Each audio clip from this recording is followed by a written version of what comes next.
a consciousness awakens in a dark, suffocating void. A sudden light pierces the darkness. Within the glow, a figure starts to form, bringing a flicker of confusion and hope. A man named Rhinos looks on with ecstatic relief. His research, whatever it was, has finally succeeded. A disoriented mind recognizes the man as Rhinos, the famed master of the magic tower. A wave of congratulations washes over him. The realization deepens as his features match a description from a novel read long ago. He is undeniably the magic teacher of the heroine. The shocking possibility sinks in. This is the world of that novel. The urgent question then becomes, who am I in this story? The opulent surroundings and Rhinos's warm welcome offer clues. Perhaps this new role is one of comfort and affection. The gentle way he looks at them sparks a wild hope. Could they have been reborn as the story's beloved female protagonist? A pang of regret hits, if only they'd finished the book.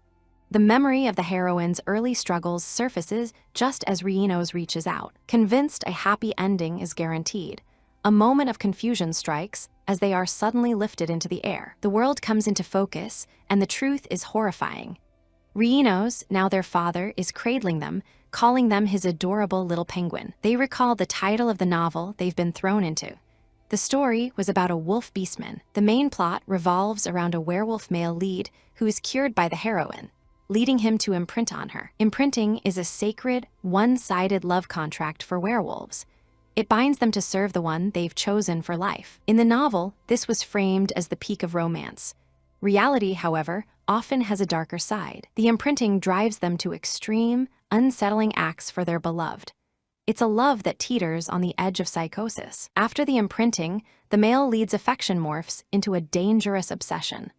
This was the story they read before dying in their past life. Fortunately, the details are still fresh, at least up to the middle part.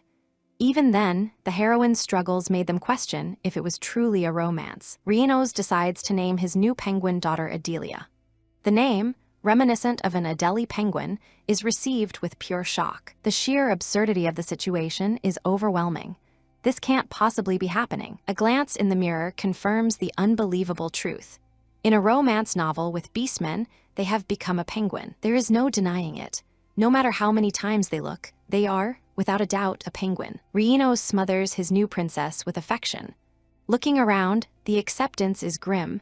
They are definitely in that werewolf novel. They were not reborn as the heroine, or any other female character for that matter. The devastating conclusion hits with full force.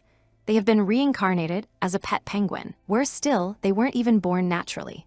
They were an artificial creation, hatched in a magic laboratory. The logic is baffling. Why would any author include a penguin in a romance story? It makes no sense. In a world full of beastmen, they are just a normal animal. It's a cruel twist of fate for a penguin lover. Drowning their sorrows in sweets is the only option. A flower crown and endless desserts help numb the existential dread. Life as a penguin has become surprisingly normal, thanks to the doting father, Rhinos, who finds Adelia looking bored. He offers a trip to the swimming pool. For 4 years, since being born from that research egg, he has raised them with nothing but care. They are provided with everything a penguin could desire. A high-end buffet and custom-made clothes are just the beginning. There's even a swimming pool, reserved exclusively for penguins. The entire environment is tailored for penguins' every need. It's an absurd level of luxury. Rhinos showered them with an abundance of love they never experienced in their previous life. Despite all the affection, the longing remains. If there was a way to go back to being human, they would take it without hesitation. Lonely nights amplify the desperate desire. Every evening, they wish to become a beastman, to be able to transform. But no matter how hard they prayed, they couldn't become human.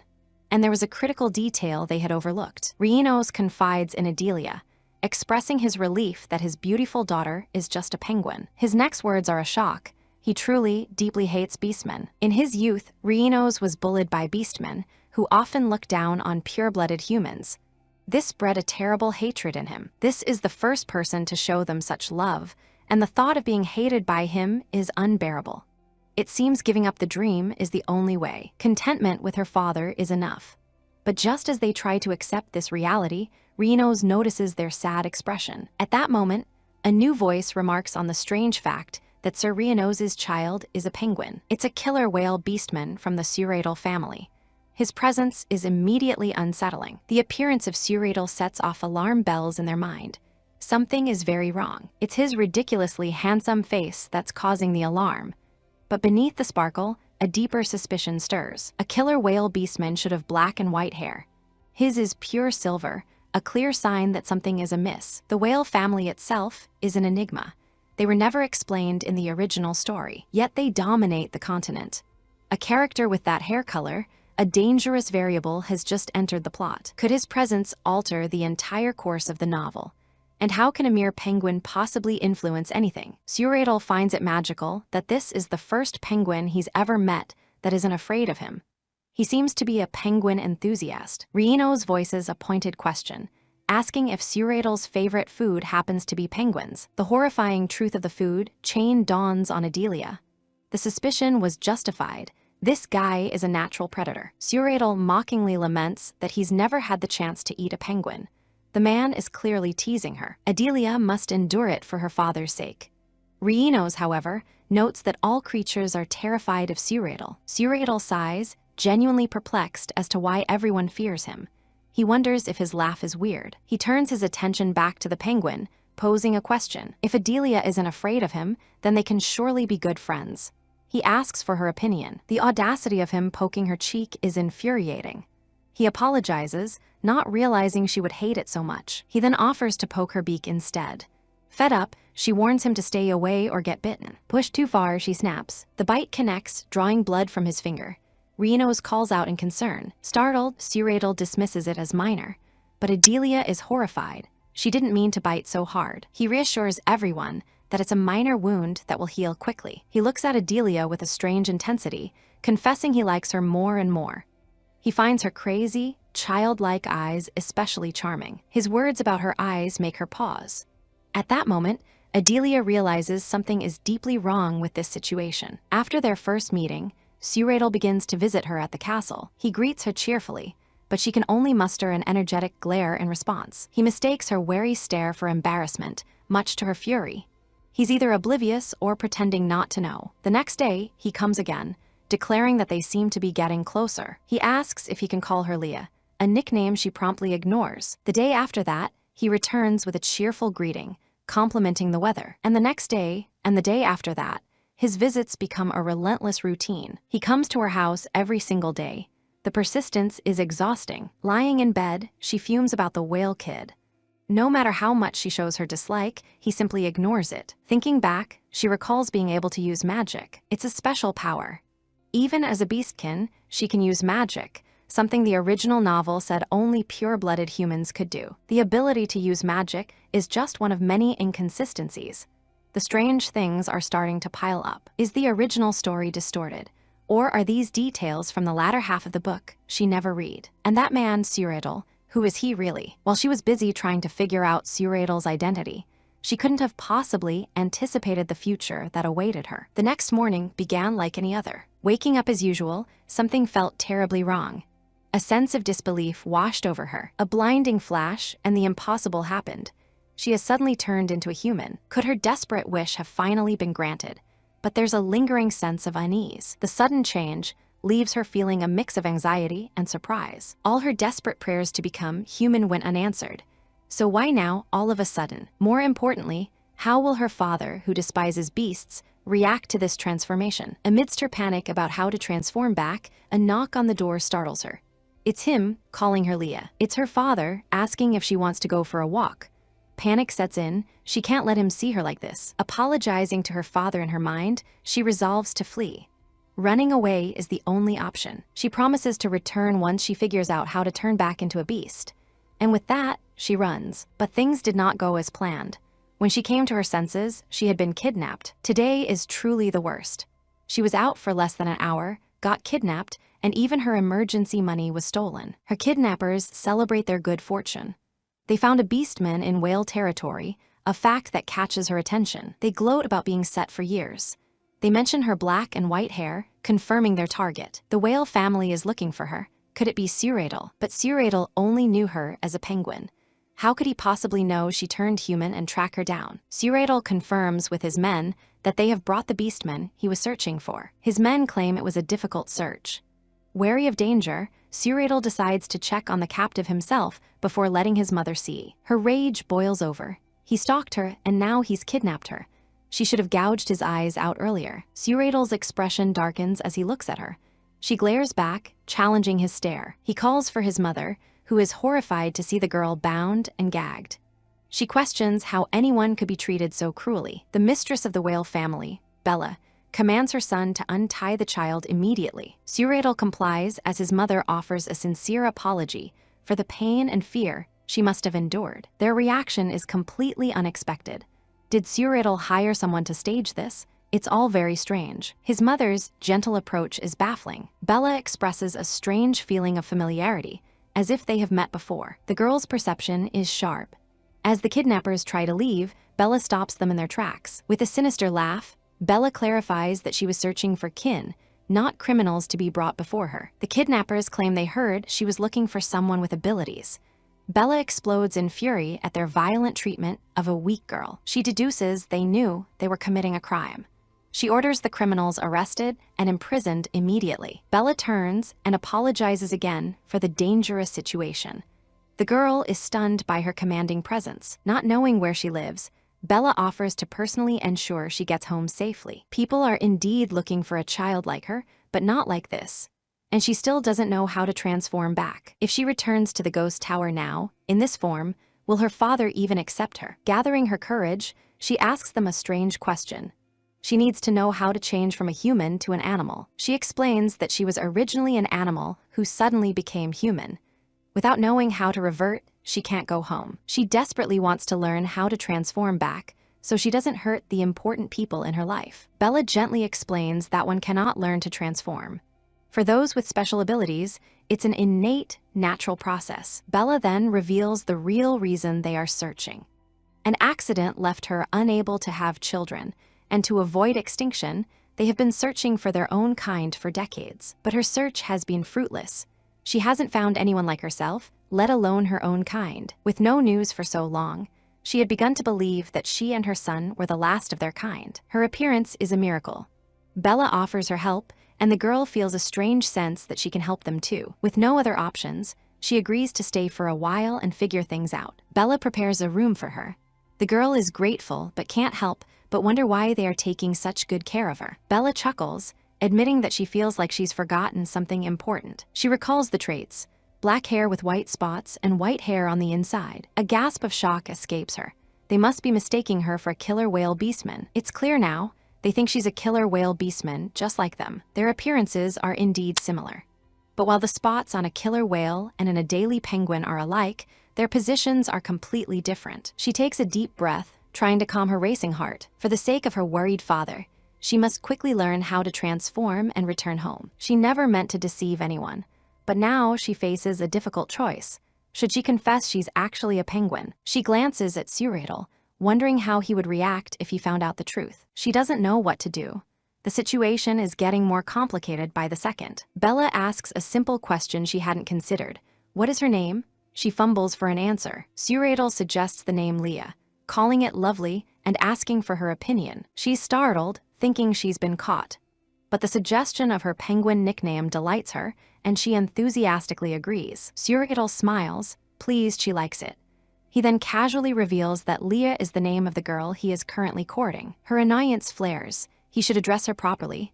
Not a girl, but a female penguin. He leans in close, his presence suddenly intimidating. He asks if she is not scared of him. Heavens, why did he get so close all of a sudden? Her heart flutters in panic. Despite her panic, she can't help but notice how handsome he is up close. She snaps out of it, silently scolding herself for getting distracted by his looks. She coolly replies, why should she be scared? It's not like he's going to eat her. He finds her response a bit strange. He takes another step forward, questioning how she can be so sure he won't eat her. Flustered, she stammers that he said he'd never eaten a penguin before, though she realizes that doesn't mean he couldn't. He moves in again, his proximity making her blush furiously. What is he doing? He places a hand on her cheek, telling her not to worry. He would never touch one of his own species. His words catch her off guard. Is she really that nervous that he might eat her? He playfully pinches her cheek, calling her the type to fall for tricks easily. She calls him a fraud, completely flustered. That's right, Suuradel was always a bastard. He relentlessly messed with her even when she was a penguin. He then adds that her voice is very much to his liking. A sly smile plays on his lips. It seems he might prefer this Leah over the original one. This is a huge problem. Her father's words echo in her mind. There is no cure for insanity. What is she going to do about this kid? Bella notes that the servants have already guided Leah to her room. She asks her son for his opinion on the child. Suuradel finds it unusual that her communication is so smooth, given she only just became human. Bella agrees she seems to know too much for someone who lived as a beast. Bella theorizes that her mind may have already been mature as an animal. If so, the mental pain of such an existence must have been terrible. Suuradel points out they haven't seen Leah's animal form, but Bella counters that her hair clearly resembles a killer whale's. It doesn't look like it could be dyed or magically altered. Bella brings up the name Leah. It's the name of the penguin he visited every day. Why did he give it to her? He shrugs it off, simply stating that it's a name he likes. Bella finds her son's reasoning difficult to grasp. Surely he couldn't have fallen in love with the girl at first sight. For now, Bella decides they will let her stay with the family and keep a close watch on her. Strangely, she has a feeling that Leah will be a good match for them. Just when she thought the killer whale line was ending, there is now hope. Suuradel questions his mother's intense focus on preserving their kind. It's not an obsession. To be the last of her kind is a different matter entirely. The responsibility is a burden greater than he could ever imagine. As long as she is alive, she will do everything in her power to ensure their line continues. She never wants to experience that feeling of desolation again. Suuradel gently admonishes his mother. Leah has only just become human. She shouldn't be burdened with the responsibility of continuing their line. Bella assures him she is only helping Leah adjust to society. She has no intention of forcing her to be with a killer whale. He then turns the question back on her. What about him? Since he is also a killer whale, does she have any expectations for him to continue the family line? Bella is taken aback. He always said he had no interest in marriage. A hopeful thought strikes her. Has her son, by some chance, actually fallen in love at first sight? She looks at him intently, asking if he truly fell for someone. He scoffs at the idea. Does she want him to get involved with someone? They both know how that would inevitably end. Her expression softens, and she asks her son to come closer. He hesitates, unsure of what is happening. She asks him a pointed question. Who thinks about breaking up when they first meet someone? Does he regret their family? He is startled by her question, but quickly clarifies that's not what he meant. He smiles, reassuring his mother that he does not regret it at all. Pleased with his answer, she instructs him to take Leah to the market tomorrow. They'll be staying for a while and will need many things. She wants him to get everything Leah wants. She won't be joining them. Primo, the head of the family, will be back soon, and she needs to prepare. Suuradel considers buying a gift for his father, but Bella says his own face will be gift enough. He agrees, framing the outing as setting up a date with Leah. She reminds him he's just a sponsor, but sighs fondly at his unchanging, playful spirit. She looks at him with affection and tells him she loves him. He smiles back warmly, telling her he loves her too. She stands in awe of the room she's been given. She always thought her home was the best, but the room Bella has provided is on another level of amazing. A pang of guilt hits her. She feels bad about getting through this on a lie. Still, she is undeniably human now. She examines her features, unique patterns and wavy hair. This is her new reality. Her new eyes, as clear and blue as the ocean, blinked back at her. She gazed at her reflection, taken aback by a beauty she never knew she possessed. A blush crept up her cheeks, as she wondered if this was the peak of penguin genetics. Despite her new, shorter stature, she decided to endure it. A pretty face was a decent consolation prize. She stared at her hands, a miracle she had missed for 4 long years. To have fingers again was a blessing. Now that she was human, it was time to focus. She had a plan, and she needed to go over every detail. Her mission had 2 parts.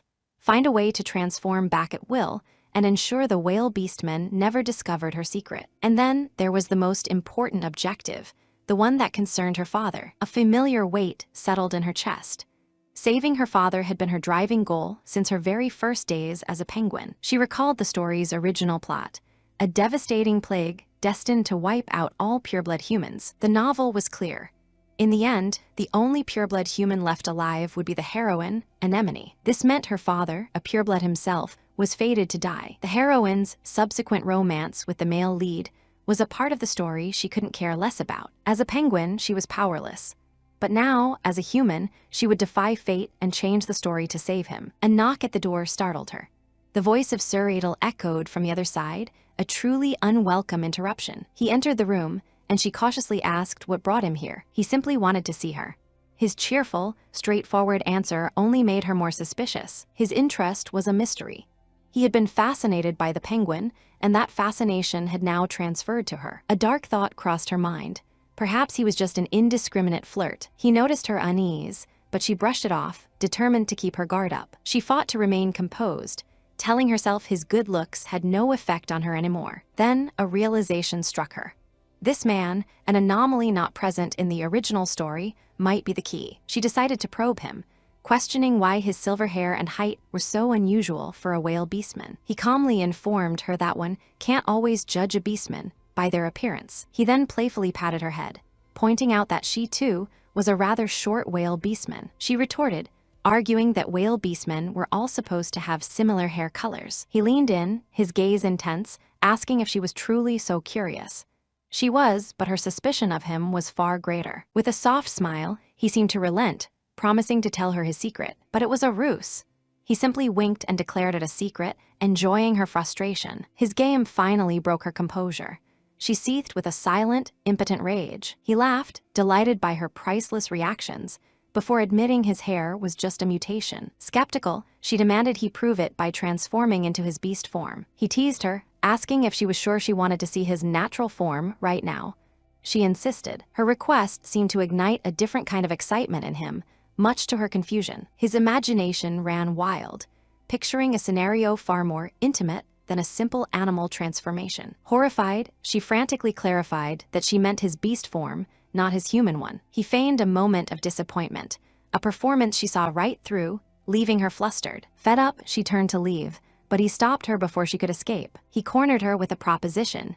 He would show her his true form, but only if she showed him hers first. She froze. She could only stammer that she didn't know how to transform, but he replied that he would wait. Despair washed over her. It was a condition she could never meet, as her true penguin identity had to remain a secret. She could only imagine what he would do if he discovered she was the penguin from the magic tower. Sensing her distress, he offered a quiet reassurance, telling her not to worry. He added with a smile that he was a very patient man. Changing the subject, he remembered something else he wanted to discuss. He suggested a trip to the whale family's island territory, where the ocean might help her practice transforming. The thought sent a jolt of pure panic through her. If she were exposed on an island, there would be nowhere to run. She desperately suggested practicing here, in a tank, but he dismissed the idea of a whale being happy in confinement. He took her hands gently, explaining that talk of small spaces would sadden his mother. A whale belonged in the sea. The pressure was on. She had to master her transformation on her own, and she had to do it before that trip. Trying to understand, she asked how a family of whales could live in a townhouse so far from the ocean. He explained they could hold their human forms longer than most, and use teleportation magic to return to their territory. He added that since whale beastmen are rare, most of the servants were from other species. It was a fundamental truth for all beastmen. They had to revert to their animal forms periodically or suffer a forced, painful transformation. Suddenly, it all made sense. This was why the whale family was barely a footnote in the capital social scene. Their magic, she reasoned, must be a racial trait. These special abilities, she realized, were the foundation of a family's power and influence. For instance, the wolves' physical prowess made them knights, while the elephant's dexterity made them master craftsmen. And the fox beastmen, with their devastating looks, were predictably at the center of constant scandals. The whale's racial trait had to be magical. As she pondered this, Suuradel interrupted, having a curiosity of his own. He leaned close, his question sharp and unexpected. Why did she call him by his first name? She stammered, offering to use a more formal title, which only made him laugh. He waved off the idea of stiff titles, his tone suggesting something far more intimate, a notion she quickly shot down. She drew a hard line, threatening to sleep outside if he dared to use any cringy, romantic nicknames. He chuckled, admitting that, while he wouldn't mind, he was simply hoping for a cute nickname. She remained wary, questioning the need for such familiarity. He asked if she didn't want to get closer. She stated the obvious fact that they had only met that very day. He then asked for her first impression of him. Her answer was blunt, not great. A pang of guilt made her soften her stance slightly. He had helped her, so she didn't dislike him, she admitted, cursing her weakness for his handsome face. He seized her small concession, beaming as if she'd confessed her love and declaring that he liked her, too. She tried to correct his wild misinterpretation, but he breezily moved on, telling her to pick a nickname whenever she was ready. He then changed the subject again, remembering he had a gift for her. It was a gift intended for the penguin Leah, but he offered the glowing stone to her instead. The beautiful stone captivated her, but his use of our Leah grated on her nerves. His intimate knowledge of the penguin's tastes only solidified her opinion of him as a stalker. She tried to refuse the gift, insisting he give it to the other Leah. His casual threat to simply throw the stone away sent a wave of instinctual horror through her. She scrambled to find where he tossed it, her penguin brain overriding all reason as he walked away. His logic was maddening.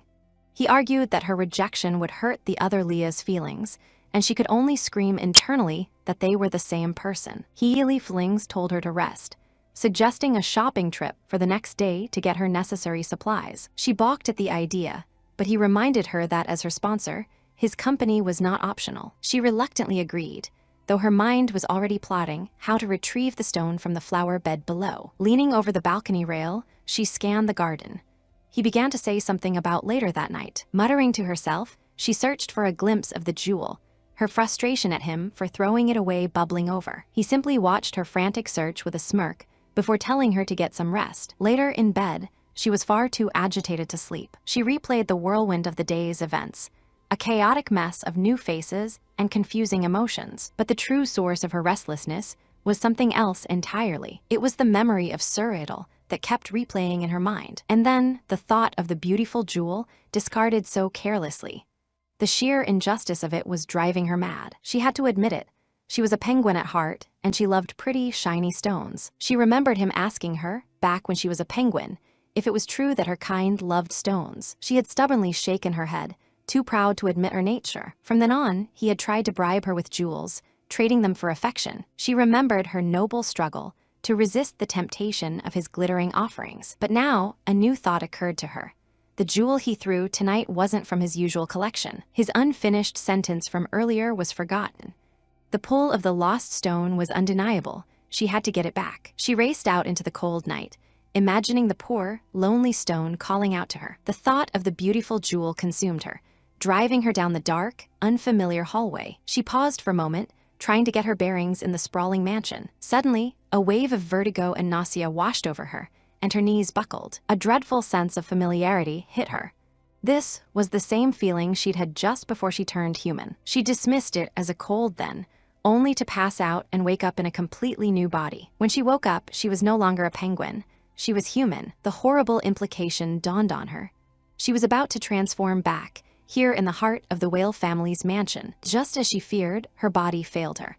A figure found her on the floor, remarking that he knew this would happen. He lifted her small penguin form, his voice soft as he chided her for pushing herself too hard. It was Suuradel.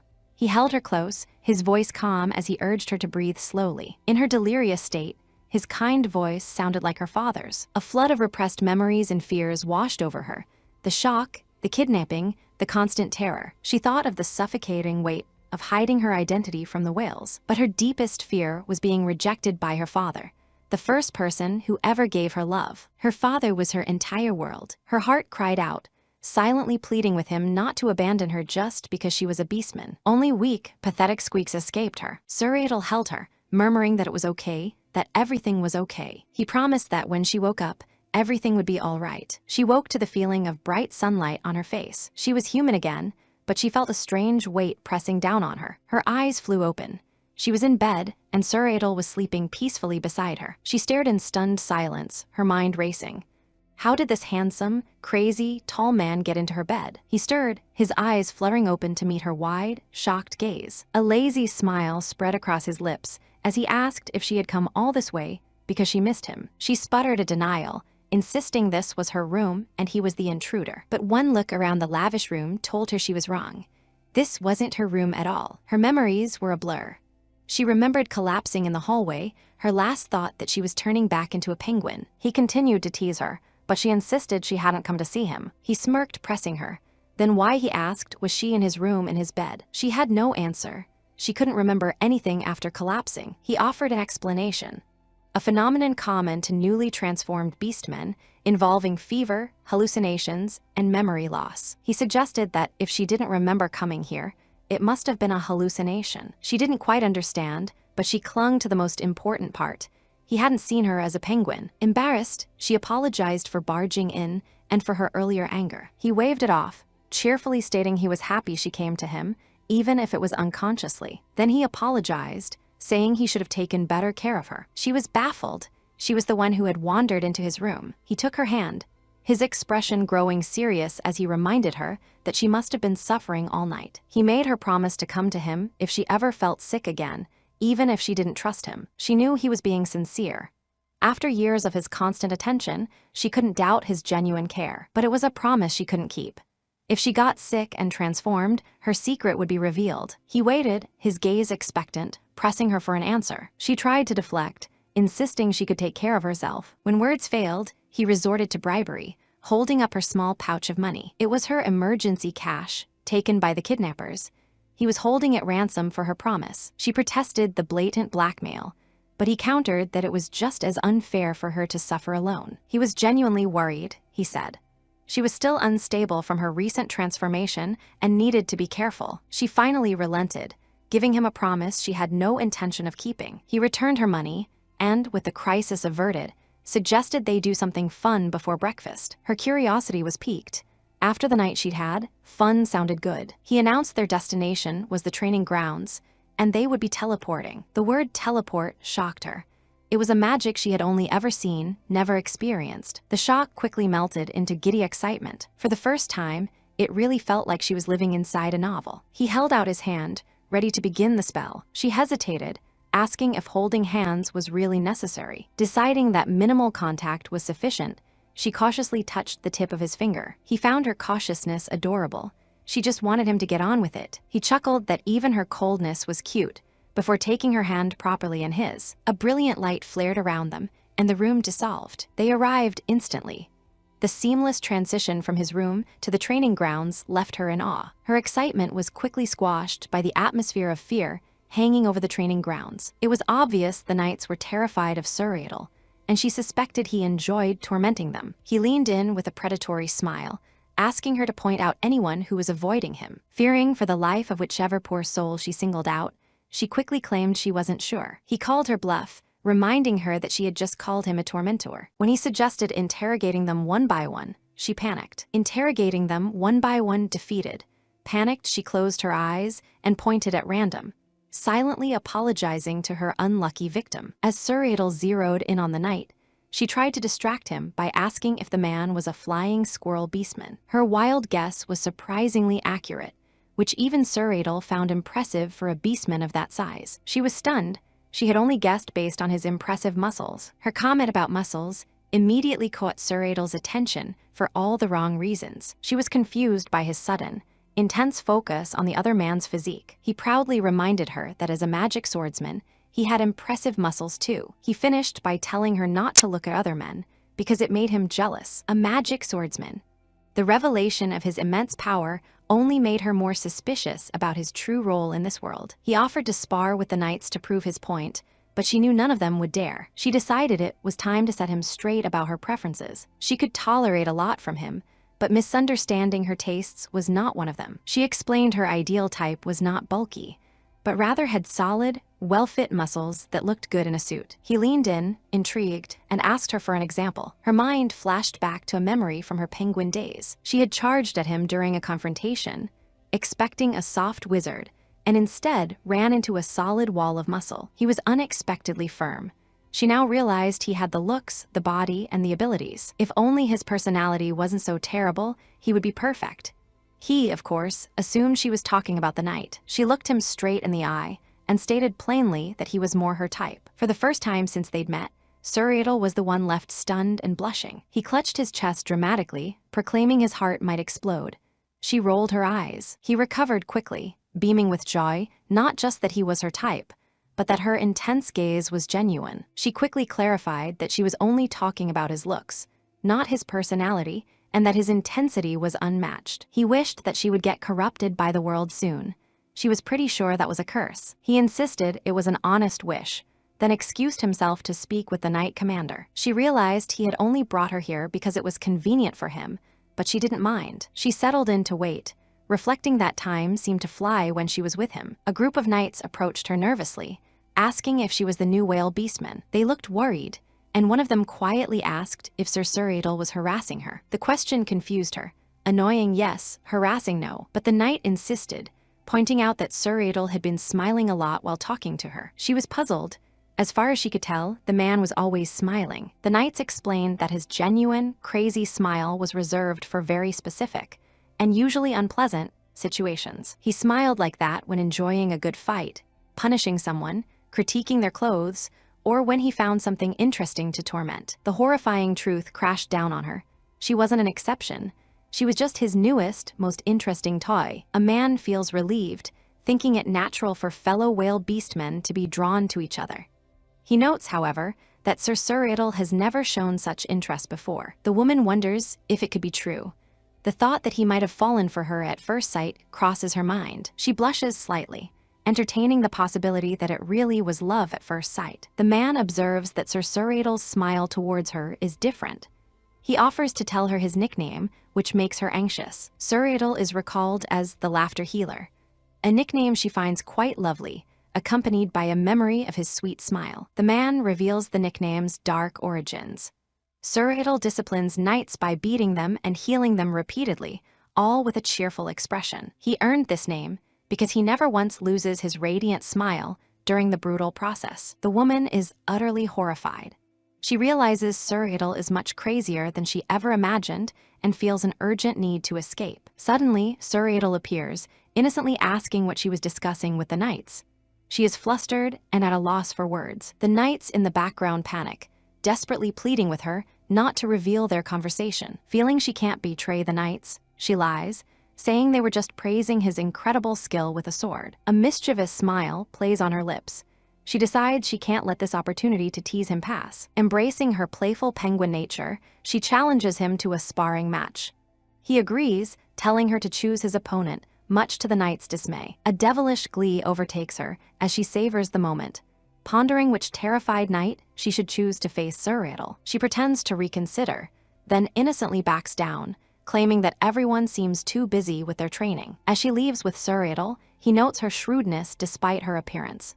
She feigns ignorance and steers the conversation back. Suuradel informs her he has already assigned knights as her personal guards, explaining it as a necessary part of her daily life. She is stunned by his announcement. She protests, insisting she's not a noble and has no need for bodyguards. He explains it's the whale family's duty to protect the endangered killer whale people. She is baffled by this strange sense of obligation. Her mind races in panic, strange by this strange sense of obligation. Her secret must not be discovered. She firmly rejects the need for bodyguards or maids. He finds her refusal odd, pointing out how accustomed she seems to being served. A memory of her being pampered as a penguin proves his point. He tells her not to worry and to just enjoy herself. He then shrewdly adds that he knows she likes money, jewels, power, and strength. Flustered that he knows her so well, she still holds her ground. Despite her penguin-like tastes, she insists she doesn't need any staff. She wonders how he could possibly know her so well. Realizing her life is at stake, she resolves to bear with it. She tries to negotiate by reducing the number of guards. He begins to lecture her, and she retorts that he sounds like her nagging mother. He offers to be her mother if she needs one. Utterly fed up, she tells him she truly hates him. He feigns being hurt, reminding her of her earlier confession. She clarifies it was purely about his appearance, not his personality. He acts scandalized, dramatically asking if she only approached him for his physical attributes. Furious, she denies ever approaching him. He calmly reminds her that she was in his bed just this morning. The onlooking knights are fascinated. They have never witnessed anyone treat the formidable Sir Suuradel so casually. She internally seethes at his stubbornness, absolutely refusing a bodyguard. Their bickering makes the knights think they've known each other for years. She remembers how hard it was to get rid of a temporary maid. A full-time guard would surely discover that she's a penguin. Frustrated, she racks her brain for a way to break through his unyielding resolve. Her thoughts are interrupted as something beautiful catches her eye, completely capturing her attention. She spots a gentle-looking knight with a butterfly fluttering nearby. A jolt of recognition hits her. An idea forms instantly. She points decisively and tells Suuradel that she wants that man to be her guard. Suuradel, surprised by her sudden choice, turns to see who she's pointing at. She confidently approaches the knight, confirming that he's a black bull beastman. She recognizes him from her old maid's descriptions. The knight, Hanu, shyly confirms his identity, wondering how she knew. With sparkling eyes, she eagerly asks him to be her bodyguard. Hanu is confused, asking if she is certain she wants a fool as her guard. She misinterprets his words completely. She panics, thinking he insulted her, and quickly clarifies she meant bull, not fool. A black bull beastman is perfect. He understands the misunderstanding. She, meanwhile, celebrates her luck, thinking she has found someone wonderfully naive. She gleefully recalls that black bulls are known for being so simple and kind-hearted that anyone can fool them. He is the ideal candidate. She is ecstatic, convinced a black bull knight is exactly who she needs. She clasps her hands, looking forward to their time together. She believes she's found the perfect guard. This beastman would never suspect her secret and would be useful for her future plans. Suuradel watches them with a piercing gaze, his mind calculating.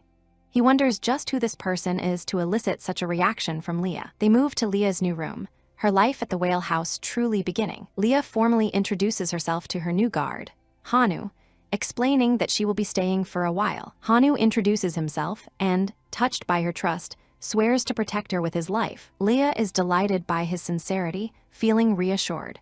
He invites her to speak casually with him. Getting straight to business, Leah tells him she has a personal request. Hanu readily agrees to help in any way he can. She begins to reveal the true reason she chose him. The story goes back to her time as a penguin and her dedicated maid, Ypres. In a flashback, the cow beastwoman Ypres is seen caring for the penguin. Ypres often talked about her twin brother. Ypres would complain bitterly about her arrogant black bull brother, whom she wanted to punch on sight. Leah now believes that through Hanu, she can finally contact Ypres. She prepares to ask him. She directly asks Hanu to introduce her to his sister. He stares back at her, completely confused. Hanu replies that he doesn't have a sister. Leah is floored by this, certain it cannot be true. Her mind reels. She recalls how Ypres and Hanu are identical. The family resemblance is undeniable. She comically imagines them as a perfect beef combo. She cannot fathom how he wouldn't know his own sibling. She shakes him, pleading with him to remember his sister, Aram Ypres. A flicker of recognition crosses his face. He finally understands, clarifying that Ypres is his younger sister, not his older one. Leah remarks that he seems far more mature. He agrees his sister is immature and ill-behaved, then asks how Leah knows her. Leah explains they met before she was human. This only confuses Hanu more, as he wonders how a killer whale could have met her. Realizing her slip of the tongue, she grabs his hands to create a diversion. She puts on an act of being anxious and overwhelmed in this new place.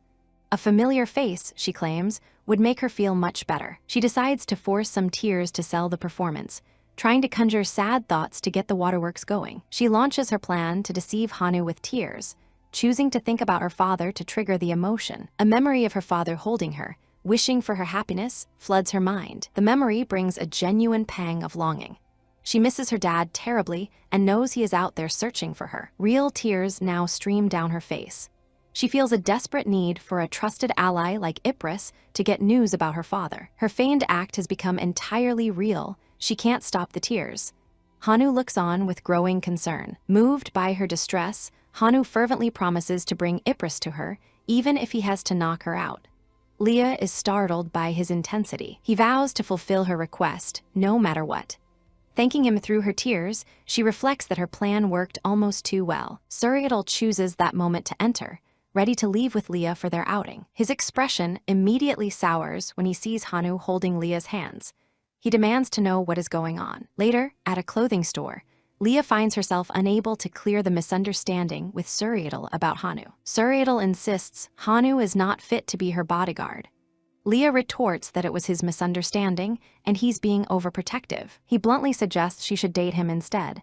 She flatly refuses. He explains he can't stand to see anyone take advantage of her newfound humanity, comparing it to a predator. His example is oddly specific, and she tells him to stop being so possessive himself. He insists it is for her own protection. A shopkeeper interrupts their argument, politely asking if they plan to buy the dress. Leah considers her finances, remembering the emergency fund from her father is quite substantial. With her own funds and the jewel she pocketed from Suuradel, she feels financially secure. He asks if she's worried about the cost. He admits he was concerned, but now thinks his coddling is making her naive about the world. Her demeanor changes in a flash. An offer to buy her anything she wants is an opportunity. She quickly agrees that taking advantage of the naive is wrong. He confirms his offer, and her eyes light up. An unlimited shopping spree is at her fingertips. She boldly announces she will take everything from one end of the rack to the other. The order is placed for delivery to the mansion. It is a well-known penguin trait to love shopping, especially when someone else pays. They leave the store and walk down the street. Suuradel comments on her impressive haul. She happily thanks him, admitting it's a phrase she has always wanted to use. She thinks about saving her own money for later. Her attention shifts as she scans the crowd, looking for someone. She wonders if she'll find her here.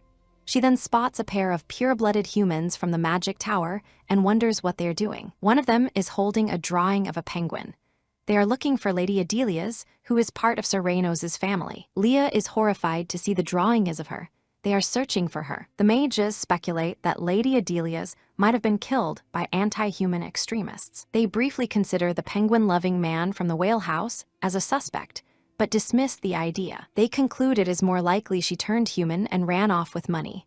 At that exact moment, Suuradel turns to look at her. She freezes in panic. The mage's theory is uncomfortably accurate, and Suuradel's timing is terrible. He asks if she's taking good care of the purse he gave her. She stammers out an affirmative reply. His sudden question and intense gaze make her heart pound. She fears he has discovered her secret. She braces herself, her anxiety mounting. She is paralyzed with fear, her mind screaming. She's certain her identity has been exposed. He simply points to an approaching carriage, remarking that it seems to be coming for him. He warns her that the occupants may be unpleasant. The wave of relief she feels is immense. The grand carriage passes them by without stopping. She breathes a quiet sigh of relief, though she wonders about its occupants. A man elegantly steps down from the carriage. He has found Suuradel. Leah is captivated by the newcomer's impressive and handsome appearance. She has a startling realization. This must be Theodore, the male protagonist from the story. A profile introduces Theodore, heir to the powerful Wolf family and the male lead of the novel. He is described as a cold and stiff character who is completely transformed after meeting the heroine, Anemone. He is fated to fall into a deep and all-consuming love. Suuradel greets Theodore, revealing they are acquaintances. Leah is shocked by this connection. Theodore asks why Suuradel is here, mentioning the rumor that his precious penguin has gone missing. Suuradel smoothly explains that he's been occupied with a distinguished guest. Theodore seems intrigued. Suuradel gestures to Leah, introducing her as the guest. She confidently puffs out her chest. Theodore seems skeptical. Suuradel explains she is a long-sought killer whale beastman, but Leah bristles at Theodore's dismissive tone. Theodore ignores her, turning his attention back to Suuradel. He asks if Suuradel will participate in the upcoming hunting competition. The news of the event startles Leah. She is shocked to realize the competition is only a week away. The hunting competition is the pivotal event where the novel begins, where the heroine Anemone first meets Theodore. According to the story, Theodore is attacked during the competition and left for dead, only to be found by Anemone. Despite her family's prejudice against beastmen, Anemone cannot leave him to die and heals him with her magic. It is in that moment that Theodore falls in love at first sight and is marked by her, forever binding them. Leah remembers that Anemone is her father's cherished disciple and will undoubtedly be searching for her. She knows her friend's kind and loyal nature means Anemone is actively looking for her at this very moment. A terrible realization dawns on her. If Anemone is searching for her, she won't be at the competition and Theodore will die. She resolves that there is only one solution, however much she dislikes it. She quietly asks Theodore a very personal question.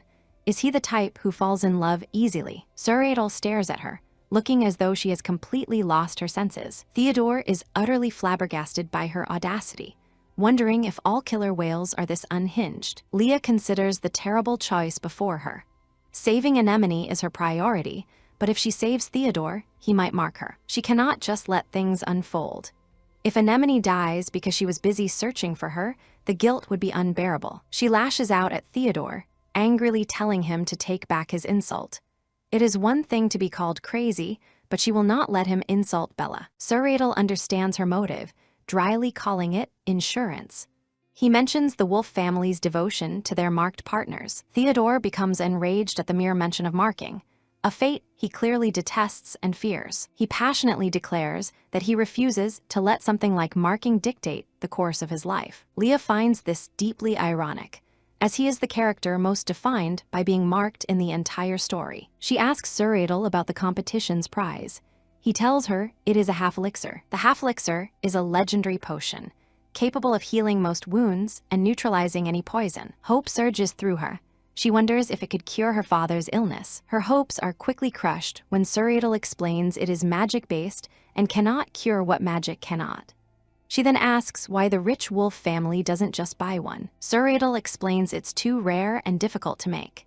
This particular one was donated as a prize. He then beams with pride, revealing that he was the one who created it. Now she understands his earlier jabs at Theodore. He was mocking him for needing something he himself could create. Suuradel says he is too busy to join the competition this time. He smirks, admitting he just wanted to watch the other beastmen fight over the prize he created. He explains that many beastmen discriminate against pure-blooded humans, and even other beastmen discriminate against his family. The whale family was looked down upon until their magical prowess became widely known. She finally understands why her father, a pureblood, had a relationship with the whale family. They were both outsiders. She recalls her father telling her he was also a victim of discrimination until the magic tower became powerful. Suuradel's face grows serious. He believes that to keep peace, one must be more powerful than those who threaten it. He shares his quiet determination that his family will never be looked down on again. She looks at him, seeing for the first time the hidden pain and burden he carries behind his ever-present smile. Filled with a new sense of empathy, she smiles warmly and promises him that things will be all right for his family. He's taken aback by her sudden, heartfelt reassurance and turns to her, a rare, unguarded emotion in his eyes. She smiles confidently, reassuring him that things will be fine for his family. Her unexpected support clearly affects him, and he looks at her, momentarily speechless. She tells him no one would dare look down on the whale family when they have a grand mage and swordmaster like him. Then a new plan forms. With the half-elixir, they could save Theodore, but she is a terrible hunter and has no chance of winning it. She puzzles over how to get her hands on it. Suuradel warns her against being so charming to others, lest they fall for her. He reminds her the wolf family will get the elixir if she doesn't compete. He asks if she wants the elixir. She readily admits she does. To her astonishment, he casually summons the glowing red elixir and offers it to her. She is baffled, reminding him that he said it was rare and priceless. He simply says it is not difficult for him to make. He places the elixir in her hands, telling her that he trusts her completely, even if she were to use it on a simple paper cut. She clenches her fist, overwhelmed and flustered by his absolute trust in her. She warns him against being so kind, afraid she might end up hurting him, knowing his feelings are based on a lie. She thinks about how he'll react when he learns the truth. In any case, she knows she has to leave one day. He then proposes a deal, the half-elixir in exchange for her calling him by a nickname. She is stunned by the offer. A priceless potion for a simple nickname. She knows instantly that it is an incredible deal. It is an undeniably sweet deal. She immediately accepts, calling him Sue. She reasons that a nickname is a small price to pay for the half-elixir. It's a bargain she can't refuse. Suuradel's inner thoughts reveal his surprise. He was testing her, expecting her to be flustered and refuse. He pretends he didn't hear her, asking her to say the nickname again, louder this time. He then tells her he prefers human Leah to penguin Leah, a comment that throws her off completely. She's annoyed. He claims to be a penguin lover but prefers his own kind. Typical. He tells her not to mention the other Lear again, then playfully asks if she's jealous of a penguin. She turns away haughtily, telling him to believe what he wants. He follows, teasing her. An unfamiliar irritation bubbles up inside her, and she doesn't know why. They return to the stunning whale family townhouse at sunset. A butler greets them, asking about their outing. Suuradel reports that it was pleasant, thanks to Leah. He learns that his father, the head of the family, has returned. He invites Leah to meet his father. She hesitates, unsure if it's appropriate for her to do so. He reassures her, stating she is an honored guest and his father will be curious to meet her. She asks what his father is like. When Suuradel says he's just like him, she immediately wants to run the other way. Though nervous to meet the head of the orca family, she feels indebted and agrees to greet him. She asks to change her clothes first. She emerges in a beautiful yellow dress, ready to meet the family head. Suuradel is captivated by her appearance and calls her beautiful. She smugly agrees with him. He clarifies that he was complimenting her, not the dress. She cheekily confirms that she meant herself. He laughs, calling her the best beastman he's ever met. She accepts the compliment and urges him to lead on. He guides her towards the grand, brightly lit dining hall. A beautiful woman, who must be his mother, greets them warmly at the entrance. Suuradel politely greets his mother and then introduces Leah to his father. She learns that the head of the family is a white-bearded whale beastman. Her imagination ignites with glorious images of powerful, magnificent beards, the ultimate symbols of strength. She eagerly anticipates seeing what must be a truly spectacular beard. The head of the family turns to greet her. He welcomes her with a kind and gentle smile, saying he has been waiting for her. She stares in utter disbelief. The head of the great whale family has no beard at all. The man with white hair greets her with a beaming smile, expressing how long he has anticipated this meeting. The young woman is utterly dumbfounded. She had expected him to have a beard, and his clean-shaven face is a complete shock. Her mind likens the situation to a fish-shaped bun with no filling. It's an absurd comparison, especially since those buns don't contain fish to begin with. Despite her initial surprise, she acknowledges his immense dignity. He introduces himself as Primo and confirms what Bella told him about her being a whale beastman. Seeing her standing, Primo gestures towards a seat, kindly inviting the seemingly hungry girl to join them. Leah feels an intense, unnerving gaze fixed upon her. She wonders why he is staring so hard, feeling as if his eyes could burn right through her. Her companion notices her discomfort and gently chides his father for staring. Leah can only sit rigidly, feeling the pressure. Primo apologizes for his intensity, explaining it has been over 3 decades since he's seen another whale beastman besides his wife. Leah is shocked to learn her mother was the last of her kind. This new information sparks a worrying question about the fate of the whale family. Unlike other beastmen, whales are so few they are all considered a single, united family. Typically, beastmen are categorized into various families, like the gray and Arctic wolves. However, some species are represented by a single, prominent family, like the black wolves. When a single family comes to represent an entire species, they earn a title that encompasses all, such as the wolf family. Gathering her courage, Leah tentatively asks about the fate of the whale beastmen. She recalls hearing they were few, but the current situation seems far worse. Bella's expression darkens as she clarifies their numbers weren't always so low. Before a terrible incident, her people thrived in a village of their own. The word incident hangs in the air, piquing Leah's curiosity. Bella's sudden fury is palpable. She seethes with memories of an unforgivable event. With venom in her voice, Bella blames it all on the sharks. The sheer intensity of her hatred sends a shiver down Leah's spine. The idea of shark beastmen is new and startling. Bella warns Leah to be wary, as they possess a deep-seated, irrational hatred for whales. Primo tries to soothe her fears with a simple solution. He believes that as a whale beastman, learning magic will ensure her safety. Leah can only offer a strained, nervous laugh in response. The mention of magic makes her profoundly uncomfortable. Her mind races with panic. She is just a penguin, not a whale, and completely powerless without magic. How could she possibly survive against sharks? The beautiful facade of the manor now feels like a cage. She understands with sinking certainty that her time here is limited, and she must plan her escape. Later, a summons arrives from the head of the family for a private talk. With trepidation, she approaches his door. With his back to her, summons offering arrives from the head polite of the family for an apology for private talk, disturbing her rest. His expression is no longer kind, but intensely focused. There is something important he must verify with her. He confesses that he sensed something was wrong from the instant he laid eyes on her. A strange energy surrounds his words. The question hits her like a physical blow, confirming her worst fear. He knows, and she is utterly exposed. Her shocked expression is all the confirmation he needs. A small, knowing smile plays on his lips. His suspicion was right. Mortified, Leah wonders how her deception was uncovered so easily. He calmly states that figuring it out was no trouble at all. He points out the subtle difference in her hair pattern compared to his wife's, a unique trait among whale beastmen. She can't believe such a minor detail gave her away. He claims it's a detail even Bella might miss, but his devotion is so absolute that he knows her completely. His profound love for his wife leaves Leah speechless. Her mind scrambles for an escape plan now that she's been caught. The thought of a forbidden transformation potion crosses her mind, a desperate last resort. He motions for her to approach, his tone softening. He promises that he has no intention of scolding her for the deception. While her motives are a mystery to him, he trusts his intuition. Her genuine care for his son proves she meant no harm to his family. His kindness in the face of her lies is disarming. She is moved and confused by his gentle understanding. A warm, golden light emanates from his hand as he prepares a spell.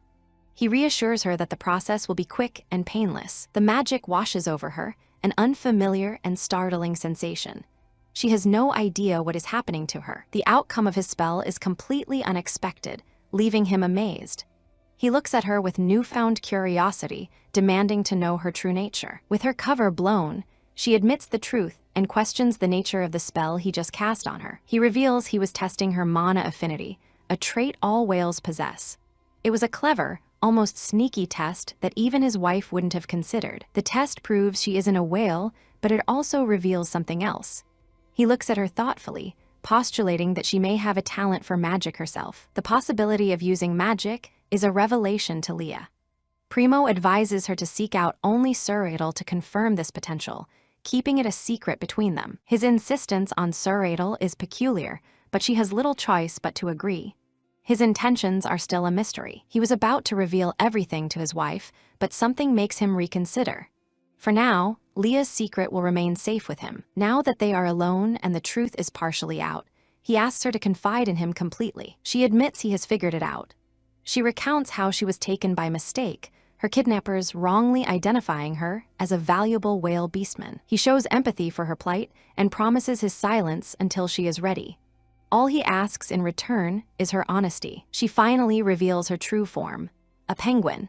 The confession clicks into place for Primo, connecting her to the frantic search conducted by Serenos. Mortified, she confirms she is the runaway penguin her father is looking for, and offers a sincere apology for all the trouble. His sudden shift in demeanor puts her on edge.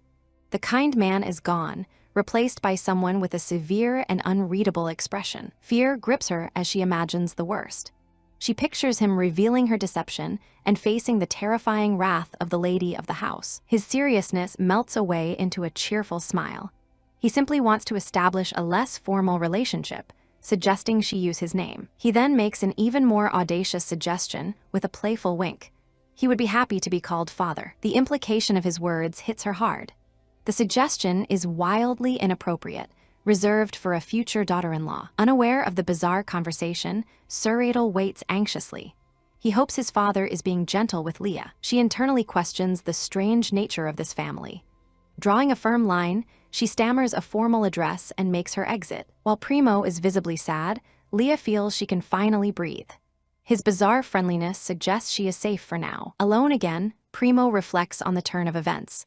This situation is far from what he had anticipated. He finds the situation intriguing, especially the fact that he detected his son's powerful mana resonating strongly within Leah. The amount of mana was one thing, but her ability to contain it was what truly astonished him. His son's power is immense, yet this small girl contains it effortlessly.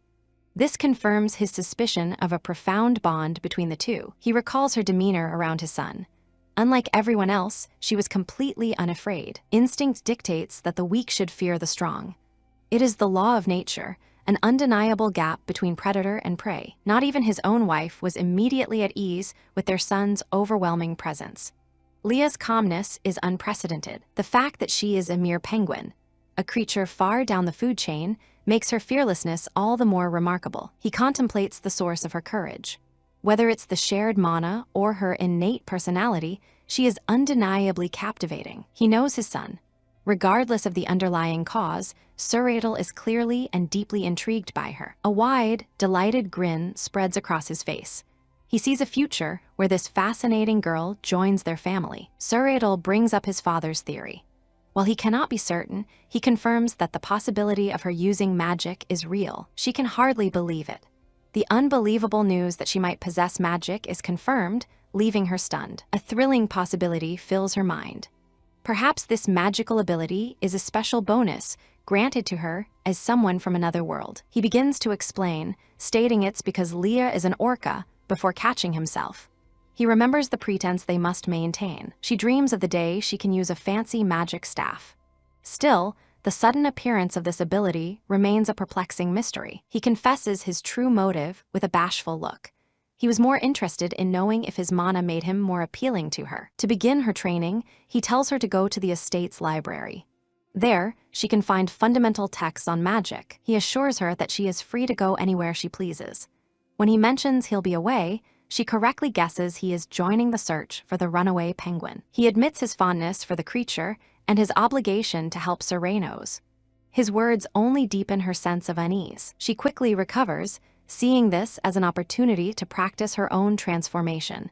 She tells him to be careful on his journey. A strange feeling washes over her. She's talking about herself in the third person, a subconscious acknowledgement of her dual identity and the distance it creates. As a parting gift, he warns her to be safe. He holds a small, glowing object, a tool for communication in case of emergency. He expresses a slight regret, wishing he could offer a more extravagant gift. But this magical item is the most practical choice. He presents her with a ring, a versatile magical artifact.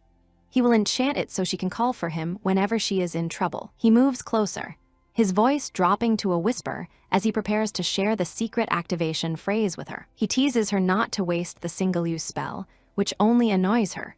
She declares that his lack of trust makes her want to never use it at all. He concedes with a gentle smile, agreeing that a situation requiring his magical intervention is best avoided altogether. With their conversation concluded, he turns and departs, but he suddenly spins around, reenacting a dramatic confession. He professes his love at first sight and asks her on a date. Her face contorts in revulsion. She immediately sees through his charade and shuts down his absurd roleplay. He switches roles without missing a beat, now playing a subordinate presenting his spoils to a crime boss. He begs for leniency. Amused, she decides to play along with this new scenario. Her approval is met with his delighted submission. He asks to check her forehead, noting with satisfaction that the ring he gave her fits perfectly. His sudden shift back to a serious tone makes her wary. She can't shake the feeling that this is another one of his games. He explains his concern is genuine, stemming from a desire to check her temperature. He repeats his earlier instruction to seek him out if she ever feels unwell. The name Suuradel echoes in her mind. His earnest concern is real, and it touches her deeply. He teases her about being flustered, then confirms she doesn't have a fever. She impatiently asks if the check is finished. He observes the temperature difference between them. Her skin is warm, a stark contrast to his own naturally cool touch. With a soft smile, he confesses the real reason.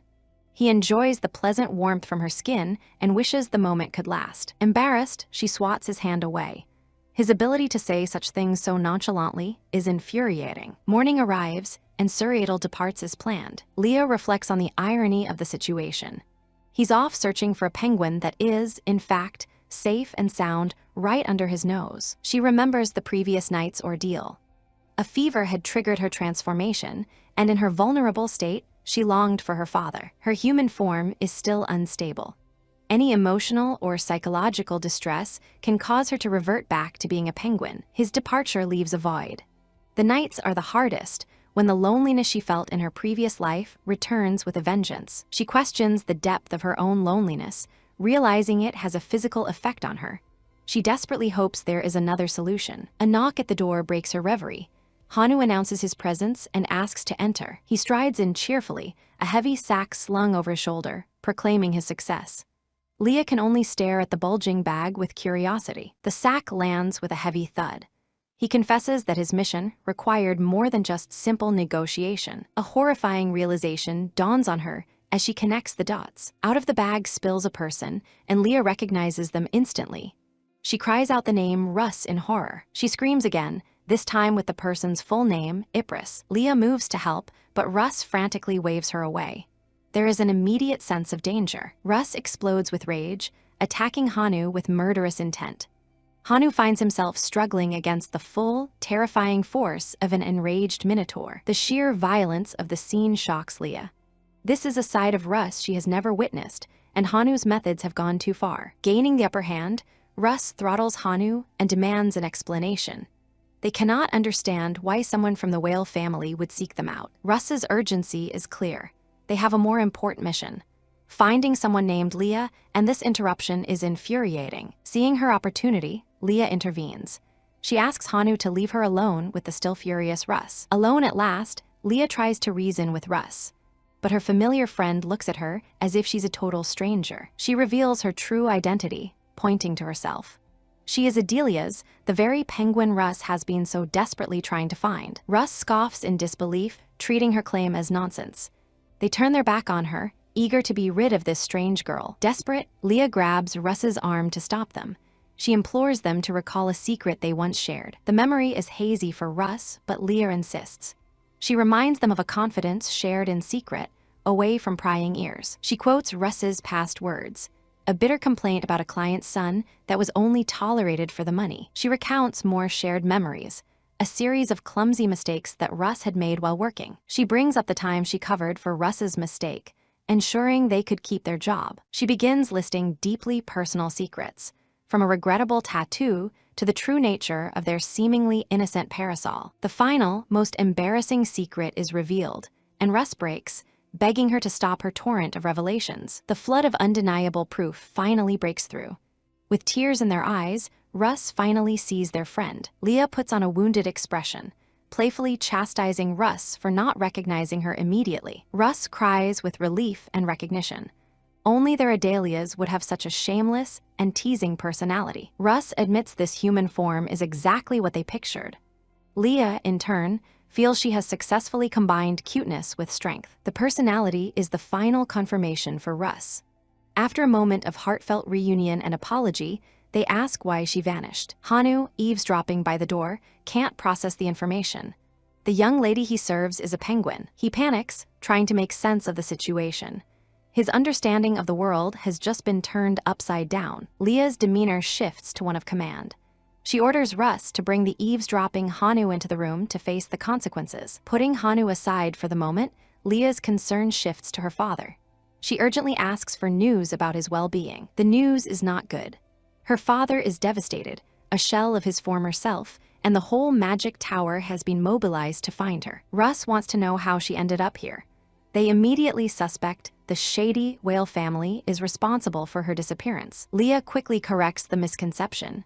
Her transformation was spontaneous, and she left of her own accord. She recounts the series of events. Her fear of her father's reaction, the mistaken identity, and her subsequent stranding at the whale estate. Russ is confused by her reasoning.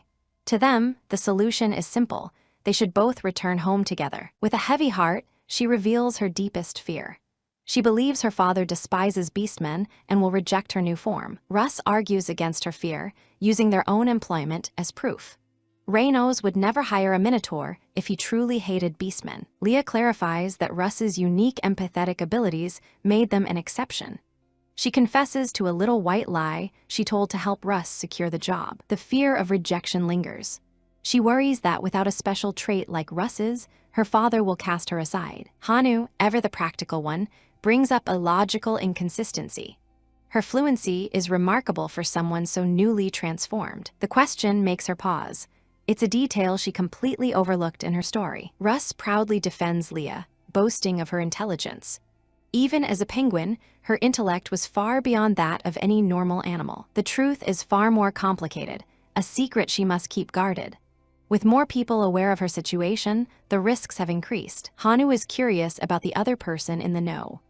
Russ, hearing her deferential tone, correctly assumes it must be someone of high status. She explains how Primo deduced the truth from a simple hair pattern. This leads her to humorously wonder if affection for penguins runs in the family. Russ makes a bold declaration of support. Wherever Leah goes, they will follow, even if it means changing employers. Hanu is less than impressed with his sister's impulsive plan.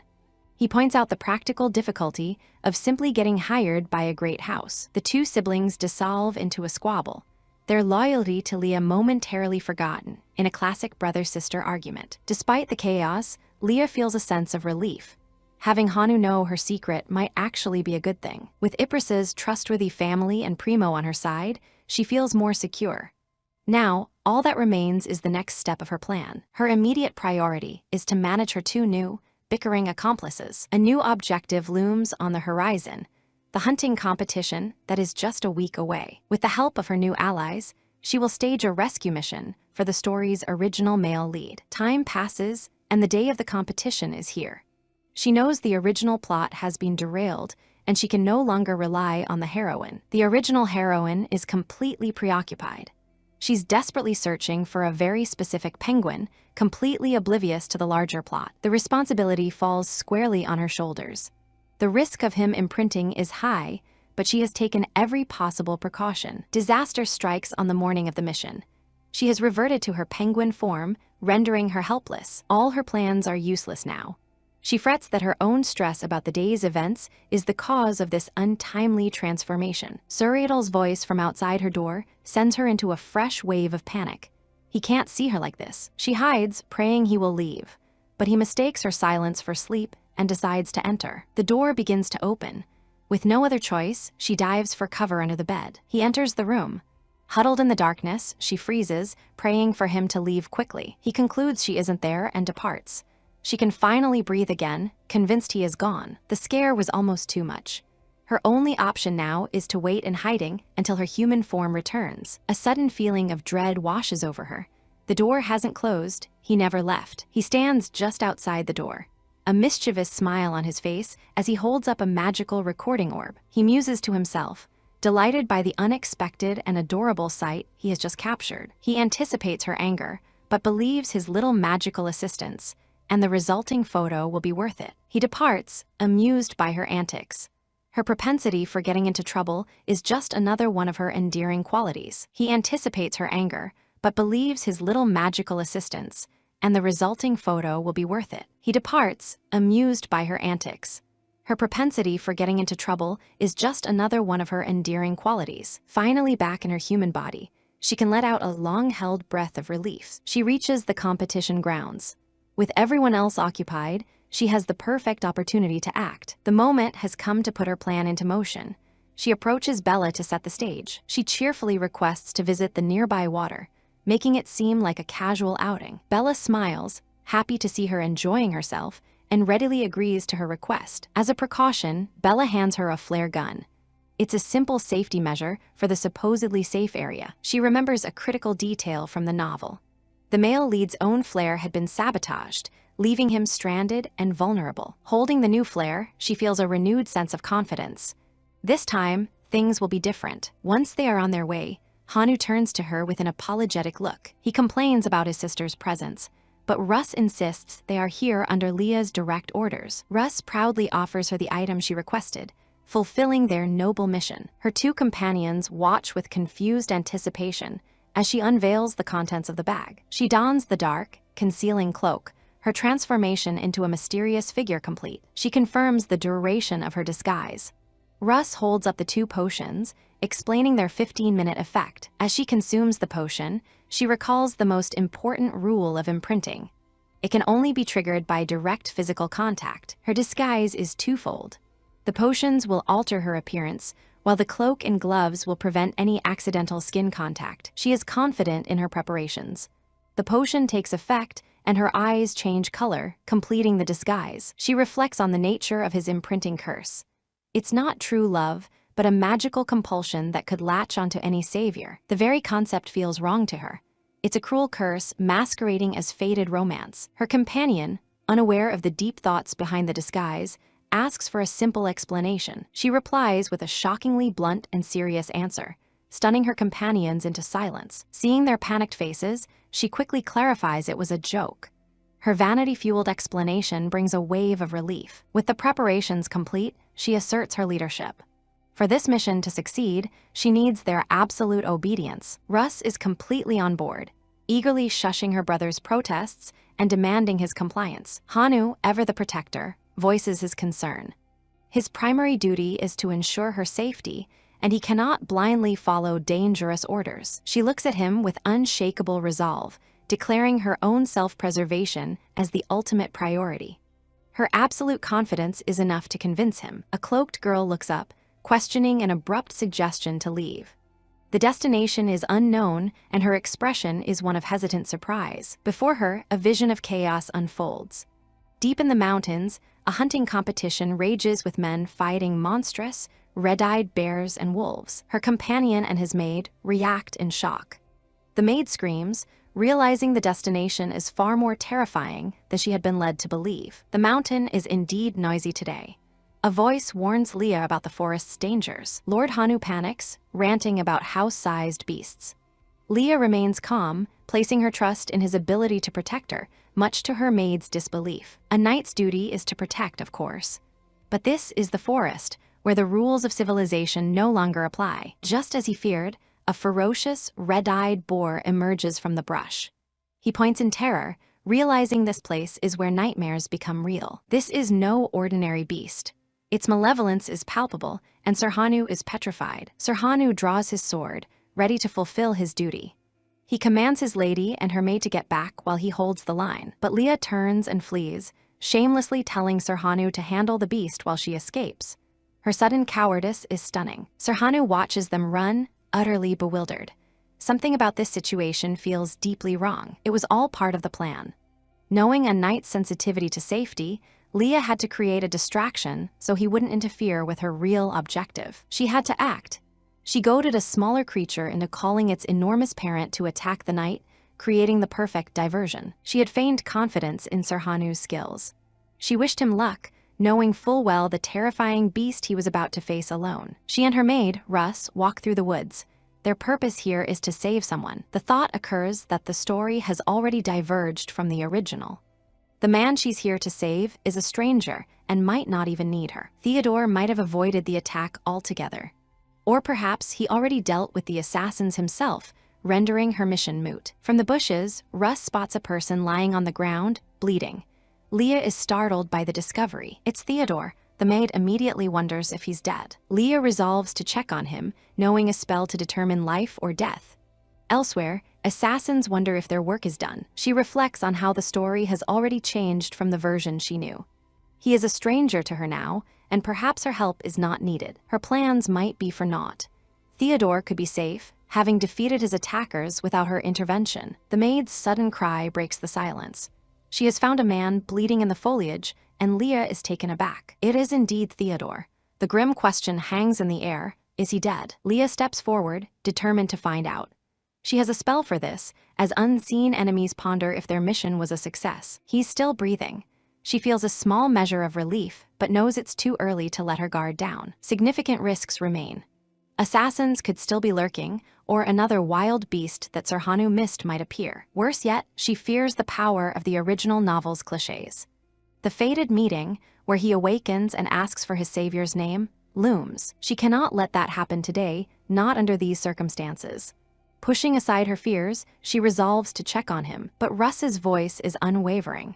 Though she doesn't understand the plan, she trusts her lady completely. Touched by Russ's faith, Leah feels a connection. It makes her think about the protagonists of possession stories. She wonders why they never tell their secrets to the ones who would risk their lives for them. If she were in their shoes, she decides, she would reveal everything to those most loyal to her. She makes a promise to herself. Once she is safely out of this forest, she will tell them. A system window appears, listing her heartfelt promises and flagging them as a precursor to doom. Her maid asks what her plans are. Leah feels a chill, deciding it's best not to voice her optimistic plans. She refocuses on saving the man before her. She instructs Russ to hide nearby, but to stay alert. Russ agrees, but makes her promise to signal if there's any danger. Looking at Theodore, she realizes he must have fought his assassins even after being poisoned. She thought her past life in a hospital had prepared her for injuries, making her immune to the sight. This is far worse than anything she has ever seen. She pulls out the elixir she got from Suuradel. The elixir's effect is immediate and powerful, a testament to this fantasy world. Now, she just needs to administer the antidote for the poison. As she moves to give him the potion, his eyes flutter open.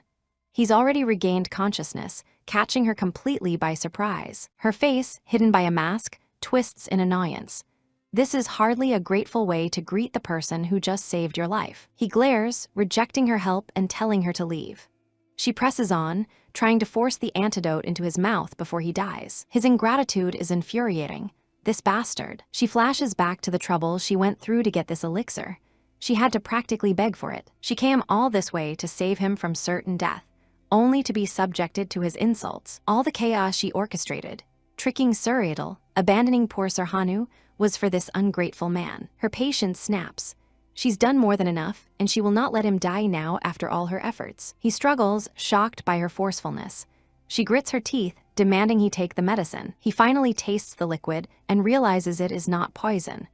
At the same time, Leah feels a strange reaction. Something is definitely not right. A strange energy flows from her hand. An arcane connection sparks between them. She lets out a shocked scream. No, this cannot be happening. Not this, not now. Theodore gazes at her, his eyes dazed and a faint blush on his cheeks. He weakly asks for her name. It's the ultimate cliché, the imprinting, and she is utterly panicked. What is she supposed to do now? He looks at her, his expression soft and captivated, and asks for his savior's name. She is horrified. The story's most dreaded trope is playing out before her eyes, and she must not be marked by it. Russ appears, calling out her lady's name in concern. Seeing the scene, Russ misunderstands completely. She raises her parasol and attacks Theodore, yelling at him to unhand her lady. The situation has spiraled into utter chaos. They are done for. Russ finally recognizes the man she just hit. It's Sir Theodore of the Wolf family. Leah can only confirm her horrified realization. Russ connects the dots, the strange gust of wind, the dazed look. She asks if that was imprinting, and Leah grimly agrees. Russ is ecstatic, seeing this as a wonderfully romantic turn of events. Leah is exhausted by her maid's reaction. Leah tries to regain control.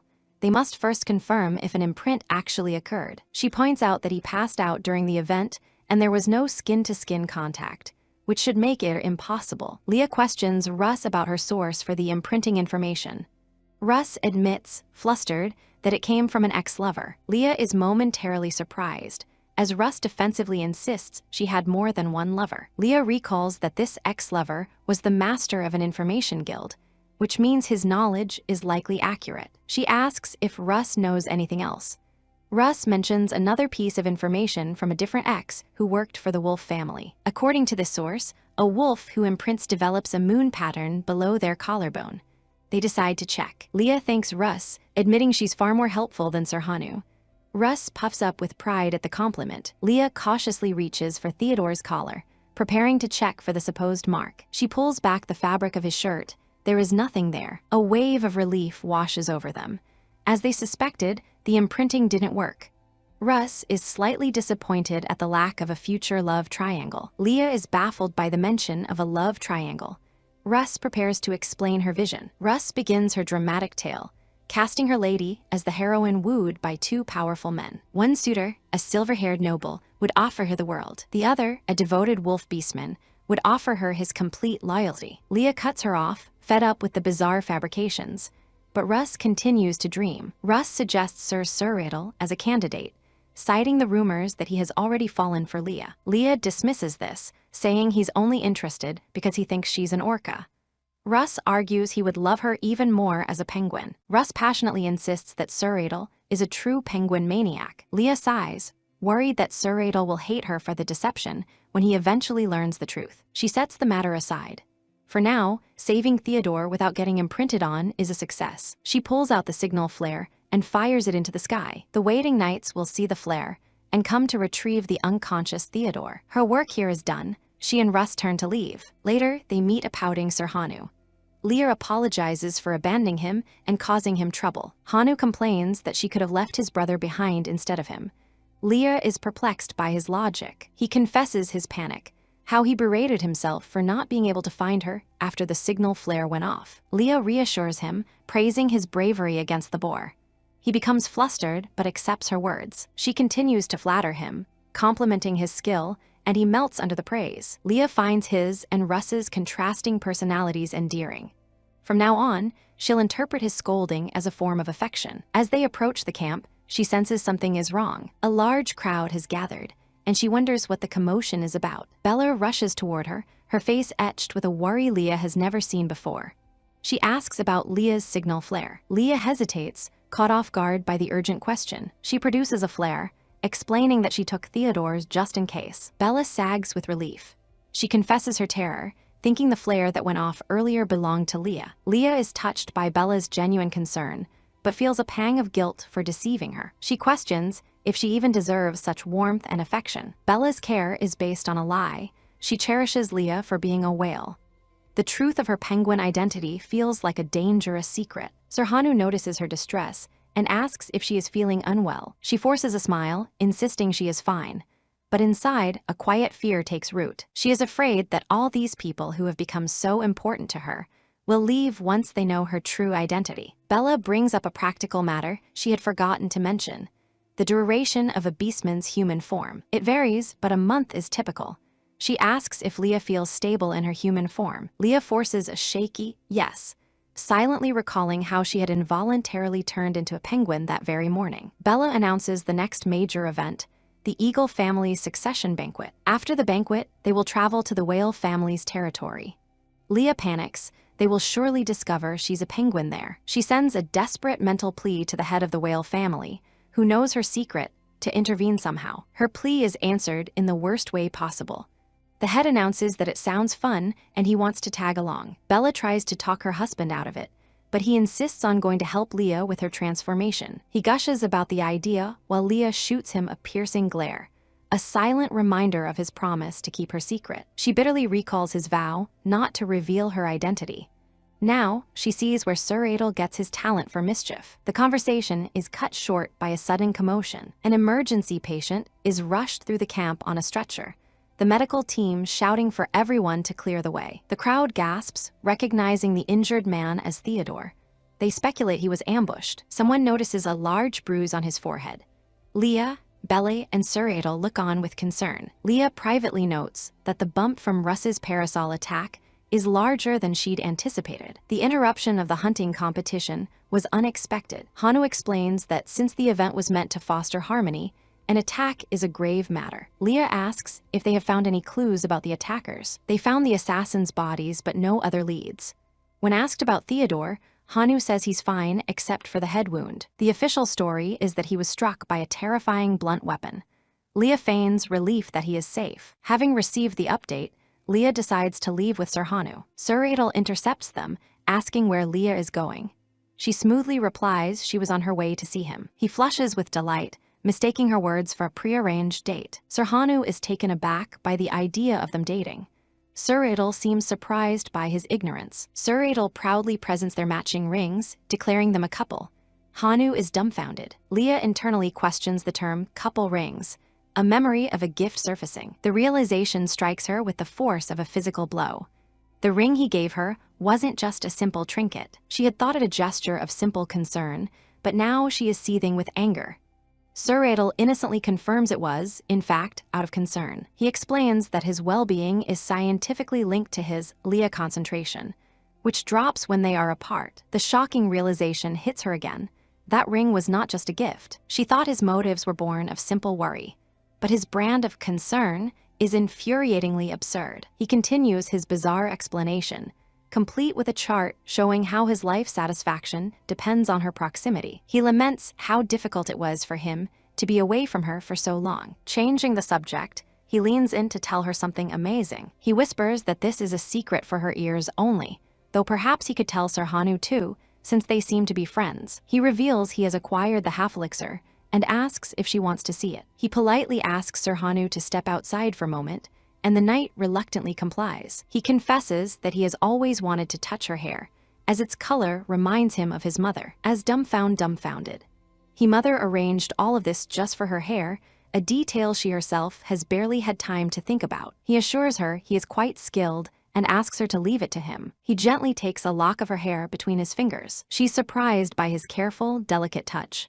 It's just hair, so why is he being so reverent? When he's finished, he proudly presents his work, a beautiful, intricate braid. She notes that this is a task usually left to maids or attendants. He smiles, genuinely pleased that he could be the one to do it for her. To her own surprise, she asks if he will do it again tomorrow. His face lights up as he happily promises to do so. There's something about the way Suuradel looks at her that feels strangely constant. An irrational thought crosses her mind, a feeling that his affection will never change. The thought is persistent, a feeling of unwavering affection from him, even though it makes no logical sense. She reminds herself of the truth. Once he learns she is not a whale, everything will surely change. For now, though, she can only thank him and hope he can continue smiling. His affection feels unconditional. An idea she knows is completely irrational, but the truth hangs over her head. When he learns she isn't a whale, his feelings are bound to change. Still, for this brief moment, she offers her thanks and wishes for his happiness to last. He softly agrees and promises to see her tomorrow. Later, after making her decision, she meets Russ. She sits down with her trusted maid and tells her everything. She explains her reincarnation, this world being a novel, and all the secrets she's kept. Russ listens, then asks her own very practical questions. After a long explanation, Russ finally accepts the unbelievable story, praising her as a very smart penguin. Leah is relieved and deeply grateful for Russ's easy acceptance. It feels good to finally share her burden. Her memory of the novel is incomplete, and she still doesn't know who attacked Theodore. Russ suggests they prioritize avoiding the whale territory. Leah agrees, but says there is something she must investigate first. She is determined to uncover Suuredel's true identity. The events from the novel are coming to pass, meaning the plague that kills pure-blooded humans is also a real and coming threat. To face what's coming, she needs to gather as much information as possible. Russ doesn't understand the connection, as the whale family was barely mentioned in the book. Leah's reason is simple and direct. She is suspicious of him. Russ argues that Suuradel has all the makings of a classic supporting male lead, not a villain. He's handsome, skilled in combat, and possesses powerful magic. He is, by all accounts, perfect. Leah reluctantly agrees, but points out a major inconsistency. In the novel, only humans could use magic. Russ nervously voices the question. Does she think Suuradel is the mastermind behind it all? Leah doesn't know for sure. She just feels that something isn't right and needs to find out what it is. Russ then mentions something she herself has always found strange. Even the strongest beastmen feel an instinctual fear before Suuradel, yet Leah remains completely unaffected. Leah dismisses the idea as impossible, attributing it to his creepy obsession with her. She calls him a stalker, but Russ insists the fear beastmen feel is real and instinctive. Leah reflects that even in her tiny penguin form, she was never afraid of any beastmen. In fact, she felt she could take them all on. Russ has a sudden epiphany.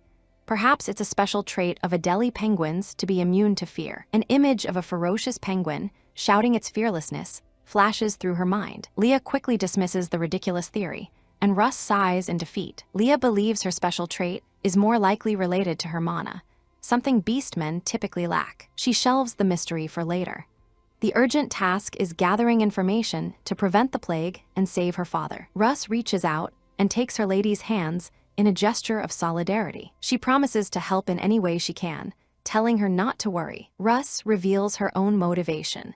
She has many human friends from the Magic Tower, and she cannot bear the thought of them dying. They conclude that if they cannot prevent the plague, they must find someone who can create a cure. They muse about the long-shot possibility of finding a reclusive, eccentric master with the skills they need. Russ acknowledges that finding such a person would be nearly impossible. Then a thought strikes Russ. There is someone they could ask. This person has access to a vast network of information. Taking a deep breath, Russ suggests they go meet them. Leah is shocked. She knows exactly who Russ is referring to, her ex-lover, the information broker. Russ stands firm.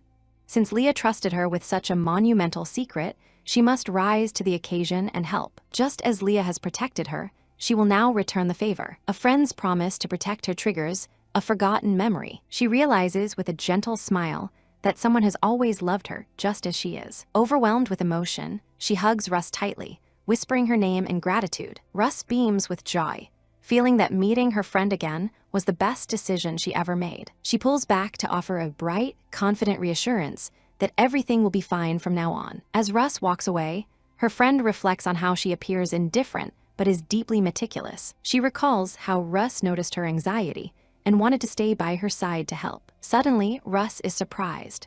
She realizes her friend, who was wandering the city for her master, now seems much more at ease. A silver-haired man appears, asking Russ if her search for her master is finally over. He approaches, repeating his question about whether she has given up the search. Startled by his sudden presence, Russ greets Suuradel, then cleverly asks if he has given up on his own lady. Suuradel smiles slyly, questioning why he would ever need to look for her. He reveals Leah is safe at his home, leaving Russ stunned. She demands to know how long he's known Leah was a penguin. He smirks, stating it was obvious from the beginning to anyone paying attention. Russ worries about Leah finding out, but Suuradel asks why she isn't at the magic tower. She explains she resigned, but stayed out of concern for Leah's secret. Suuradel waves off her worries and offers her a position as Leah's personal maid at Whale House. Russ hesitates, finding the offer good, but suspicious of Suuradel's sudden willingness to help. He explains that Leah has been anxious, and he believes Russ's presence will bring her stability. A realization dawns on Russ. She had always feared this man, but his expression while speaking of Leah is genuine. Uncertain of what is real, she decides her first priority must be to stay by Lady Leah's side. Russ agrees to the arrangement, but Suuradel adds one condition. She must keep their discussion a secret from Leah. Finding it a difficult request, Russ slyly counters that she would be willing to listen if he shared some secrets of his own. Suuradel leans in with a mischievous glint in his eye, tempting her with the thought of Leah's reaction to his secret. The thought of Leah's flustered penguin reactions makes Russ blush, but she admits it would be cute. They seal the deal, with Suuradel promising a photo record of the event. A new alliance is forged. Leah muses that Russ's ex-boyfriend must have moved far away, then asks for any news from the castle. Russ reports that Lord Theodore has confined himself to his room since the hunting competition and likely won't appear at the ceremony. Leah is shocked, as she was told his injury wasn't serious. Russ gets a dreamy expression, declaring she hasn't given up on the exciting love triangle she imagines. Leah dismisses the idea of a marking, wondering what the big deal is. Russ insists she'll change her mind after hearing the origin myth of the beastmen, much to her brother's weariness. Leah's interest is piqued. She asks to hear the myth, wondering if it's connected to the novel she knows. The tale begins with a black wolf who fell deeply in love with a human woman. To be with her, the wolf made a pact with a demon to become human, but love came with a terrible price. The cost was a curse. The intense emotions the wolf felt would be passed down to all his descendants. This is the origin of the marking among wolf beastmen, an overwhelming rush of emotion for their fated one. Leah finds it unfair. Leah points out that the story only explains the marking, not the origin of all beastmen. Her companion somberly states that part is next, and it is not a happy story. The wolf and his human lover started a family, enjoying a brief period of peace, but humanity rejected them, branding them as unnatural monsters. The cruel persecution they faced as a family only grew worse with time. One day, the cruelty culminated in tragedy when their child was killed by humans. Consumed by grief and rage, the black wolf sought out the demon once more. He made a desperate wish to fill the entire continent with beastmen. His hope was that they would become so numerous they could never be persecuted again. And so, animals began to turn human. Leah asks about the price for this second wish. The man explains that beastmen can't hold their human form for long, with the black wolf's time being the shortest. Leah finds the tale plausible, but wonders if it is actually true as their carriage rolls to a stop. Russ notes their arrival, ready to take the lead. She prepares to handle the situation with a few necessary lies, telling her companions to focus on protecting Leah. Her companions stand ready, affirming their duty to protect their lady. Leah is excited to finally arrive at the Information Guild to meet Russ's acquaintance. Inside, a man with blonde hair wonders who could be visiting him. Leah can barely contain her excitement as she arrives at the Guild of Ypres's person. The bartender greets them with a hearty welcome. His friendly demeanor vanishes as he recognizes his visitors. Russ steps forward with authority, demanding to be taken to Jack immediately. The man blocks their way, stating that her companions cannot proceed further, even if they are her servants. He remains firm, refusing them entry. Russ is annoyed, questioning if Jack ordered this new protocol. The man flusters, insisting that Jack still holds Ypres in high regard. He explains that Jack is only expecting Ypres and no one else, as he moves to bar the door. Leah, unconcerned with the rules, strides past him, eager to get inside. She is thrilled by the sense of adventure, though she wonders if the place is dangerous. Russ assures her that her black bull of a guard will protect her, though he dryly notes he never said it wasn't dangerous. Leah clutches the protective ring from Suuradel, feeling secure with her companions by her side. Suddenly, a trap is sprung. Russ shields Leah from harm, furious at the attack. The gatekeeper protests, repeating his warning that unauthorized people are denied entry. Hanu draws his sword, arguing that being with Russ should be all the clearance they need. Russ is enraged, shouting that denial is one thing, but a physical attack is another. She worries Leah could have been hurt. The man is stunned to learn Leah is a noble. Russ scolds him harshly and vows to report him to his boss. Leah is filled with anticipation, wondering if the imposing guild master she imagines is just ahead. She spots a likely door and eagerly asks if that's his room. Just as she reaches for the door, a voice tells her to wait. Inside, Jack is giving frantic instructions to his subordinate. The guild master is in a complete panic, fussing over his appearance and how to greet his guest.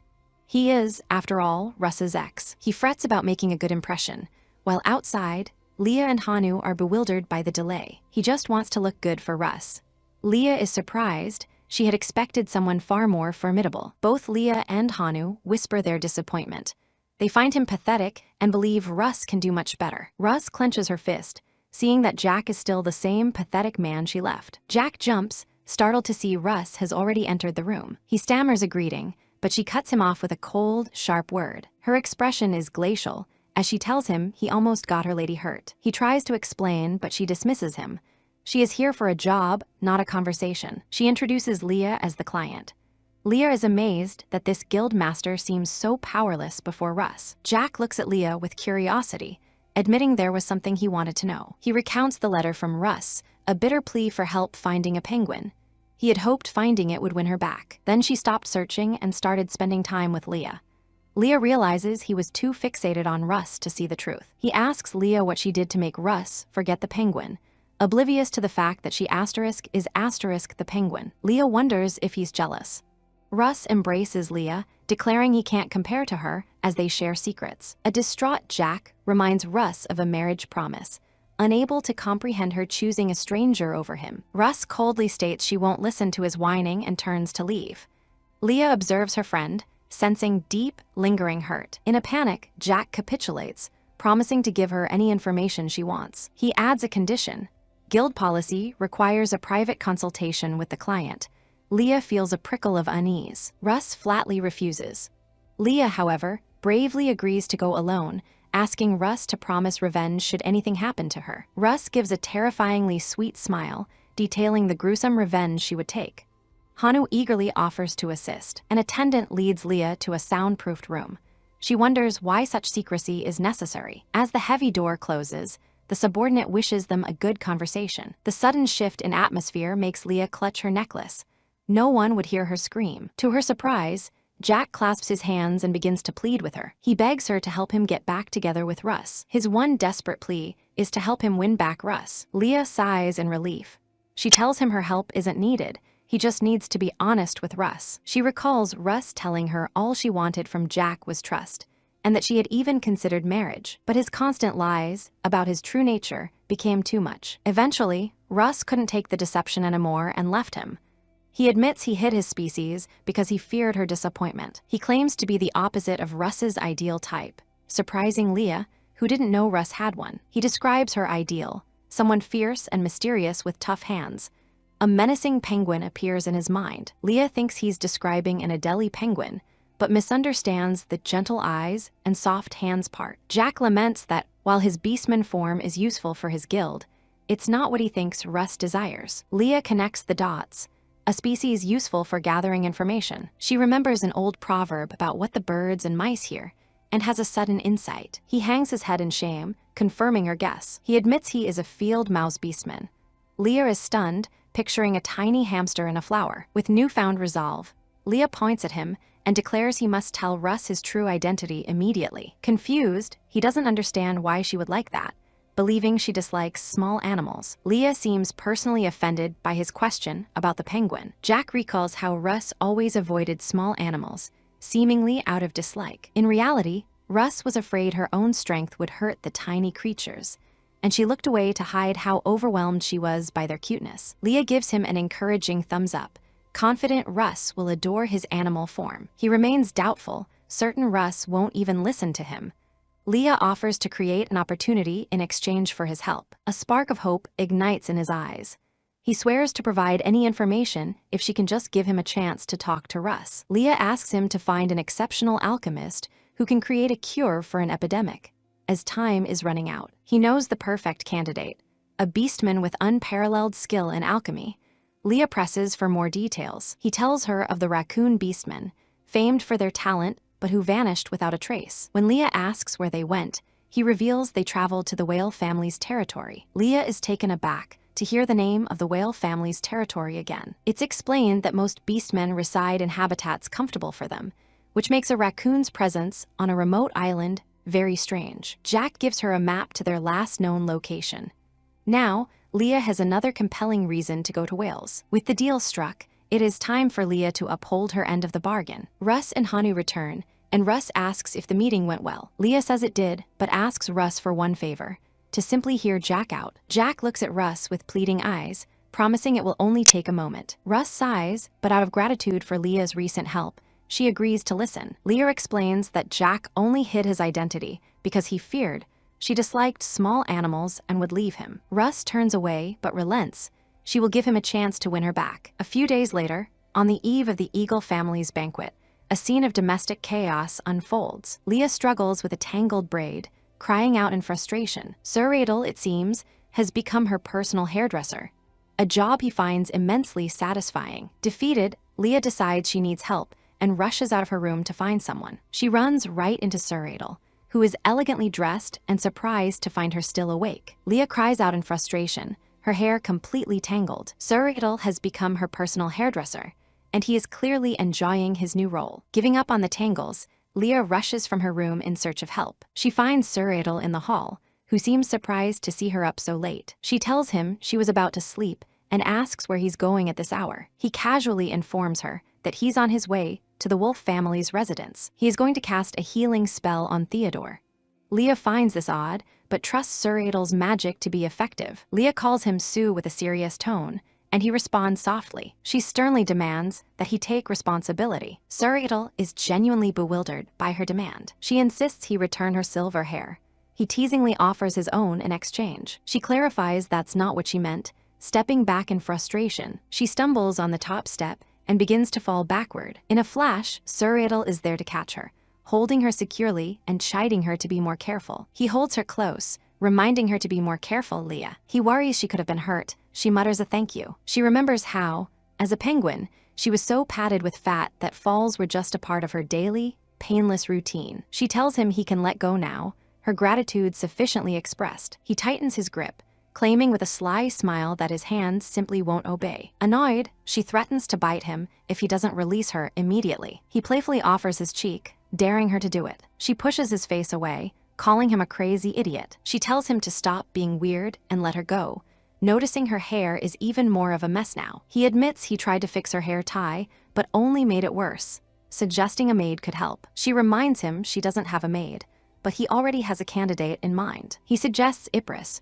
who recently left the magic tower to join his household. He points out that since Ypres is Hanu's sister, it will be easy for them to become friends. Leah clenches her fists, realizing this is a perfect opportunity. Suuradel presses his point, suggesting that Ypres, being a minority herself, will understand Leah's needs. He takes her thoughtful silence as consent and promises the maid will arrive in 2 days. Leah agrees, her heart soaring at the thought of having Russ close by, even in Wales. Suuradel gently touches a strand of her hair, noting her pleasant scent. She questions his sense of smell, suggesting the fragrance is probably his own. He adds that he will give her a gift after the party, just before he leaves.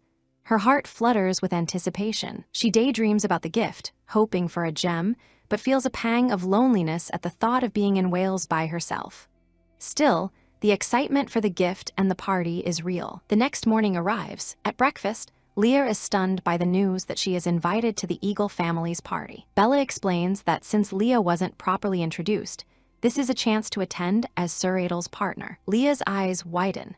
Attending the party means she might finally meet her father. She eagerly accepts the invitation, thrilled by the dual prospect of a gift and a family reunion. Suuradel's brother then asks for a dance, admitting he's a bit nervous. Leah confesses she has never danced, so Hanu offers to teach her. Bella smiles, pleased at Leah's happy reaction, and admits she should have asked sooner. With a slightly unsettling laugh, she reveals she already had a dress made for Leah, just in case. The preparations, she warns, will involve a very busy schedule. Leah swallows nervously, intimidated by Bella's intense look as she asks what the schedule entails. Later, finally dressed for the ball, Leah reflects on the ordeal it took to get ready. She's endured a whirlwind of fittings and preparations, so busy that she still hasn't received Suuredel's promised gift. Now at the grand party, she scans the crowd, but there is no sign of her father. Suuradel notices her searching gaze.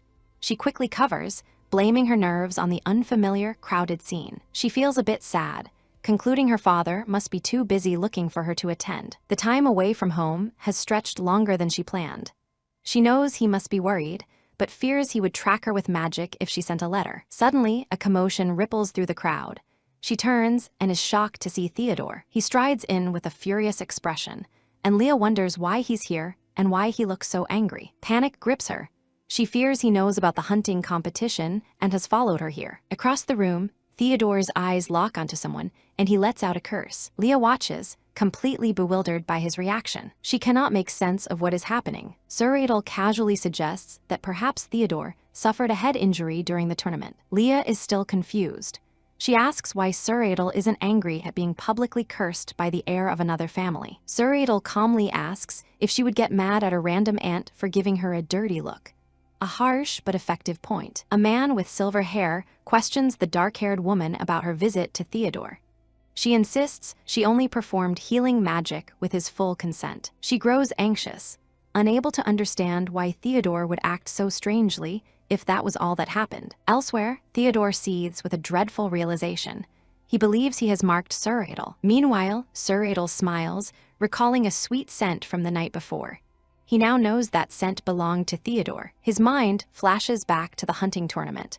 He remembers seeing a distinctive ring on Theodore's hand. The memory takes him back to that fateful day. He remembers a moment with a mysterious hooded figure.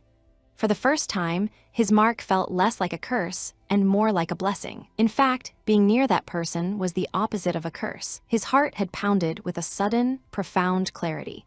He knew he had been living his entire life just for that encounter. The feeling was so overwhelming. He would have sold his soul to a demon just to hold on to it. But his consciousness failed him before he could see the face of the one he had marked. When he awoke, he expected to find the wolf family's moon tattoo, but it was nowhere to be found. He now understands the ritual's requirements. The mark was incomplete because it lacked the necessary physical contact. As a result, a terrible fever has plagued him ever since. He was forced to hide his condition with temporary magic to maintain his strong facade. He languishes, trapped by his illness. He knows he won't be free until the mark is finally and truly completed. The name echoes in his mind, and his resolve hardens. If Suuradel is the one, then everything has changed. He strides purposefully through the halls of his family home. He finds his mother and commands her to stop the search for his marking partner. She is taken aback by his sudden return from the banquet. His mother expresses her confusion and deep concern. His very life is at risk if the mark remains incomplete. Theodore, weak but resolute, insists he will find another solution. His mother despairs at his stubborn resistance, even in the face of the sickness. She realizes arguing is futile.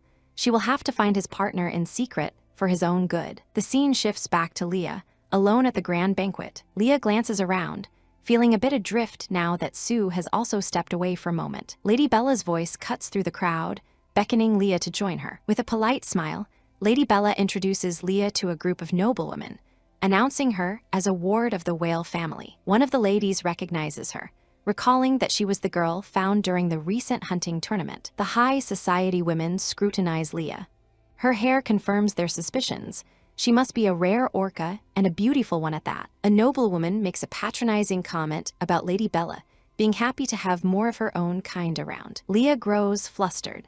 She was not prepared to be introduced to the matriarchs of the most powerful families in the empire. Lady Bella smoothly steers the conversation, noting her own son's unique nature and how long it's been since she's seen hair like Leah's. The women quickly adjust their tone, reinterpreting his uniqueness as a sign of supreme strength, having no natural predators. One of them cuts to the chase, slyly asking if Bella plans to match Leah with her son. Bella dismisses the notion outright, explaining that Suuradel has no interest in marriage.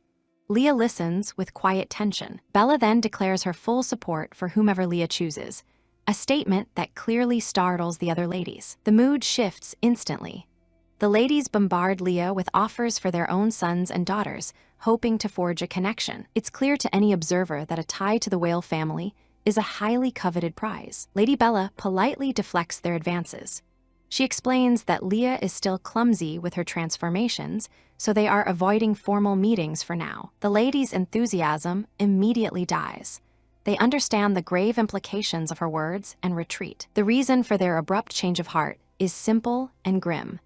A beastkin's ability to transform is tied directly to their life. The form beastkin is in at the moment of death is the form they keep forever, making them unidentifiable if they die as an animal. This vulnerability makes them easy targets. They are often hunted or fall victim to crimes while in their animal forms. Leah finally understands. Lady Bella's comment about her being clumsy was a shield, not an insult. Their matchmaking plans foiled, the noblewomen make a hasty retreat. Leah exhales a long breath of relief. The ordeal is finally over. Lady Bella smiles warmly, encouraging Leah to relax and enjoy her first banquet now that the introductions are done. With newfound excitement, Leah decides it's time to find some delicious food and finally enjoy the party. Her relief is short-lived, however. The encounter with the ladies was merely the first of her trials. A slick young nobleman approaches her, flattering her before asking for dance. Leah calmly informs him that Suuradel is her partner, effectively shutting him down. His confident expression falters. Undeterred, another suitor approaches, inviting her for a private chat on the terrace. She offers to bring Suuradel along, making it less awkward. He suddenly remembers a pressing appointment and flees. That makes two down. The strategy proves effective. Using Suuradel's fearsome reputation, she effortlessly wards off several more advances. Meanwhile, Suuradel watches, amused. She muses on the power of Suuradel's name while finally enjoying her cake. It's an effective, if puzzling, deterrent. She finds herself wondering what he does to inspire such fear. Her eyes scan the ballroom and land on him. He is speaking with a woman, and the tension between them is thick enough to cut with a knife. He compares the woman's demeanor to that of a rabbit before a starving lion. His words are as sharp as his gaze. He then declines her request for a dance with a pleasant smile, stating he dislikes being around people who fear him. He adds, with an air of finality, that he prefers the company of confident penguins. Hiding nearby, Leah is completely baffled by his excuse. The woman erupts in fury, accusing him of spreading absurd rumors. She scoffs at the idea of him liking an ugly penguin. Suuradel's smile vanishes, replaced by a chilling silence as a dark aura envelops him. Leah has seen enough. Annoyed by the woman's desperate persistence, she steps forward, surprising Suuradel. She directly confronts the woman, telling her to leave him alone since he has already said no. The woman sneers, dismissing Leah as a mere charity case of the whale family and warning her to stay out of it. Leah stands her ground, declaring she can't possibly stay out of it. She points at Suuradel, proclaiming him as her partner. She repeats her challenge, demanding to know why the woman won't take no for an answer. The woman scoffs at Leah's claim, belittling her status as a killer whale protected by the whale family. She insists that Leah, who is only present through Lady Bella's charity, has no right to interfere. Leah refuses to back down, insisting that she must get involved. With unwavering confidence, she declares again that he is her partner. Suuradel is clearly entertained by this turn of events. Leah doubles down, confirming her claim. Satisfied, Leah turns to leave, bidding Sue to follow her. He readily agrees, taking her hand as they walk away from the scene. He pulls her into an embrace, and she grumbles at him. An escort was all she asked for, not a hug. He counters playfully, reminding her that she embraced him just last night. The spurned woman watches them, shocked. Leah protests that it was a one-time thing, but the woman has heard enough to draw her own conclusions. The woman flees, utterly scandalized by her misunderstanding. Leah panics about the new rumor, but Suuradel calmly assures her he will handle it. He smiles at Leah, asking if she heard what he said earlier. He playfully wonders aloud if he claimed his favorite food was penguins. Leah is momentarily captivated by his radiant smile. He notices her silence.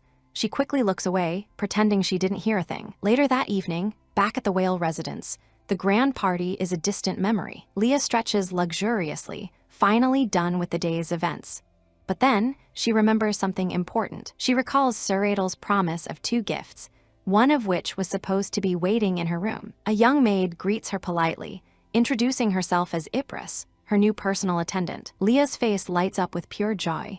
It's her dear friend Russ. She throws her arms around the maid, exclaiming that Russ is the best present she could have asked for. Russ explains she was just about to look for Leah, sparking Leah's curiosity. The reason for her search is simple. She needs to ask Leah how to transform into an animal. She must travel to the whale territory to help with an epidemic and wants to avoid any embarrassing, accidental transformations. She offers to give Leah some special training in return. Russ struggles to find the words to explain the process. She likens it to breathing, an unconscious act that is nearly impossible to describe, leaving Leah more confused than before. For beastmen born as humans, shapeshifting is an innate ability, not a learned skill. Even so, Russ has an idea. She presents a large, heavy sack, hoping it will help. Leah peers at the sack, curious about its contents. With a dramatic flourish, Russ prepares for the grand reveal. The sack spills open, revealing a hoard of shimmering jewels. Russ recalls Leah's fondness for rocks as a penguin and hopes this will help her tap into that memory to transform. Leah is deeply touched by her friend's incredible thoughtfulness and pulls her into another hug. Russ suggests finding a basket for the jewels, lest they get stolen. Leah enthusiastically agrees. Leah can barely contain her excitement. She is eager to become a penguin again. She focuses on her friend's words, trying to treat the transformation not as a difficult task, but as a natural change of mindset. She gathers the glittering jewels, promising them she'll sit on them soon enough. To her own astonishment, it works. She suddenly finds herself in penguin form, shocked and delighted. She hears footsteps outside her door and happily assumes Russ is returning. Proudly perched atop her pile of treasures, she prepares to show off her successful transformation. Russ enters, praising her genius, but Suuradel walks in right behind her. He asks Leah if she received his present. He then inquires if he may still tend to her hair, even with a new maid. He remains completely oblivious to the small penguin on the floor. Leah freezes in place. Suuradel finally notices her, casually remarking that the penguin seems to be enjoying itself. Panic floods her tiny penguin brain. What is she going to do? Does he recognize her? Of course he recognizes her. The realization hits her with full force. He's seen her as a penguin many times before. Suuradel pops his head back into the room, apologizing for having forgotten something. Stuck on her pile of gems, Leah can only manage a small, questioning squeak. He smiles, holding up a small purple object. He bids Leah farewell, using her name without a hint of surprise. The use of her name stuns her. She flaps her wings wildly, trying to get his attention. She waddles after him as fast as her little feet can carry her, squawking indignantly. He turns, feigning ignorance. He playfully asks if she's upset that he's not surprised by her current form. She confirmed his suspicion with a series of frantic squawks. He gently picks her up, his expression unreadable. He then quietly confesses what she never suspected. He knew she was Adelia from the very beginning. He repeats himself, letting the weight of his words sink in. He has always known her true identity. Leah is utterly floored.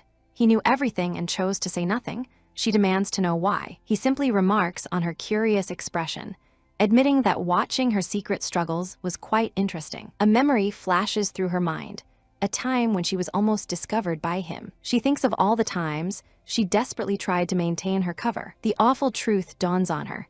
He was secretly laughing at her the whole time. She attacks him with all her penguin might. He dodges her pecks with a laugh, teasingly asking if she's already seeking a kiss. She is enraged by his casual deception and flails furiously. Russ returns, noticing the dropped basket and then the scene unfolding with Suuradel.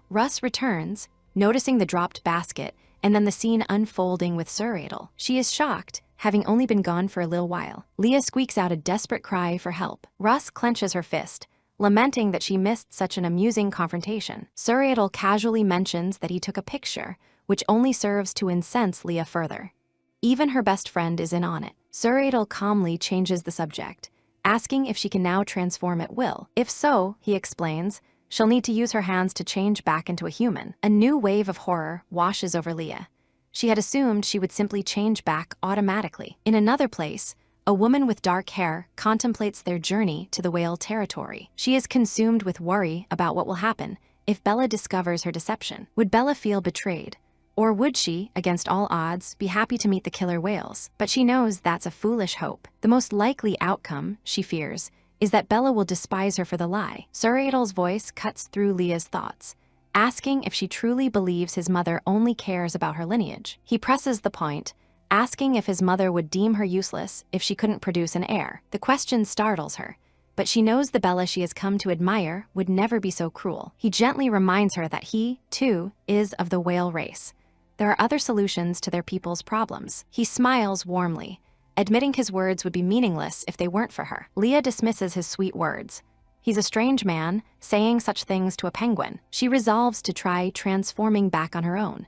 She has to get to the whale territory to save her father. But after many minutes of trying every method she can think of, she fails. She slumps in defeat, unable to do it. Russ looks on with concern before hesitantly offering a last resort, a way to force the transformation. He smiles warmly, admitting his words would be meaningless if they weren't for her. Leah is internally flustered, finding him peculiar. Russ urges her to focus on the feeling of her earlier transformation. Leah droops, sadly acknowledging that she already knows. She steals her resolve one last time.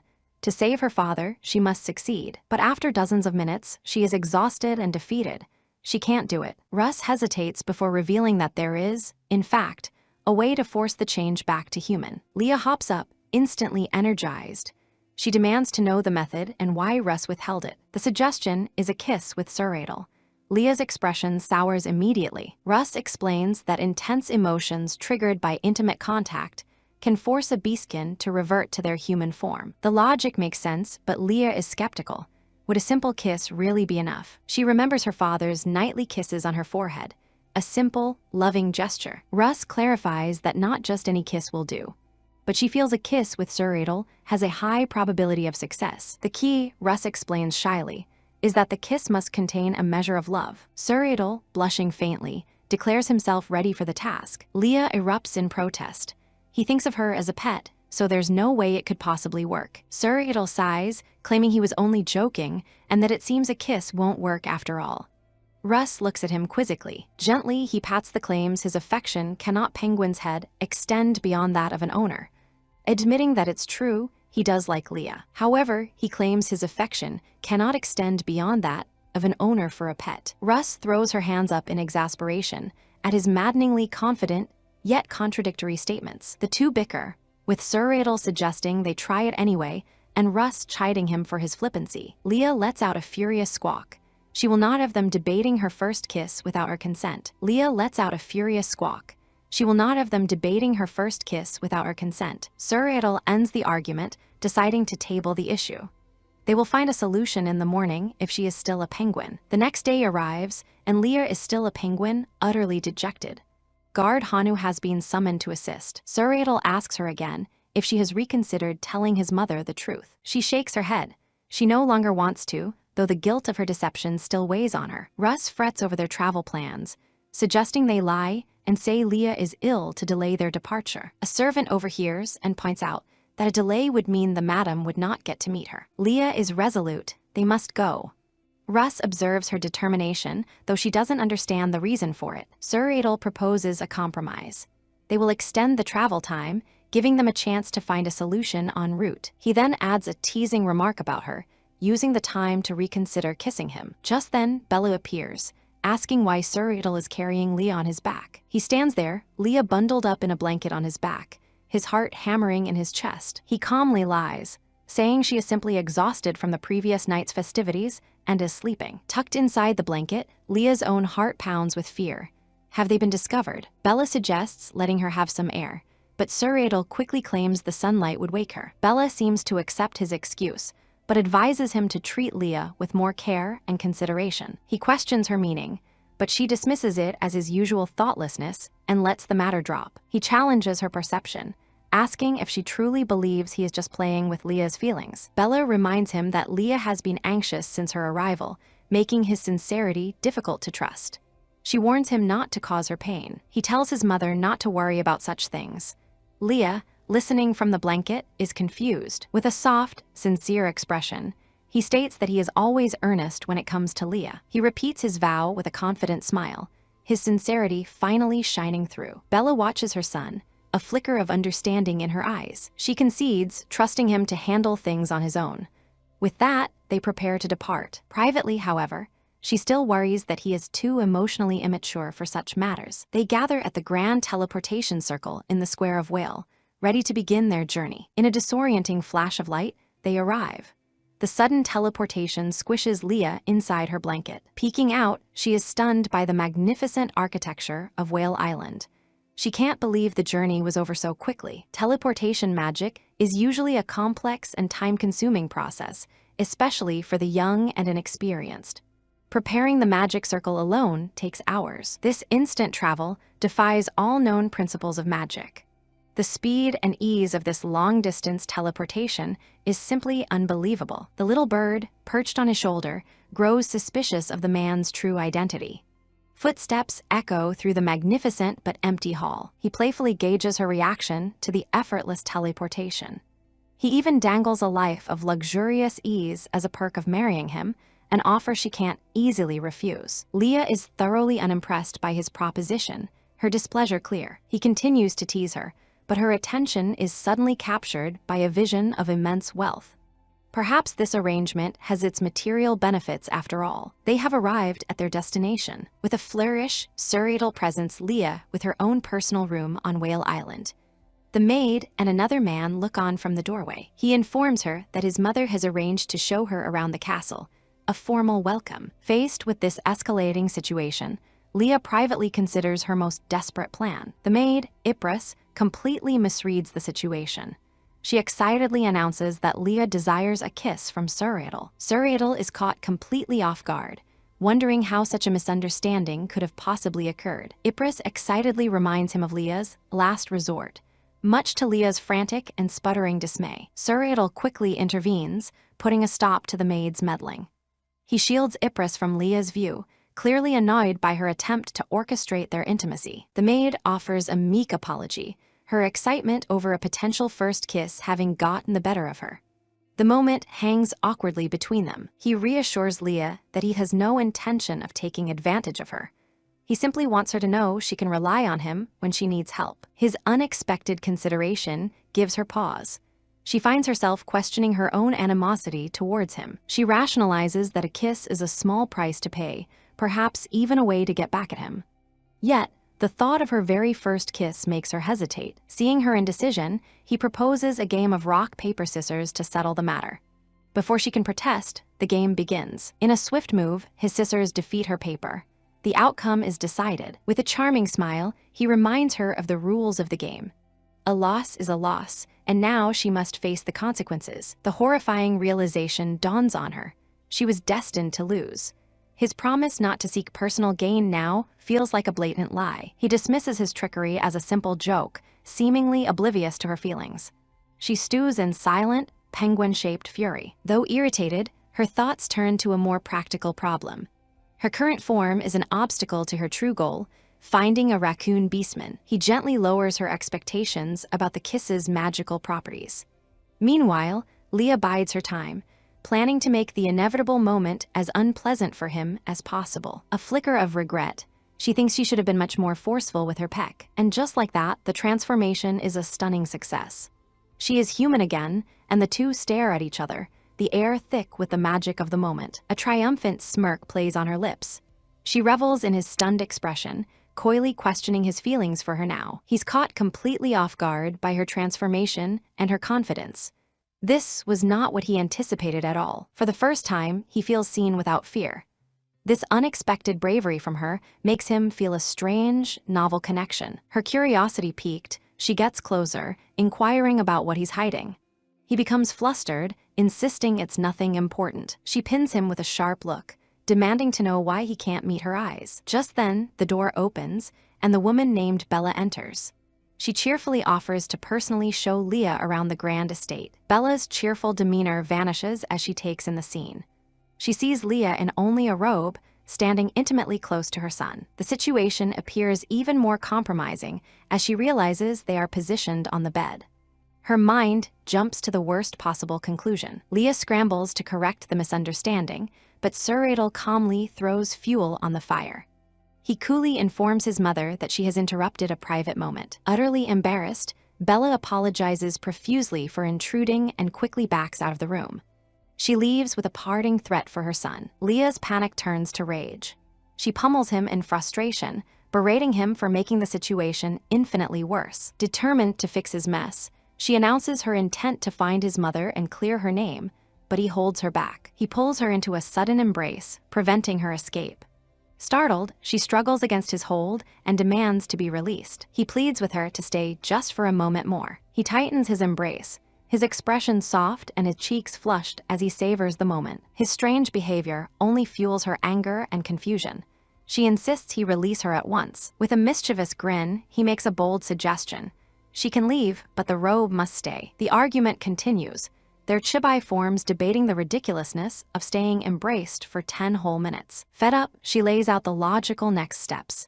She needs to get dressed and clear the air with his mother, and he needs to leave her room. Her suggestion sparks an idea.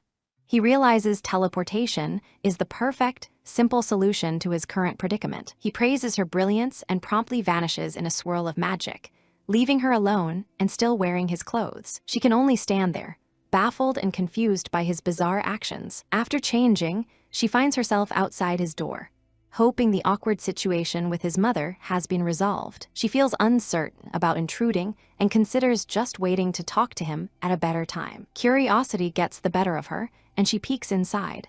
She's surprised to see Lady Bella is in the room. The furious expression on Bella's face tells her everything.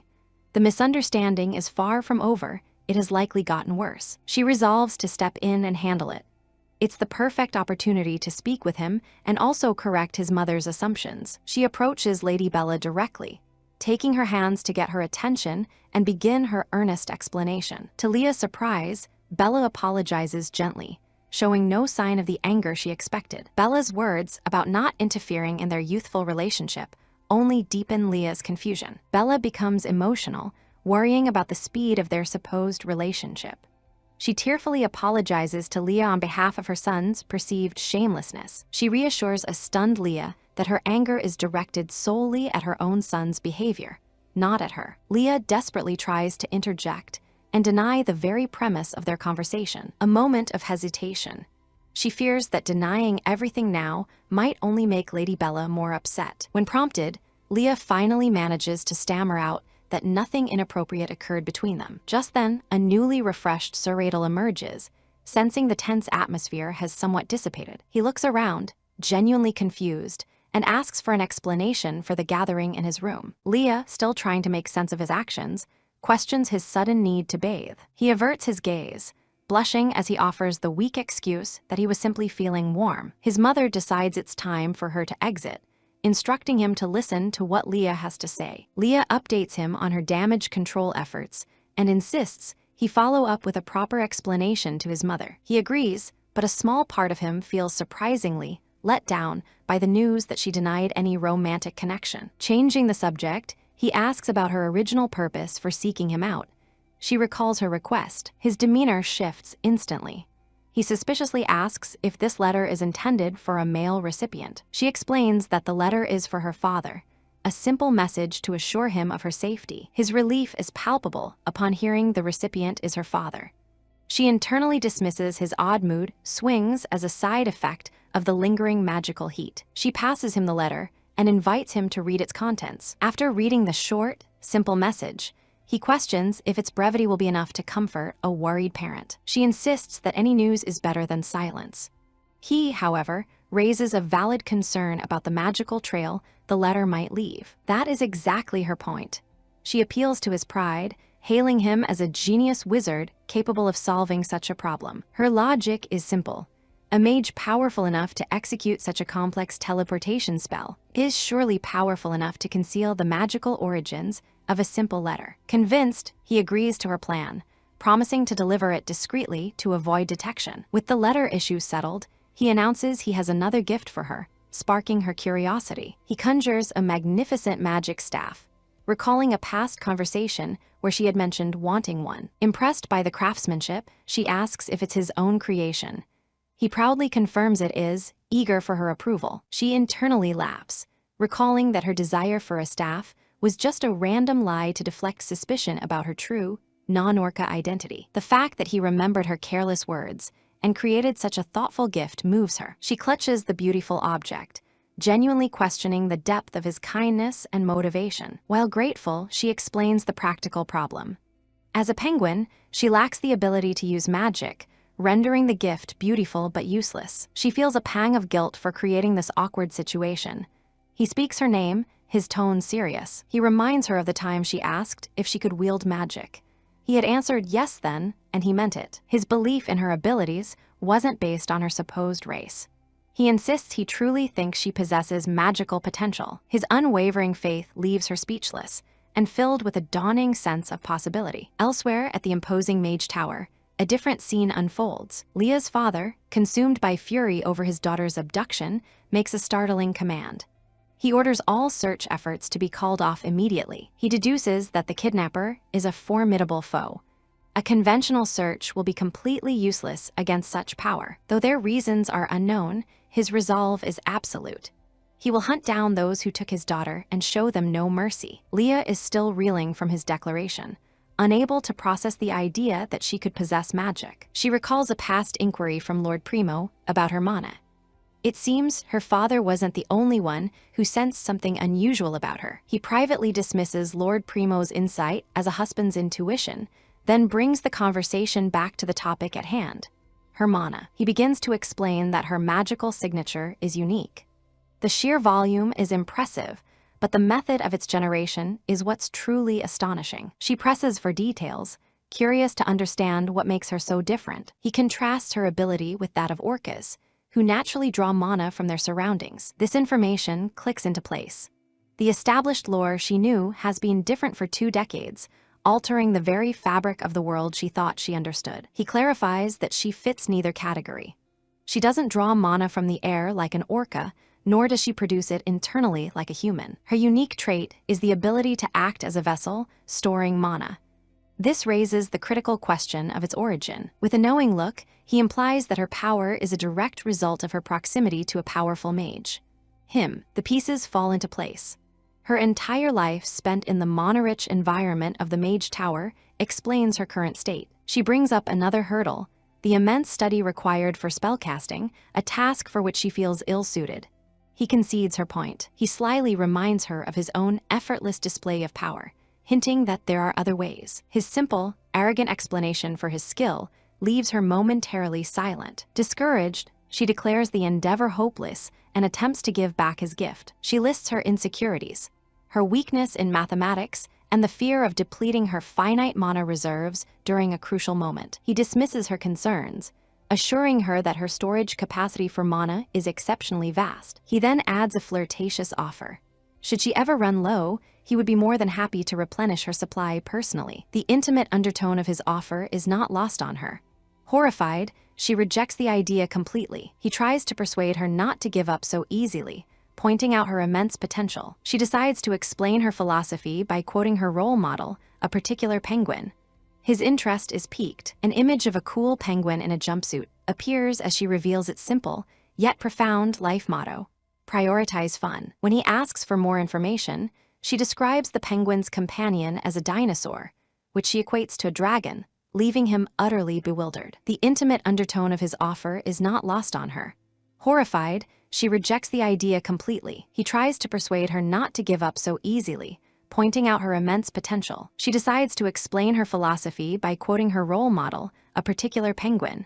His interest is piqued. An image of a cool penguin in a jumpsuit appears as she reveals its simple, yet profound life motto: prioritize fun. When he asks for more information, she describes the penguin's companion as a dinosaur, which she equates to a dragon, leaving him utterly bewildered. He confesses with a smile that he anticipated her reluctance and prepared for it. He starts with the basics, explaining that a staff is fundamentally a tool for stabilizing magical energy. This staff, however, is special. He has preloaded it with spells, allowing her to bypass the difficult calculations and cast magic instantly. Her excitement is renewed. He assures her the process is simple and suggests they begin her training the next day. He gently offers to tie up her hair for her. She agrees, a little flustered by the casual intimacy of the gesture. The reality of the situation sinks in, and she is filled with giddy excitement at the prospect of wielding magic. A wave of doubt washes over her.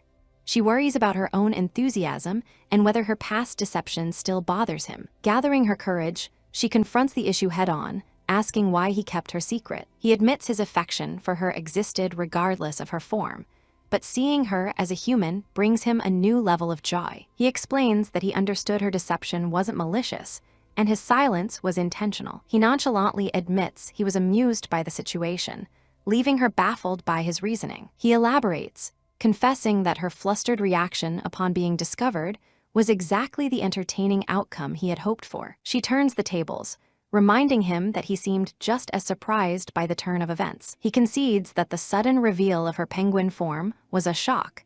This prompts her to question his hasty retreat. He explains his retreat as an attempt to grant her privacy, a logic she finds deeply flawed. He gently lifts her chin, expressing his complete and unwavering trust in her. She finds herself flustered by his forwardness. He has a knack for saying the most disarming things with utter sincerity. He compliments the softness of her hair, which she playfully counters by complimenting his own. An idea strikes her, and she makes a sudden demand. With a bright, eager smile, she declares her intention to feel his hair for herself. As she touches his hair, she's surprised by its texture, finding it both soft and pleasantly wavy. She breathes in deeply, discovering an appealing scent as well. The fragrance is crisp and clean, evoking the feeling of a cool ocean breeze. She looks at him with genuine appreciation, complimenting him on the pleasant experience. The intimacy of the moment makes him blush. He makes an excuse about his mother waiting and prepares to leave. With a flash of magic, he's gone, leaving her to process the sudden departure. She reflects on the moment with a touch of regret, wishing it had lasted just a bit longer. Alone, Suuradel processes his emotions.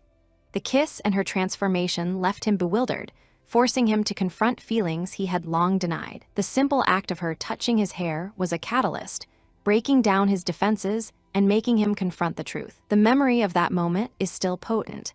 His heart had pounded in his chest with an intensity he'd never felt before. A groundbreaking realization dawns on him.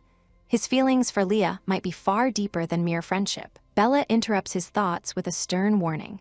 She will not tolerate him toying with Leah's affections. He challenges her assumption, questioning if her doubt stems from his own past behavior and detached nature. She concedes that this is out of character for him, but her primary concern is protecting Leah from potential heartbreak. He states it plainly, leaving no room for doubt. His feelings for Leah are sincere. His direct and heartfelt admission leaves his mother completely speechless. He reaffirms his sincerity, making it clear that his intentions are serious. He acknowledges the potential for rejection, but declares his own commitment is absolute. He will not give up on her. He reflects that his feelings for Leah feel destined, an unavoidable conclusion to their time together. He reveals the truth that connects all the dots. Leah is the very same penguin from the Mage Tower. The news that Leah is not an orca, but a penguin, is another shocking revelation for Bella. She understands the significance immediately. That small penguin was the first creature to ever show him acceptance instead of fear. In a world where his power isolated him, the penguin's fearlessness was a beacon of light. To a boy defined by loneliness, that small creature represented salvation and unconditional companionship. With this new understanding, there is one final, crucial thing she needs to know. She asks if he has transferred his profound attachment from the penguin to the woman she has become. Overcome with emotion, she weeps with relief. Her deepest fear was that her son would be left utterly alone in the world. As he comforts his crying mother, she voices her concern about Leah's true race and whether it disappoints him. He insists that her race is irrelevant. The joy of having her in his life surpasses any preconceived expectations. He gently takes her hands, reaffirming that her happiness and their family bond are what truly matter to him. With her worries assuaged, she gives him her full support, urging him to win Leah's heart. Full of newfound resolve, he promises his mother he will give it his all. But before romance, there is duty. A mountain of paperwork neglected by his father awaits his attention. His mother wishes him well on his administrative tasks and turns to depart. He questions her destination, and she cheerfully announces her plan to visit Leah. He playfully stops her, arguing that since she is also responsible for his father's absence, she should share the burden of his work. His attempt at roping her into his work is met with a stern, unimpressed glare. He quickly shifts his argument, appealing to her sentimentality. He asks her to allow Leah the dignity of revealing her own secret. She points out the hypocrisy of his request, as he is the source of her knowledge. She also admits she would have been disappointed had they not been dating. She confesses her preference, but reaffirms that it would not have altered her fundamental acceptance of Leah. He acknowledges her sincerity, but stresses that Leah herself is deeply worried about this very issue. His primary concern is protecting Leah's feelings from any hint of disappointment. He reveals the depth of his protective feelings, wanting to shield her from any potential pain. After a session of shared work, he expresses his gratitude for her help. She recalls an item she was meant to deliver, a message from his father. He accepts the card, his expression unreadable. A quick glance at the card changes his plans. He informs his mother her visit to Leah will have to be postponed. His father's message was a suggestion for a date, an opportunity he intends to seize immediately. Suuradel suddenly appears before Leah, who is surprised to see him so late. Beaming with joy, he makes a simple, direct confession of his feelings. He follows his declaration with a hopeful question, rendering her momentarily speechless. She assumes his cheerful demeanor is a result of clearing things up with his mother. She offers a reserved, but not negative, response. He seizes the opening, taking her hand and proposing a date, which surprises her with its suddenness. He reveals his father's tip about a local night market, suggesting it would be a fun outing for them to share. The thought of a night market sparks her interest. Her mind immediately goes to the romantic tropes of storytelling. A night market is the perfect setting for a significant event. More importantly, this could be her chance to find the raccoon beastkin she's been searching for. This date is now a mission. This could be my one chance to meet a raccoon beastkin. I'm definitely going. Upon arriving, Leah is captivated by the magnificent surroundings. She feels a sense of wonder and excitement for the day ahead. Sue notices her admiration for the magical staff he gifted her. She happily admits she loves it and can't wait to finally use magic. Sue announces his intention to practice his animal transformation at the sea tomorrow. He offers to teach her about mana then, as well. Leah questions if he has the time for that. He nonchalantly explains it's a perfect excuse to slack off while his mother handles his work. They mutually decide it's time to begin exploring the area in earnest. A thought occurs to Leah. Splitting up would make searching for the raccoon beastkin more efficient, and it might put her companions at ease. She suggests that she and Sue will search together, sending her two escorts, Hanu and Russ, off on their own. Hanu immediately objects, citing his duty as her escort prohibits personal time. Russ swiftly jabs him in the side. Russ cheerily shoos a bewildered Hanu away, wishing Leah and Sue a pleasant date. The suggestion leaves Leah completely lost. She turns away, irritated by the assumption. The idea that she and Sue are on a date is utterly absurd to her. She can't comprehend how anyone could mistake them for a couple. Sue seems to share her sentiment, a subtle gesture betraying his own denial. Hanu's formal protest about his duties as an escort echoes his earlier complaint. Russ once again shoves him along, enthusiastically wishing the pair a good date, much to Leah's continued confusion. Leah dismisses the very notion with a scoff, completely annoyed by the idea of a date. She continues to fume, finding it preposterous that anyone would see them in a romantic light. Sue bluntly points out that to any observer, they do indeed look like a couple. The realization hits Leah with a jolt. Taking charge of the situation, Sue decides to make the most of their perceived status. He proposes they pretend to be a couple just for today, noting its personal significance. He then surprises her with a kiss to her hand. He gently leads her away, and she decides to tolerate it for today. After all, he did give her the staff and help with her father. While enjoying a snack, Leah worries their fun is distracting from her goal. Yet she can't shake the feeling that something significant is about to happen. Her attention is suddenly drawn to a pair of figures in the crowd. Their furtive behavior immediately strikes her as suspicious. Her suspicions are confirmed as she witnesses one person deftly steal a notebook from the other.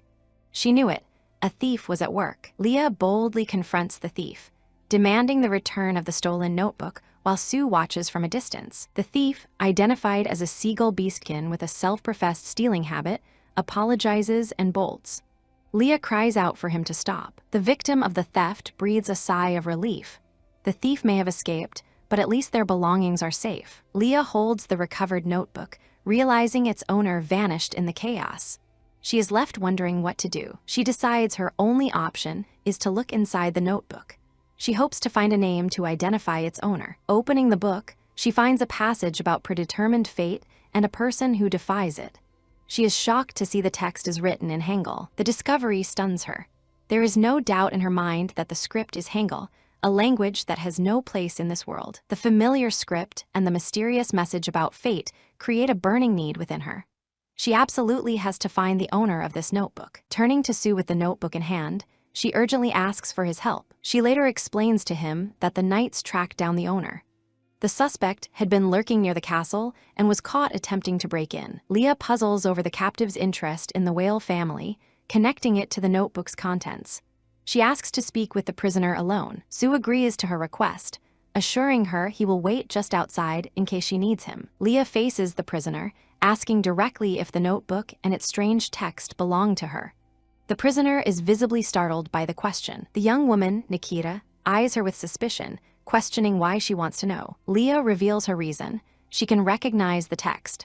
This compelled her to seek out the person who wrote it. Nikita grabs the bars of her cell, her face a mask of disbelief. Leah calmly confirms that she can indeed read the writing. Nikita proposes a trade. If Leah reveals her identity, she will share what she knows about the mysterious text. Nikita begins her tale, tracing the origin of the text back to a distant ancestor revered as a saint. While studying the saint's journal, Nikita unearthed a fantastic secret. Her ancestor was a prophet who could foretell the future. She explains that she copied the text from the journal's first and last pages. However, she herself was unable to decipher its meaning. Leah presses for more information, asking how Nikita is so certain it's a genuine prophecy. Nikita's conviction is absolute. Everything else in the journal came true, including the prediction that Nikita herself would one day find and read it. The pieces click into place for Leah. She asks if the prophecy is what brought Nikita to Whale Island. Nikita confirms it. The journal's predictions had been flawless, except for one glaring inconsistency: the prophesied end of magic. The prophecy claimed magic was exclusive to pure-blooded humans and would die with them. However, the existence of the magic-wielding whale family contradicts this. This single failure in an otherwise perfect prophecy led Nikita to a powerful conviction. She believes it signifies that fate itself has finally been altered. Leah processes this information, but comes to a different conclusion. It sounds less like fate changing and more like the original story she knows has gone off track. Nikita declares she came to the whale family to discover the reason for this change in fate. Leah is taken aback by her passionate intensity. Leah asks her directly, wanting to understand her deep obsession with this prophecy. Nikita's eyes shine with a fervent light. To her, exploring the unknown is a beautiful and exciting pursuit, as captivating as alchemy itself. The mention of alchemy stops Leah in her tracks. That one word changes everything. A new theory forms in Leah's mind, quickly followed by a direct question. She asks Nikita if she is a raccoon beastman. Stunned that Leah knew, Nikita can only stare as her raccoon form materializes beside her. Leah realizes she has found her target in the most unusual way. Leah quickly strategizes. She has the perfect leverage to persuade the raccoon beastman and offer to help solve the mystery of the prophecy. She considers that, while Nikita failed to change fate, she herself has succeeded before. The words from the notebook echo in her mind. It dawns on her that she might be the anomaly, the one whose fate isn't decided. The truth solidifies. She is a transmigrator. This realization brings a wave of hope. She might be able to prevent the extinction and save her father. With a newfound sense of purpose, Leah smiles. She agrees to help Nikita uncover the prophecy's truth. Nikita is ecstatic, barely able to contain her joy at the unexpected offer. Leah proposes a deal. She will help now, and in return, Nikita must help her in the future. Internally, she resolves to continue the antidote research as a backup. A blushing Nikita readily agrees. The chance to understand the prophecy's secrets is worth any price. They devise a plan. Leah will remain on the island to investigate the whale family, while Nikita returns to the capital to gather more information. Leah outlines her strategy. First, investigate the whale family and practice her transformation. Then, they will all work together to save the pure-blooded humans. The next day, Sue calls out to Leah. He asks if she is ready for her transformation practice. He takes her hand, preparing to instantly transport them to their training location. They reappear hovering directly above the ocean. Leah panics, demanding he move them to solid ground before she plummets into the water. Apologizing for the scare, Sue conjures a large platform of ice for them to stand on. He then asks if she is ready to begin. Leah expresses her anxiety. She's worried that if she successfully transforms into a penguin, she won't be able to change back, just like before. Sue smirks, remarking that if the worst happens, he'll just have to help her again. His confidence only strengthens Leah's resolve to succeed on her own. Sue announces he has figured out how to explain the transformation process. Leah is surprised and demands to know why he didn't say so earlier. He admits he never had to articulate it before and needed time to formulate the words. She impatiently urges him to explain it now. He describes a complex process of visualizing her animal form, then deconstructing and reassembling her body's elements. The concept of deconstruction leaves her utterly confused. She finds it incredible that he can describe the sensation so precisely, something most beastmen can't even perceive, let alone explain. Sue reveals that he, too, had to learn transformation later in life. This deepens her confusion, as she had assumed he was a natural-born beastman. He offers a cryptic smile, admitting he is a bit different from the others. His evasiveness only fuels her curiosity. She demands to know what, exactly, he is. He cleverly deflects, turning the question back on her and asking what she wants him to be. Her mind is consumed with a single desire: to learn Suuradil's life story. She struggles with the paradox of his existence. Did he alter the original story, or did the story alter him? She hopes answers will quell her frustration. Dismissing his question, she asks to see his animal form. She needs to confirm he is an orca to continue her investigation. He obliges, telling her to watch his transformation closely as a reference for her own practice. With a great splash, he disappears into the water, drenching her in the process. An orca emerges gracefully from the sea. She confirms his identity, noting his animal form seems quite ordinary compared to his unique human appearance. This is the first time she has ever seen an orca up close. Overcome by its cuteness, she hugs the orca tightly, exclaiming how soft and smooth it feels. As her hand rests on him, the texture beneath her fingers suddenly changes. A brilliant, glowing object emerges from his form. He reveals he has a gift for her. He admires his gift on her, thinking it suits her even more than he had anticipated. A beautiful crystal accessory now rests in her hair, and her heart begins to pound. She dismisses it as just another one of his usual teases. He reappears in his human form, shirtless, and asks if she enjoyed his orca form. Flustered, she averts her eyes and tells him to get dressed. He smiles knowingly and agrees to get dressed. Inspired by his demonstration, Leah feels she has an idea of how to transform. Sue encourages her to try. She concentrates, but her efforts fail. A gloomy cloud of frustration settles over her as she slumps in defeat. Sue gently suggests they stop for the day, as it's getting late. She dejectedly agrees. He tries to console her, telling her not to be discouraged and that she will surely succeed next time. He then reminds her about testing her new magic staff, and her mood instantly brightens. He suggests they start with a simple spell, like an ice ball, which should be easy to cast. He stands behind her, guiding her to hold the staff and connect with her own mana. She feels a surge of power course through her hands. She finally understands the feeling of mana. Feeling a newfound confidence, she believes she knows what to do now.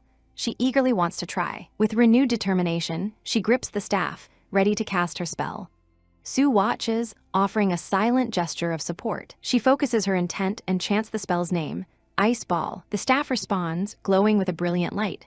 The spell was a success. Her triumph is short-lived as she watches in dawning horror. The ice ball isn't stopping.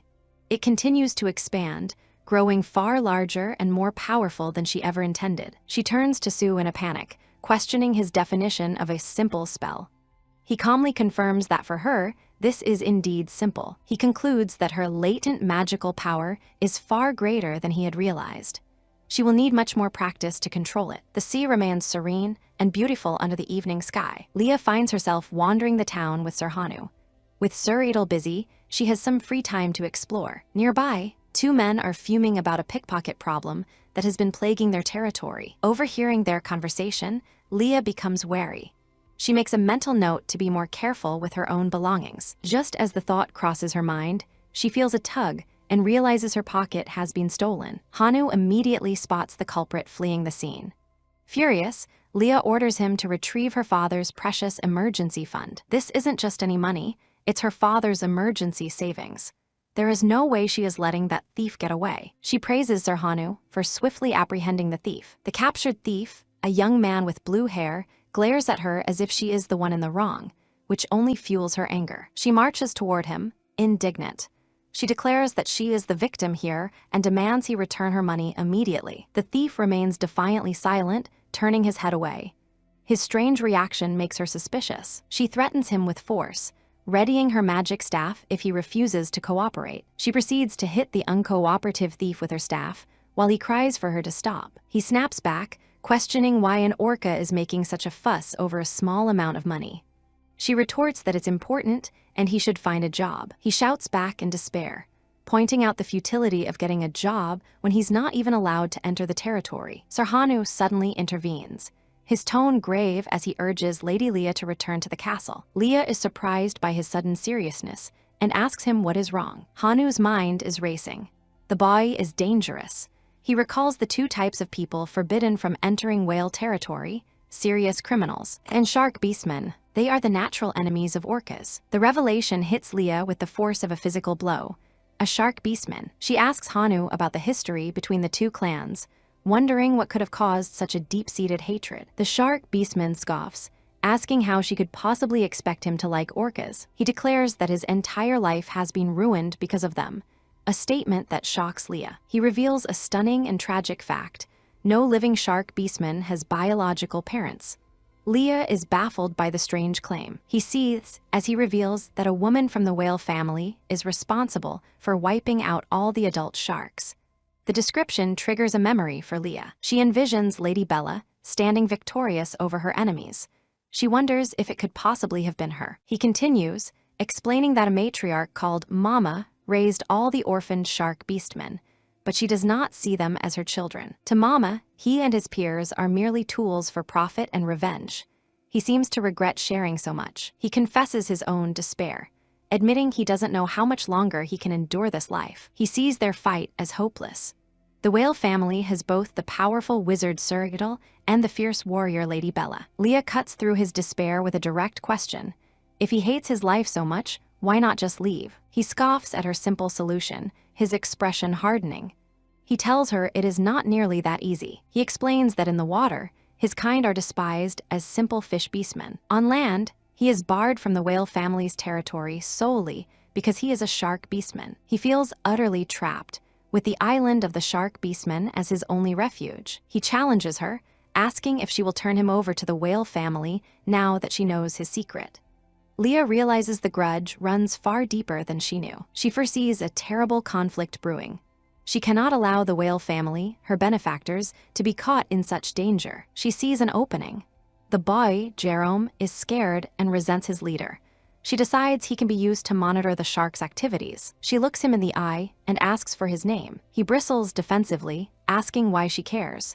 She threatens him again to get an answer. She takes charge, giving him the name Jerome and declaring him her new lackey. She orders him to meet her at the same place the next day, leaving him completely bewildered. She smiles sweetly, explaining that she is letting him go for now. Jerome is left stunned and confused by the bizarre encounter with the strange orca. He shouts after her as he runs, questioning why he should obey her at all. Sarhanu voices his unease about letting a shark beastman go free. Leah assures him she has a plan and tells him not to worry, watching confidently as Jerome disappears. Jerome returns to his own territory, dejected. His encounter with the orca cost him his quota, and he dreads facing Mama's wrath. Two of his peers mock him for his failure, sneering that he can't do anything right. One suggests that Mama should just sell him off. The cruel remark cuts Jerome deeply. The other agrees, calling him pathetic. Jerome trembles, unable to defend himself against their taunts. A commanding voice cuts through the air, calling his name. It is Mama, the matriarch of the shark beastmen. Mama greets him with a cold expression, already certain that he has failed her again. She threatens to exile him from the island, a punishment that fills Jerome with terror. He begins to panic, knowing that if he is kicked out, he will have nowhere to go. In a desperate bid to save himself, Jerome reveals he saw an orca who looked just like Bella. This news immediately captures Mama's full attention. Her demeanor changes in an instant. She informs Jerome that he is excused from his quota this week. Jerome is flooded with relief, a hopeful smile gracing his lips. Mama approaches him, her expression shifting to one of chilling purpose. She has a different task for him now. She places a dagger in his hand and gives him a new command: kill the orca. Mama relishes the thought of her plan. Killing this newly arrived orca will surely inflict immense pain upon Bella. She smiles with cold satisfaction, vowing to savor every moment of Bella's suffering. After their encounter with Jerome, Leah and Hanu return to the safety of the whale family's territory. Leah walks in thoughtful silence, replaying Jerome's words in her mind. She finds it hard to believe that Lady Bella could be responsible for the massacre Jerome described. She trusts her instincts. The Lady Bella she has come to know would never commit such an atrocity. Deciding to seek the truth from the source, she arranges a private meal with Lady Bella. Suuradel is busy and unable to join them. Leah nervously brings up her encounter with a shark beastman. She carefully explains that the sharks hold a deep and powerful hostility toward the orcas. She finally asks the question that has been weighing on her. Did something happen between the two clans? Lady Bella's expression becomes serious. She agrees that it is time for Leah to know the truth. She begins to recount the tragic events that transpired 30 years ago. The story begins on what was an otherwise ordinary day in the orca village. A furious shark beastman burst into the village square, carrying the corpse of a shark and accusing the orcas of the murder. A young woman, who looks like a younger version of Lady Bella, denies the accusation, appalled by the intrusion. The shark beastman refuses to listen, enraged by the sight of the telltale wounds where the liver was removed. He insists that only humans or orcas are capable of such an attack, and the specific method implicates the orcas directly. However, the narrator reveals that the true culprit was not a beastman, but a non-sentient orca acting on instinct. The younger Bella stands her ground, questioning the wild accusations. The furious shark beastman cannot be reasoned with, convinced of the orca's guilt. The method of attack, targeting the liver, made the orca beastmen the prime suspects in the eyes of the sharks. But the tragic truth was that the attack was an act of nature, carried out by ordinary orcas. The vast and indifferent ocean holds many dangers. Even when it was revealed that an animal was responsible, the situation did not de-escalate. The shark beastmen insisted on holding the orca beastmen accountable, believing it was a premeditated crime. The orca beastmen pleaded their innocence, arguing they would never interfere with the course of nature. Then tragedy struck. A mysterious fire erupted in the orca village, plunging it into chaos. As the orcas frantically tried to extinguish the flames, the shark beastmen launched a brutal attack. They massacred everyone in the village. By a twist of fate, Lady Bella was visiting a friend's house that day. She was the sole survivor of the slaughter. Lady Bella recalls a past conflict where Primo's parents, the leaders of the whale beastmen, successfully expelled the sharks from the island. Their authority was absolute. Despite their initial victory, the sharks' aggression persisted, specifically targeting Bella. To ensure her safety, her in-laws personally trained her in the art of the sword. Leah listens intently, her expression filled with concern. She wonders aloud if this history of violence led to an act of vengeance. The thought of revenge brings a cold smile to Bella's face. She clarifies that their annihilation was a direct consequence of their unrelenting attacks on her. They left her no choice. Her gaze hardens as she remembers the unforgivable act. The sharks had crossed a sacred line, sealing their own fate. Time passed, and her bond with Primo blossomed into love. Soon after they became a couple, they were blessed with joyous news. In their happiness, they decided to formalize their union with a wedding. It was a time of pure bliss and anticipation, but news of their happiness traveled, reaching the ears of their vengeful enemies. The shark beastmen learned of the impending wedding. On what should have been their most joyous day, the sharks launched a brutal assault. The celebration turned into a massacre. Her in-laws sacrificed themselves to protect her from the attack. Their deaths stained the memory of her wedding day forever. After burying her in-laws, she suppressed her grief and boiling rage. Fueled by loss, she set out alone to confront the sharks in their own territory. She arrived at their village, spear in hand, and announced her presence with a roar. The last orca they had relentlessly hunted was finally here to face them. The outcome of that confrontation was inevitable. She stands alone amidst the fallen, the bloody chapter of her past now closed. Her story told, a flicker of vulnerability crosses Bella's face. She quietly asks Leah if her actions make her a terrible person. Bella reaffirms her conviction with a clenched fist. While she takes no pride in the slaughter, she feels no regret for what had to be done. Leah reaches out, taking Bella's hand to offer comfort and validation. She firmly insists that Bella's actions were not terrible in the slightest. Leah empathizes deeply, thinking of the immense pain of losing one's family not once, but twice. The thought brings a fleeting memory of her own father. A surge of fierce loyalty courses through Leah. She declares that if she had suffered such a loss, her own revenge would have been far more ruthless. Bella's expression softens into a grateful smile, touched by Leah's fierce understanding. A simple thank you is all she needs to say. Leah feels relieved that her words brought comfort.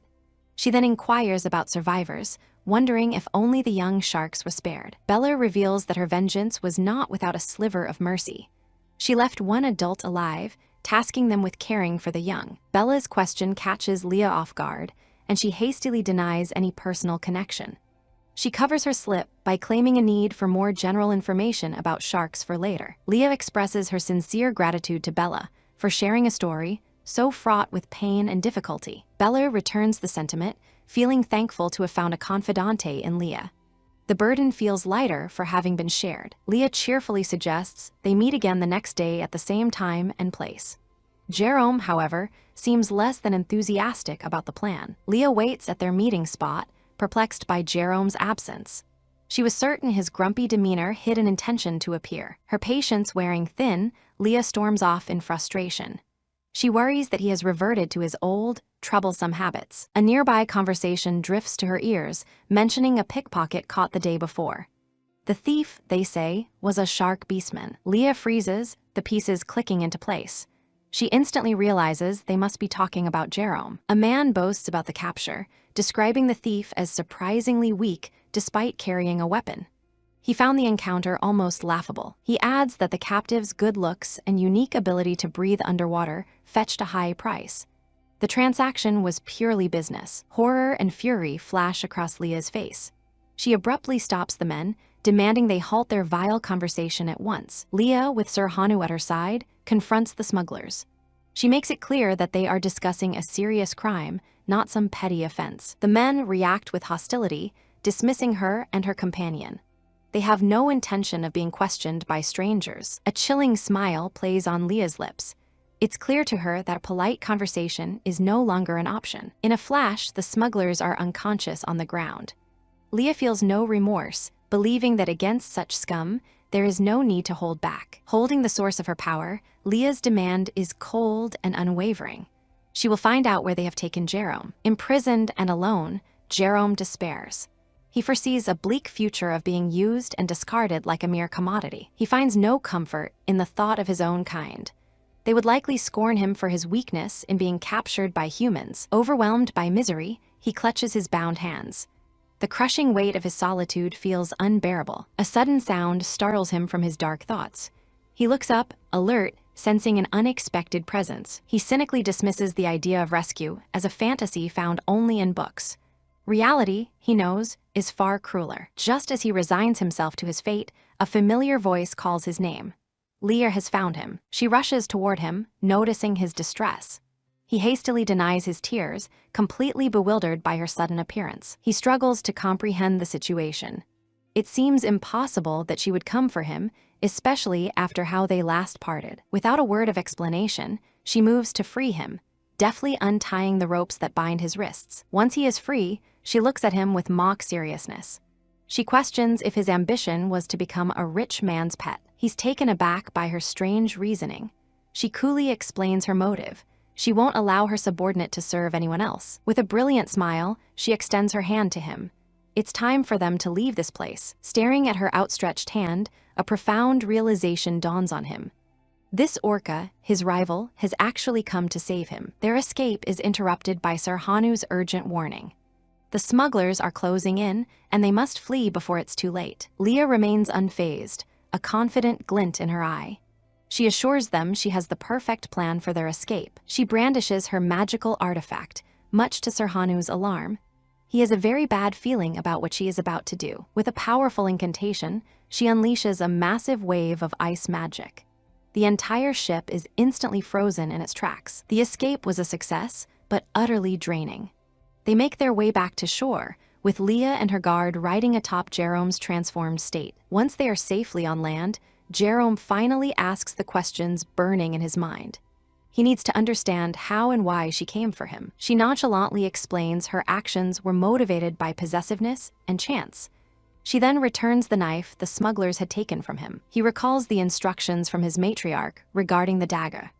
Perhaps fulfilling her order is the key to finally gaining acceptance from his people. Yet, as he holds the weapon, doubt floods his mind. He realizes that forced respect is not the same as genuine acceptance. He makes his decision. He cannot betray the first person who has ever shown him genuine care, regardless of their species. She looks at the dagger with disdain. As far as she's concerned, it's nothing more than a piece of trash. Overcome with emotion, he offers her a sincere and heartfelt thank you. Her actions have changed everything for him. She accepts his gratitude with a cool, self-assured smirk. To her, it was simply a matter of course. For now, the turmoil on the island has subsided. A semblance of peace returns to the grand estate. However, the massive spell took its toll. Leah finds herself drained of power and transformed back into her small, grumpy penguin form. Sarhanu carefully scoops up the tiny, indignant penguin. He carries her back to the mansion, hoping to avoid notice. Suuradel is not pleased to see her state. He questions her recklessness, but she can only respond with an indignant chirp. He reveals the source of his displeasure: jealousy. He expresses a surprisingly childish desire to be the one to carry her. Utterly appalled by his request, Leah flails about in fury. She wants him out of her room immediately. Undeterred, he tries to bargain with the furious penguin. If he can't hold her, perhaps a simple pat on the head will suffice. He gently pats her head, ignoring her protests. He finds her angry squirming more amusing than intimidating. To her surprise, the sensation is strangely pleasant. She finds her anger melting away under his gentle touch. He watches her with a fond smile, admitting his affection for both of her forms. Each has its own unique charm. He's completely captivated by her. The cuteness of her penguin form is simply irresistible. She wakes sometime later to find him asleep by her bedside.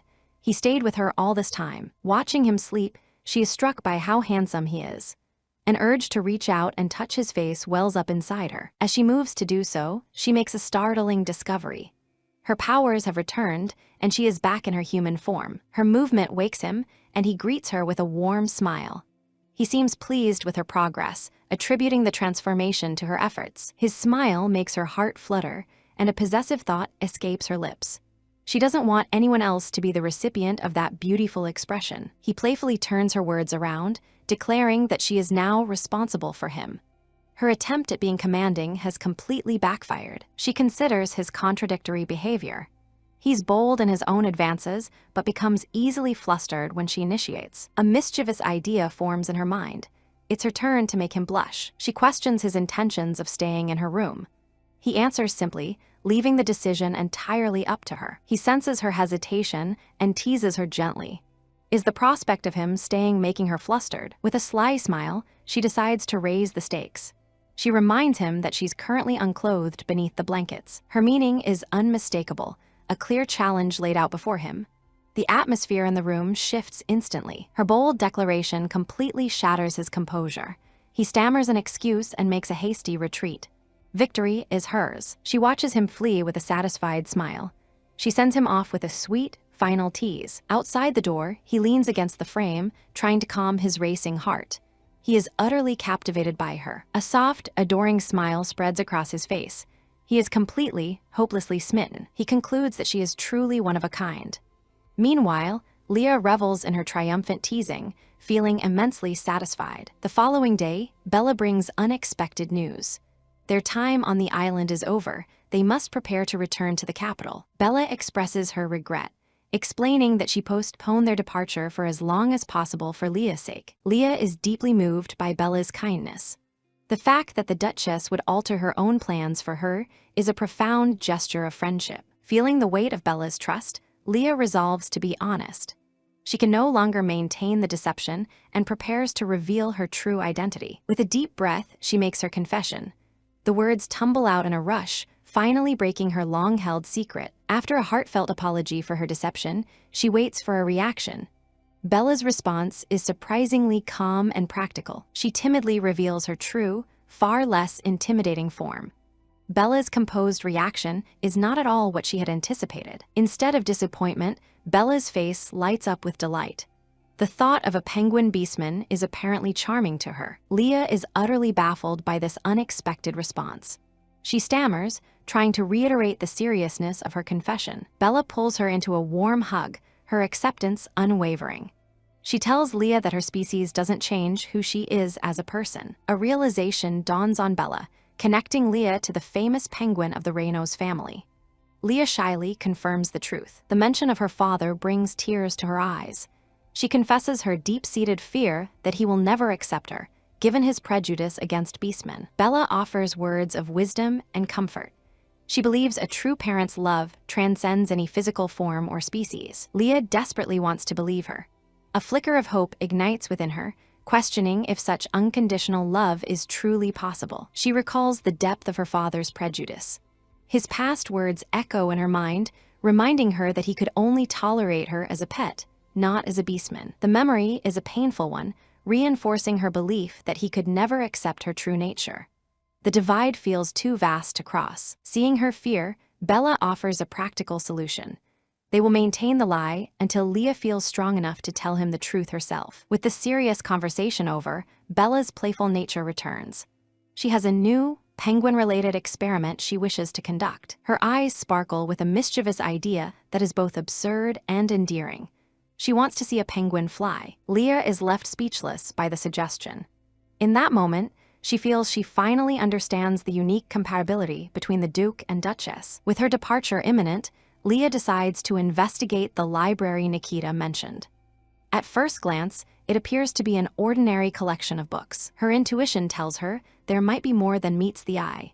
She resolves to conduct a more thorough search for anything out of place. Tucked away behind a row of shelves, she discovers a hidden door. Its suspicious placement feels almost comically cliché. She reaches for the handle, expecting it to be locked, but it turns easily. Luck seems to be on her side. The room beyond is filled with more bookshelves, but one conspicuous gap immediately draws her attention. Suspecting the empty space is significant, she investigates the adjacent books, hoping to find a hidden mechanism or clue. She finds a book written in an unfamiliar script, which she assumes is the ancient language. Curiously, the book itself appears relatively new. Holding the strange book, she questions whether she has stumbled into a place she was not meant to be. Suuradel appears, explaining that this is his private space, normally hidden.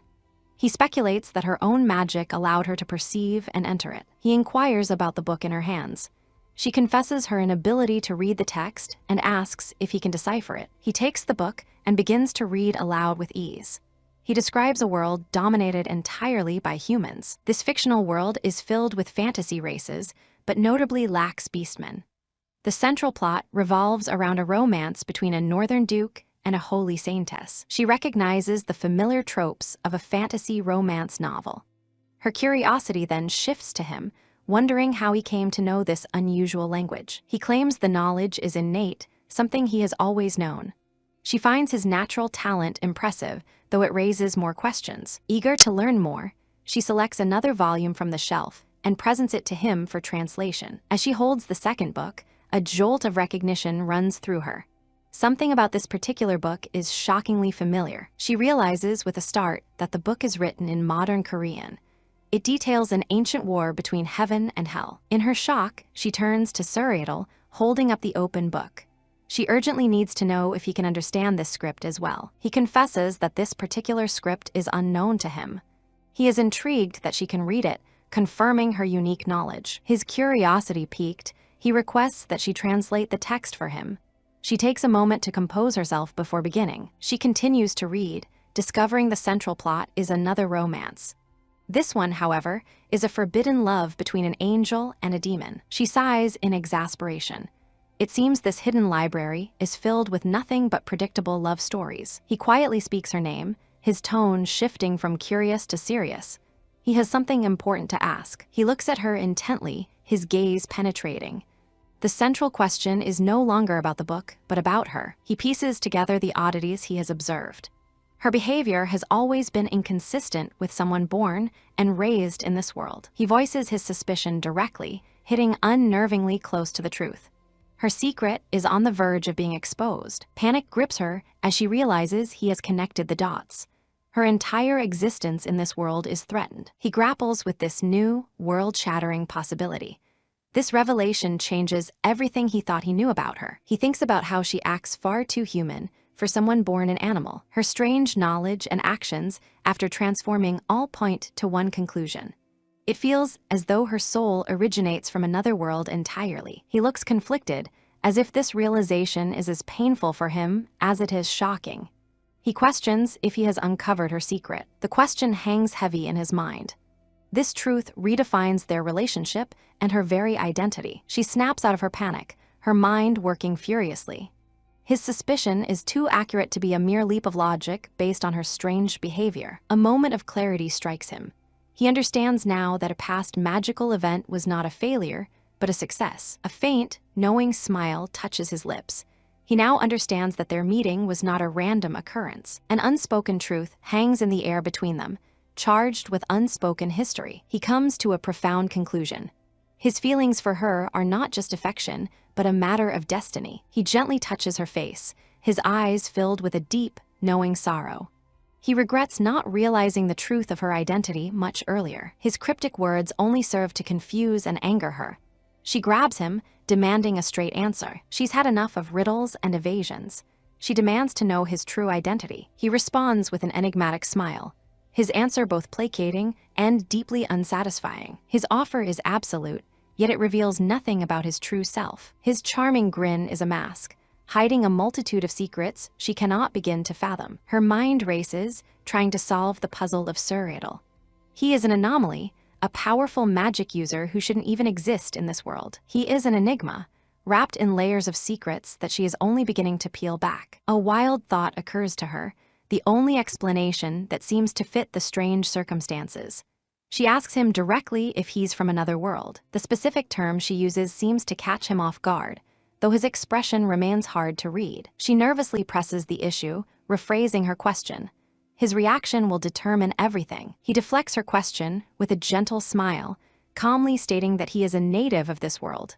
It is a clear and direct denial, but his easy comprehension of the concept itself is a dead giveaway. He knows more than he is letting on, and he is hiding it from her. She refuses to let him evade her any longer. This conversation is far from over. His demeanor softens, and he admits his reluctance stems from fear. He wants to be honest, but he cannot bring himself to it. He makes a stunning confession. She herself is the source of his greatest fear. This makes no sense to her. How could she, a tiny penguin, possibly be a threat to someone as powerful as him? She needs to understand this impossible contradiction. His fear is illogical, and she demands an explanation. He looks at her with raw vulnerability. It is not her power he fears, but the possibility of losing her. His fear is rooted in the secrets he keeps, and what will happen once they are revealed. He is terrified that the full truth of his identity will drive her away from him forever. She opens her mouth to argue, but he silences her.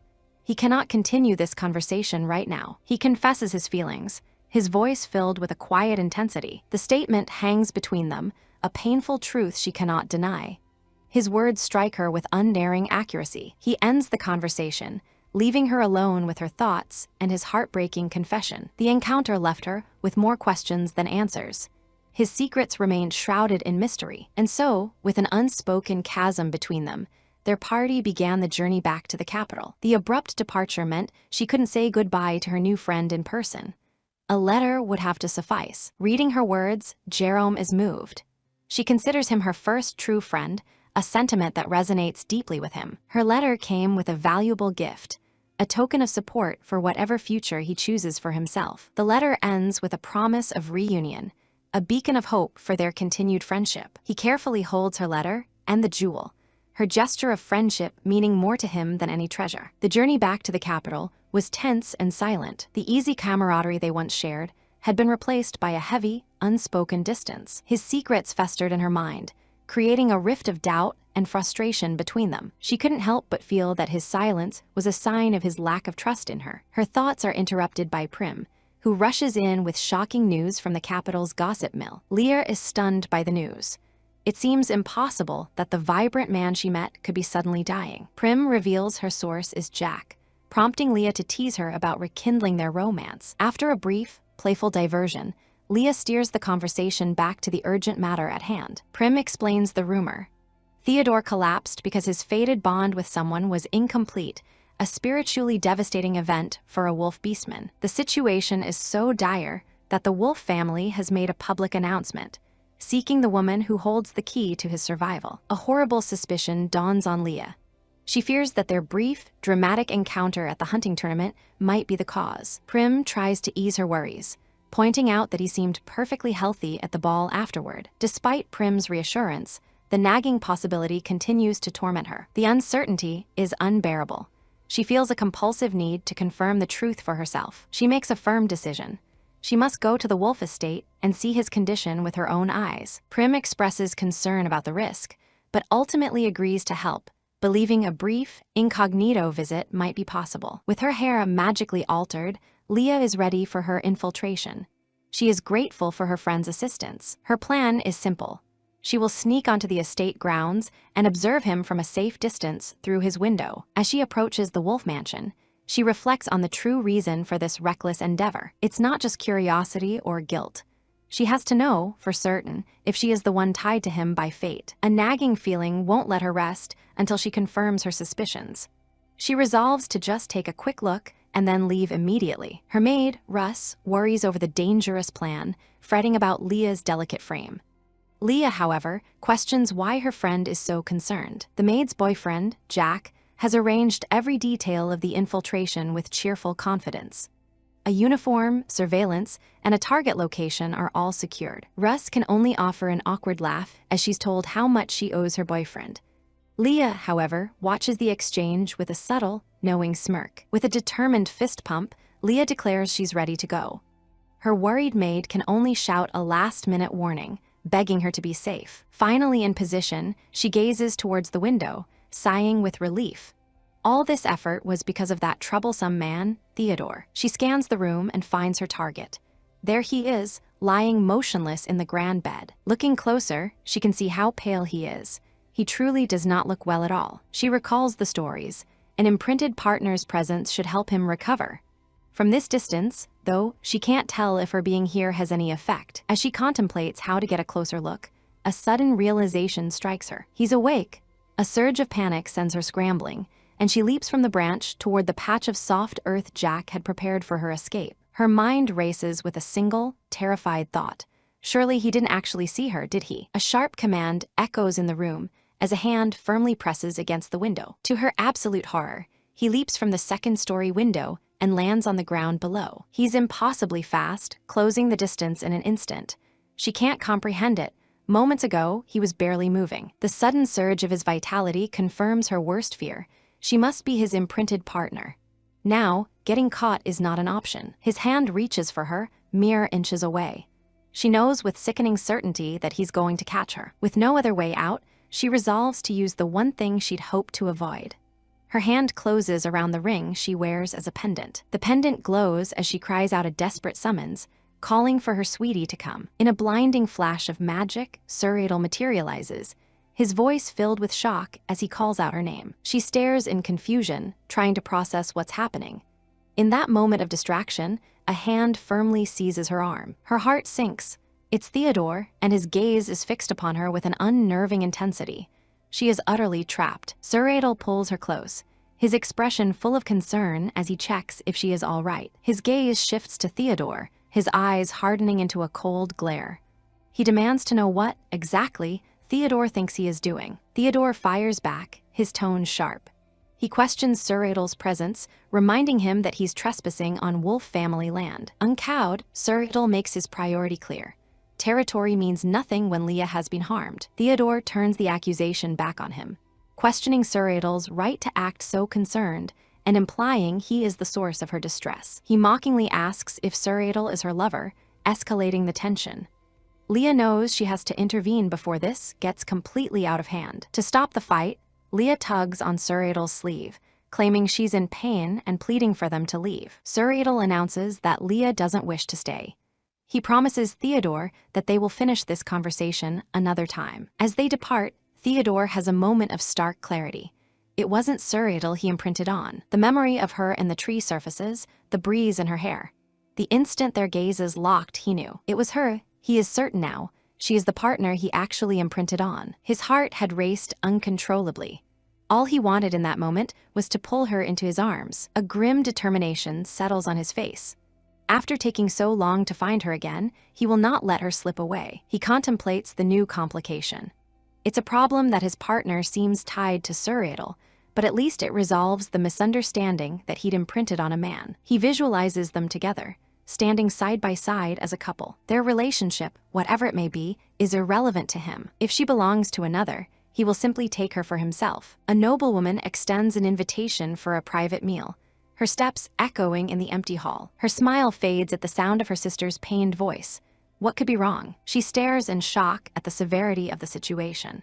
She desperately warns Leah that any movement will only make it worse. Overcome with fury, she throws open the doors. How dare that bastard Suuradel lay a hand on Leah? But she pauses, her hand frozen on the door handle.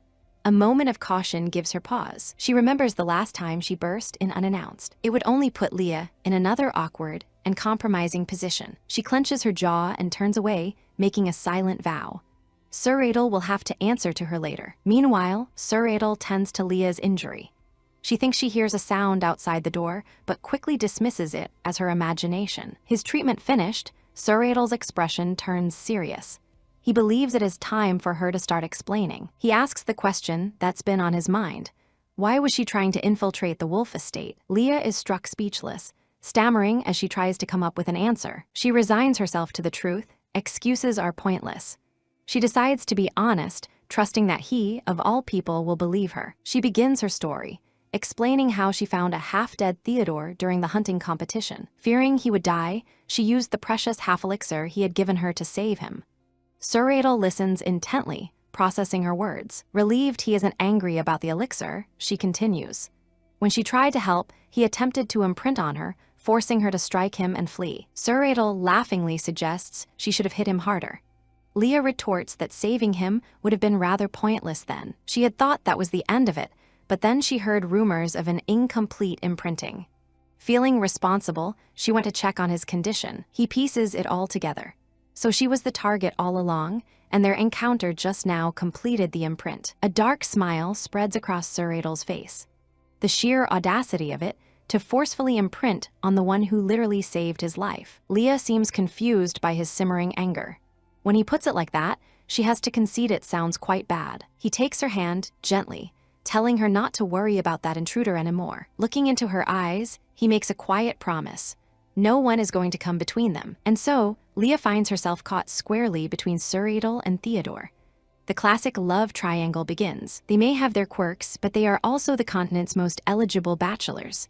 Looks, wealth, power, they have it all. But in her mind, there's no competition. Her dad is far better than any of them. Russ can only react with confusion, having only known him as a boss. Leah sighs, brushing aside the frivolous thoughts. There are more important things to consider. She reminds Russ of their previous discussion. Having received confirmation from the raccoon, her next target is Anemone. Yet the more she considers the situation, the stranger it feels. Something about it doesn't add up. In the original story, Anemone was the only pure-blood human who never fell ill. At first, she dismissed it as simple plot armor, but now she feels there must be another reason. To find out, she must get close to Anemone, but the question is how. Russ points out a major obstacle. Anemone despises beastmen. Leah acknowledges this painful truth, as Anemone, like her own father, was mistreated by them in her youth. A clever idea dawns on Leah. She will simply use the situation to her advantage, leaving Russ to wonder what she means. She smiles brightly, clarifying her plan. More specifically, she will use her rumor. Just as Leah begins to explain, a sudden clamor from the doorway startles her maid. Sirhanu rushes in unannounced. Annoyed by the interruption, Leah asks what could possibly be so urgent. He struggles to catch his breath, stammering as he tries to deliver his news. The news is shocking. Suuradel is here. Suuradel himself has arrived at the estate. Leah's eyes widen in disbelief. Her father is here. Hanu believes he is here to see Suuradel, but the reason for his visit is secondary to his sudden appearance. Noticing her movement, both Hanu and Russ call out her name in alarm. She breaks into a run, her thoughts racing. Her father traveled all this way to the whale territory. She doesn't need to speak to him. Just a glimpse from afar will be enough. Just for a single moment, that's all she asks. And then she rounds the corner, and there he is. Suuradel barely glances at her, his expression one of annoyance. He dismisses her as some new, clueless member of the whale family. His attention shifts to the small creature at his feet. He gently picks up the fallen penguin, chiding it sweetly to be more careful. Crushed, she sinks to the floor. He didn't recognize her at all, and a painful part of her realizes she had truly hoped he would. She had fantasized about this moment, imagining he might recognize her as a human and be happy to see his daughter. Tears well in her eyes as the bitter reality sets in. As long as she is a beastman, she will never have his love. Suuradel arrives to find a distraught Leah on the floor and calls out to both her and Serenos. He rushes to her side, his voice laced with worry, asking what's wrong. She can't bring herself to answer, consumed by the pain of his indifference. He didn't even really look at her. Serenos observes with cutting sarcasm, noting Suuradel's concern for a fellow beastman.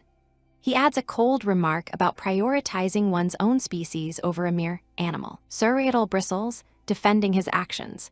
He tells Reynos not to twist his concern for Leah into an abandonment of the search for Adelia's. Reynos doesn't believe him. He accuses Suuradel of abandoning the search the very moment Leah appeared. Suuradel vehemently denies it, insisting he had good reason for his actions. He declares that Adelia's is more precious to him than anyone. His words only fuel Reynos' anger. He cannot understand how Suuradel could abandon the search for his precious pet to come here. With a dismissive wave, Reynos decides to leave, deeming it pointless to share what he's found. Suuradel insists he should at least apologize to the woman he upset. Through her tears, Leah absolves him of blame. She insists it was her own fault for not being more careful. Reynos coldly states that he has nothing to apologize for. He leaves with a parting shot, warning Suuradel about her talent for faking sorrowful eyes. As his father leaves, Suuradel holds Leah tightly, muttering that one day, he will be forced to regret what he just said. Alone in the hall, Reynos clenches his fist in silent anguish. He already lives with deep regret every single day. He continues on his way, resigning himself to his fate. This is a burden he must carry all by himself. She quietly thanks him for his support. Suuradel says nothing, his expression grim. He holds her steady, gently asking if she is okay now. Overwhelmed, Leah begins to lose consciousness. Her last coherent thought is a small silver lining. At least her father didn't see her transform into a penguin. In his arms, she becomes the little blue penguin. A sad thought crosses her mind. He may hate her as a beastman, but he did love her as a penguin. At least she was able to fulfill one of her oldest wishes. With that small comfort, she tells herself she will be all right. Her mind drifts back to her previous life, where she had been born into a wealthy and loving family. But joy was short-lived, as she was diagnosed with a rare disease shortly after birth. No treatment worked. No one could even determine the cause. The birth of her healthy younger brother only highlighted her own condition. She became the single stain on an otherwise perfect family. Confined to a lonely hospital room, she read novels to pass the time. During her family's rare visits, she would do anything to make them notice her. But her efforts were in vain.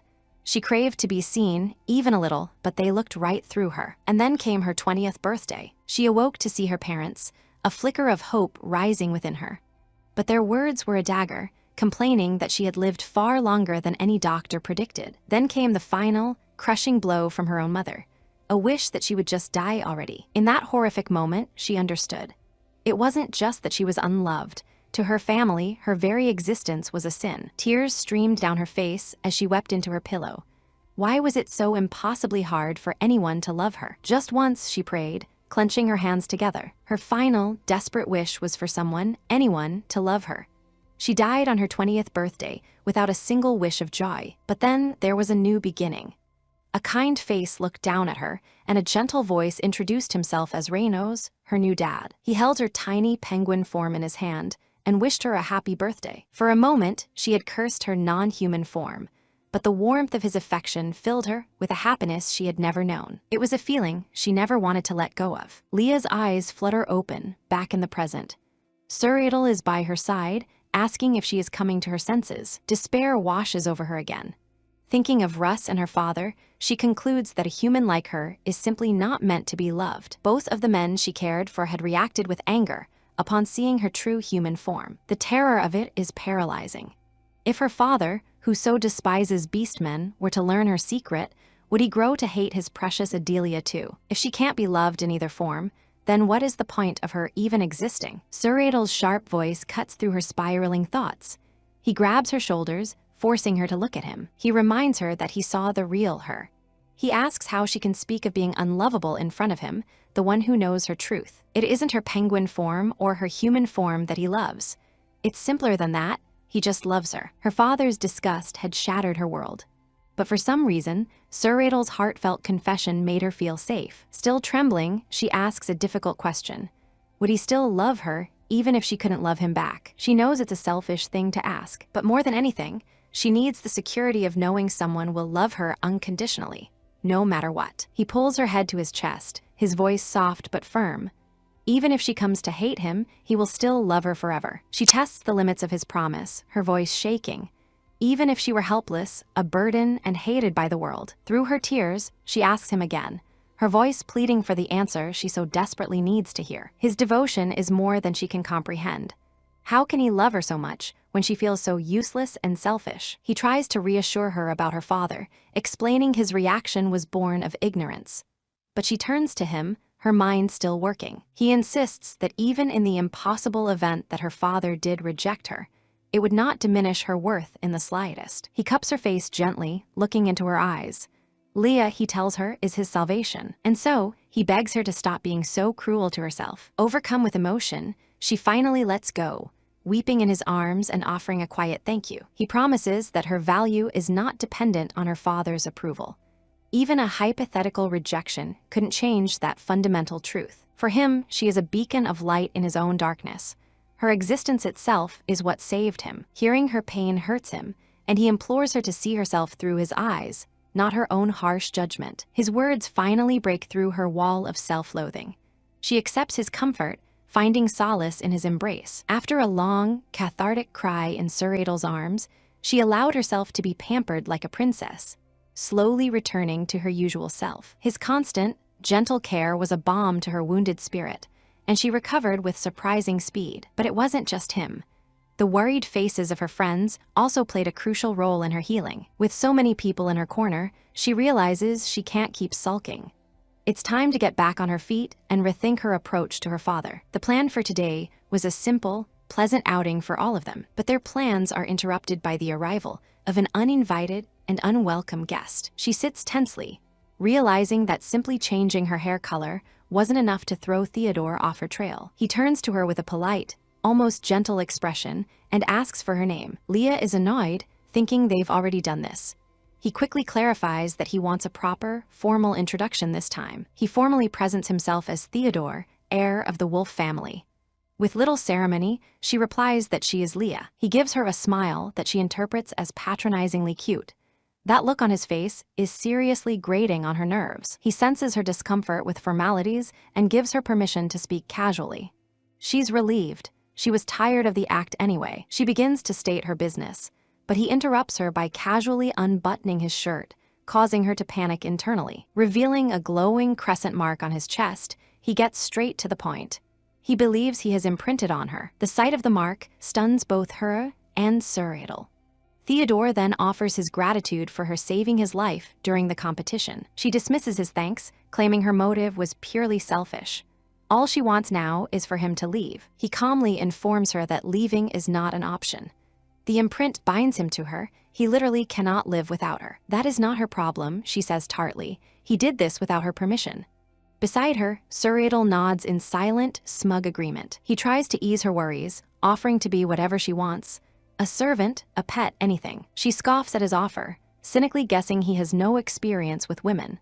That kind of talk, she advises, is a guaranteed way to scare them off. She glances at Suuradel, annoyed by his suppressed laughter. Has he already forgotten how firmly she rejected him before? Theodore confronts Suuradel about his amusement, assuming it's related to the rumors about him and Leah. He then declares with unnerving calm that even if the rumors are true, it doesn't matter. A dangerous light enters his eyes. He will not be deterred. He will simply steal her. Leah cuts in, calling his words bold for someone she considers trash. She then clarifies for everyone that she and Suuradel are not dating. Her blunt denial catches Theodore completely off guard. Seizing the opportunity, he immediately starts peppering her with questions, trying to learn everything about her preferences. Now Suuradel is curious too, joining the interrogation. The two rivals lean in, eagerly asking what kind of man she likes. Theodore hopefully asks if she prefers men with black hair and red eyes, while Leah tells Suuradel to mind his own business. The two men glare at each other. Utterly exhausted by their bickering, she's had enough. She tells both of them to just quit it and go home. Theodore concedes for now, stating he was only dropping by to say hello. He promises to return another time. She can't believe his audacity. Why on earth would he come back? As Theodore leaves, she notices Suuradel is staring at her intently. She asks him why he's looking at her like that. He looks genuinely hurt. Did she really have to announce so bluntly that there was nothing between them, right in front of his rival? In another location, a woman proudly displays the potions she has been researching and creating. Liberticia asks if the young woman, Rose, made all of these herself. Rose confirms she did, having focused on stamina-enhancing potions for the knights. To prevent another attack from the Black Mages, Rose was placed under the protection of the Voltail Duchy. Liberticia expresses her gratitude, certain the potions will be a great help in the coming battle. Rose is simply happy she could be useful. Things are progressing smoothly, Liberticia thinks to herself. Her thoughts turn to Kairos and Enzodi, wondering how their mission is going. She feels a pang of worry for having sent them off alone. As if summoned by her thoughts, Kairos announces his return. She greets him warmly, but immediately notices he is alone. When she asks after Enzodi, Kairos hesitates. Enzodi then appears from behind him.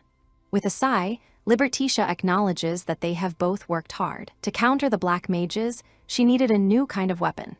She tasked Kairos with testing his magic gun against the Everett family's famous shields. Of all the shields tested, only one remained unbroken.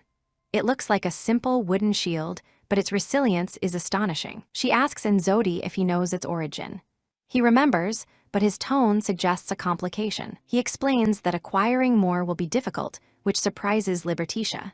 She demands to know why. The shield wasn't an Everett creation. It was a diplomatic gift brought back by his father from a foreign delegation. The name of that kingdom was the Northern Catan Confederation. Liberticia recoils in dismay. Of all the places in the world, it had to be the infamous Land of Mages. The Catan Confederation, a union of northern kingdoms, is ruled by mages. Unlike the sword-focused empire, they practice extreme discrimination against any non-mage. Kairos drapes a cloak over a shivering Liberticia, stating the obvious. They must pretend to be mages, or they won't even be acknowledged. She grimly accepts the plan. Despite the low odds, they couldn't just wait. With a wagon full of valuables, they set off through the snow toward Catan, hoping to trade for the shield they desperately needed. A subordinate reports that a temporary tent is ready for the captain. She acknowledges and agrees to take a break from the harsh journey. Kai's help allows them to pass as mages, a relief for his companion. Kai can only hope their disguise fools any real mages they encounter. A sharp pain suddenly strikes Kai, an unwelcome and familiar sensation. It's the unavoidable price a non-mage pays for wielding a magic gun. He must find a solution before Letty notices his affliction, desperately wishing for aid from the Land of Mages. Her voice calls out, wondering what's taking him so long. He enters the tent, his face betraying a hint of his recent agony. He lies, claiming he was simply scouting the area. A warm cup of tea is offered as a simple kindness against the cold. He gratefully accepts the comforting gesture. Sitting beside him, Letty's question cuts through his pretense, her concern sharp and direct. She asks if he is hiding an illness again, and he flinches at her perception. She insists she's perfectly fine, turning away as if to dismiss her own well-being. But a subtle weariness betrays her words. He leans against her, a silent promise forming in his mind. He'll find a way to take care of things, just as she takes care of him now. Liberticia feels the weight of her own burdens and resolves not to add to his. She already has too much to worry about besides his troubles. He recognizes the same pattern in her. She too hides her pain and exhaustion. They are both pretending to be fine for the other's sake, but her facade crumbles at night when nightmares plague her sleep. She pretends to be fine, but her pained whispers betray her torment as she calls for Ludel. Ludel wakes her, his voice filled with alarm as he asks what's wrong. Dazed and ashamed, she can only manage an apology. She apologizes to him again, and he looks on, filled with a deep sense of powerlessness. He desperately wants to find a way to ease her suffering. He feels her weight settle against him as she finally succumbs to exhaustion. She must have been incredibly tired to fall asleep so quickly. She denies being asleep, merely closing her eyes for a moment. He plays along, his voice soft and reassuring. He watches her sleep, a nagging worry resurfacing. He wonders if she's really all right, so unaware of the true feelings of those around her. As he tenderly brushes her hair, a familiar, agonizing feeling grips him. He clenches his fist, wondering why he is the one cursed with this burden. The quiet moment is shattered by an urgent cry from outside the tent. The captain is needed. There's an emergency. The news is dire. Chaos monsters are blocking the road ahead. Both the captain and Kai react with disbelief and shock. The creatures are grotesque, out-of-place aberrations in the snowy mountains. Their presence here is a disturbing anomaly. A sudden thought strikes the captain as she observes them more closely. This isn't chaos. This is something far more sinister. It's despair. He recalls the monster from the banquet, and she confirms his fear. This is despair, a foe whose power far exceeds that of ordinary chaos, one she struggled with before. A sense of dread settles over the group. If even the captain would struggle against such a foe, their situation is grim. Elsewhere, another party finds their path blocked by the raging blizzard. They are trapped, with no way to turn back. Kai points out something peculiar. The monsters are completely still. Despite their terrifying appearance, they aren't advancing. The captain puts the pieces together. The creatures are silent, likely immobilized by the extreme cold. Defeating them all is impossible, so they must protect the carriage and avoid a direct clash. She gives the order to press forward, maintaining a careful distance from the frozen monsters. Her subordinate can't believe they are seriously considering such a risky move. She offers reassurance, stating that she and Kairos will guard the front and rear. With her command, the convoy begins to move cautiously. The plan seems to be working, as the monsters remain still. But an unsettling feeling lingers, a sense that something is deeply strange about this situation. After the perilous journey, they have finally arrived. A sense of relief washes over them as they ride toward the city. Before them lies the magnificent magic nation of Catan. It is a breathtaking sight of advanced technology and arcane splendor. She is astounded by the sight of magical machines unlike anything she has ever witnessed. The city is a marvel of engineering. Yet, for all the advanced technology and flying ships, a strange emptiness pervades the city. There isn't a single person on the streets, which is deeply unsettling. A sudden voice breaks the silence, welcoming them as guests from the Empire. She is startled by the unexpected greeting. A man with a confident, almost predatory smile formally welcomes them. His hospitality feels practiced, perhaps even insincere. He introduces himself as Danlino, their designated guide and servant during their stay. His gleaming smile does little to put them at ease. In a completely different setting, a man abruptly asks a young woman for a date. The unexpected proposition leaves her speechless. Her mind reels, unable to process his words. A date? The thought is so shocking, it renders her momentarily incoherent. She accuses him of stalking her, and he calmly confirms that his purpose was indeed to ask her out. He sees it as a simple objective, not something so sinister. Frustrated, she compares his timing to laundry day being ruined by a sudden downpour. Her metaphor completely baffles him. An onlooker helpfully translates her sentiment into plain language. She means his timing is terrible. Her annoyance boils over into a flurry of insults. He is as irritating as a mosquito, as persistent as a popcorn husk in her teeth. In short, the absolute worst. The translator smugly notes that her feelings were already quite clear. The target of her tirade stands by, looking thoroughly defeated. With a sigh of resignation, she accepts that he won't be deterred. She knows telling him to leave would be a waste of breath. He steadfastly confirms her assumption. He has no intention of leaving, as seeing her was his sole purpose for coming. Defeated by his persistence, she finally relents.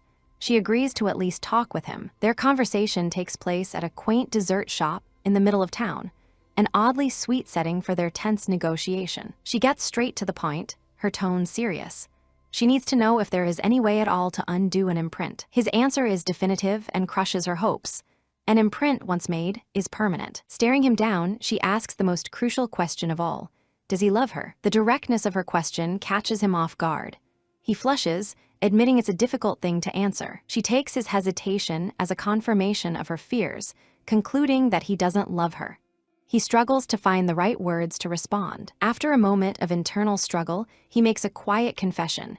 He believes that he does, in fact, love her. He explains the sensations. Her scent makes him dizzy. Her reflection makes his heart race.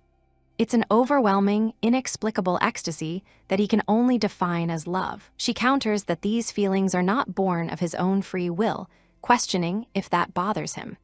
She remembers this disconnect was a major conflict in the original story. He simply smiles, his confidence unwavering. He asks if she has any idea how he truly felt the moment he realized he had imprinted on her. She waits for his answer, only to hear him describe the experience not as a curse, but as a salvation. For him, it was like returning from hell itself. His gaze is intense and unwavering. He considers imprinting on her to be a profound blessing, not a burden. She is unsettled by his fervor. His gaze isn't one of simple affection, it's dripping with an unnerving obsession. She bluntly rejects him, stating that his feelings don't change her own lack of interest. He immediately assumes her rejection is due to Suuradel. Leah leans in, ready to dismantle his assumption with a single, irrefutable fact. Suuradel is not interested in women. The truth she reveals is both absurd and undeniable. Suuradel is, in fact, a hardcore penguin enthusiast. He seems confused by her statement, mentioning the well-known story of Suuradel and the Mage Tower's penguin. She inwardly sighs. She knows better than anyone because she is that penguin. Around because she is that penguins. His excitement was simply that of meeting a fellow beastman, nothing more. She gives a non-committal response, her expression betraying her internal strain. The conversation is taking a strange turn. An overwhelming sense of exhaustion washes over her. She realizes arguing is pointless. He's stuck in his own logic and will just keep repeating himself. She longs to escape this tiresome human interaction. All she wants is to return to her penguin form and go home to her nest. Her exhaustion manifests as an involuntary penguin cry. The man looks up, completely bewildered by the sound. To her horror, she transforms, her panic growing as he stares. He recognizes her immediately, connecting her to the stories about the Mage Tower's famous penguin. Panicked and trapped in her penguin form, she shakes her head furiously, trying to deny who she is. This is a disaster. Everything clicks into place for him. He now understands Suuradel's fixation. Offering her privacy, he says he'll step out so she can change back into human form. A new wave of panic hits her as she tries to transform. She's stuck. He connects the dots, recalling that newly transformed beastmen struggle with controlling their forms. Her frantic noises confirm his theory. A sudden realization dawns on him. He senses that she is hiding her true identity from someone important. She confirms his suspicion with a desperate squeak. Seeing her distress, he resolves to help her, patting her reassuringly. He suddenly wraps her in a blanket and picks her up. She is utterly shocked by his abrupt action. He holds her close, promising not to worry. He will protect her secret identity from Suuradel at all costs. He makes a dramatic exit out the window, completely misinterpreting the situation. She panics, realizing he thinks he's saving her from the wrong person entirely. With purpose, he walks through the public square, heading for the wolf estate. He is completely oblivious to the chaos he is causing. Trapped and helpless, Leah struggles inside the wrap, crying out for help. She is a kidnapped penguin, and no one seems to notice. Her companions wait outside, a bit of worry creeping in. Their private talk seems to be taking an exceptionally long time. Russ advises her brother to ignore it. She assumes they must have much to talk about and flips through her book. Her brother counters with a valid point. Knowing Leah, this much quiet time is more than enough for her to find some kind of trouble. She has to agree.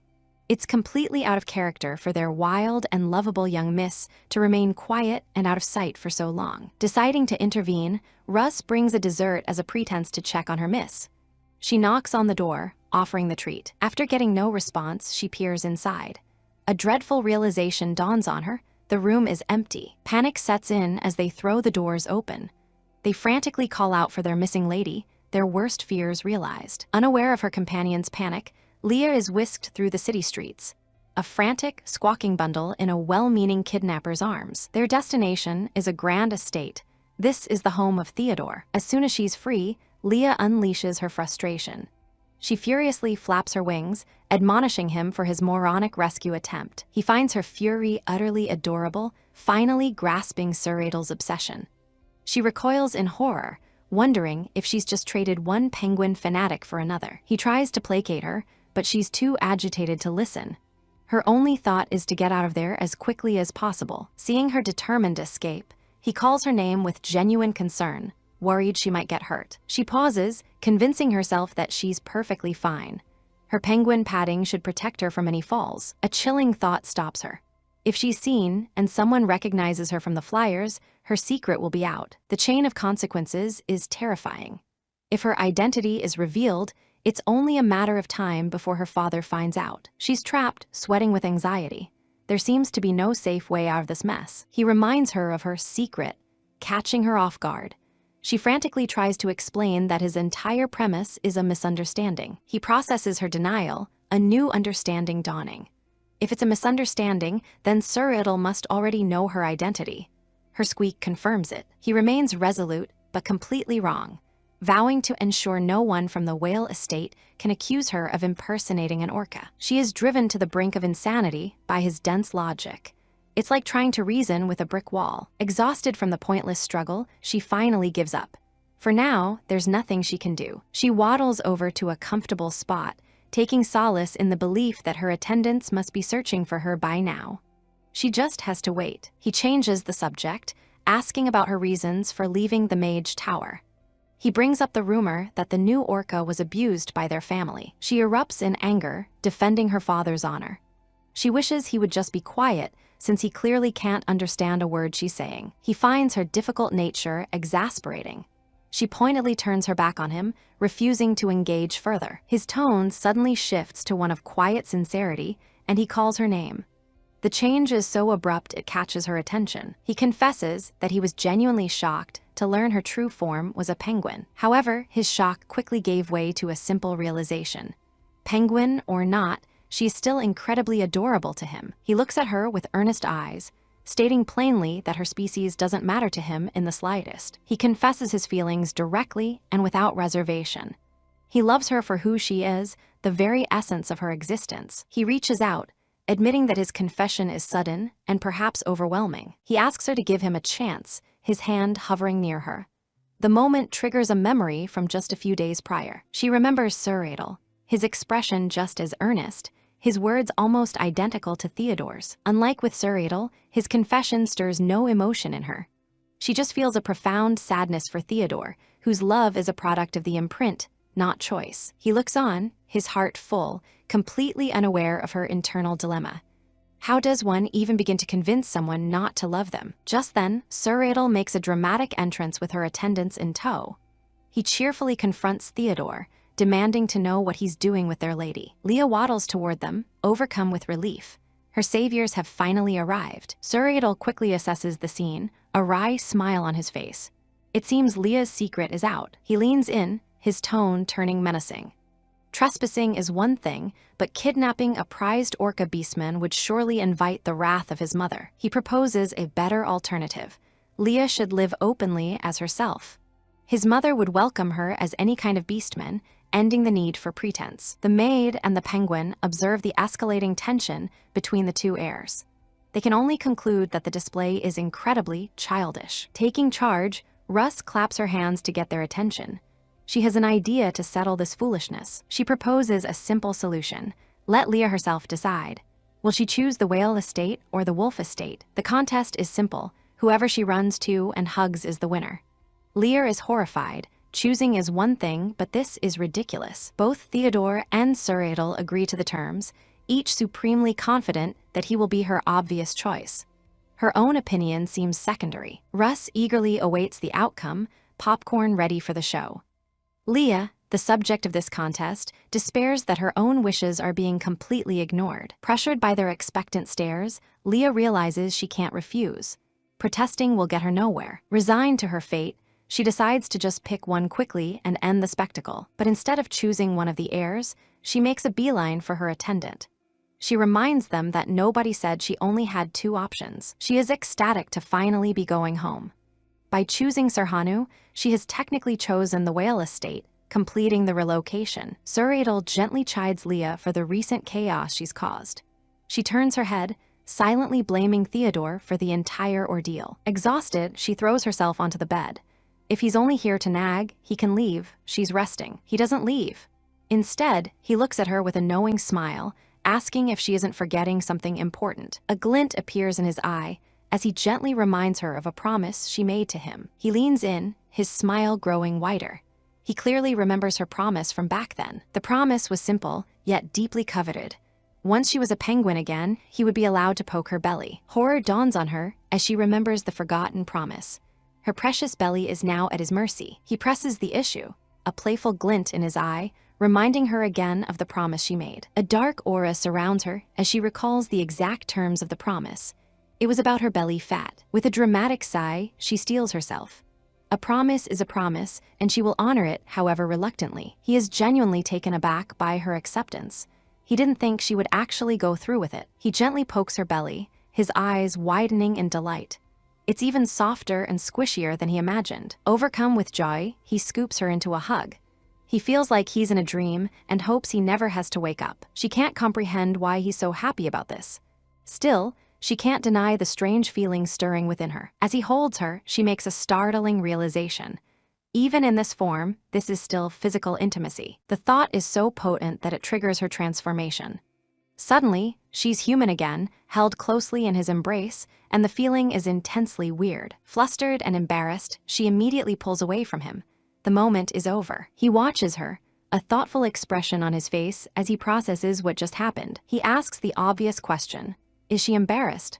From under the safety of her blanket, she vehemently denies it. A gentle smile plays on his lips.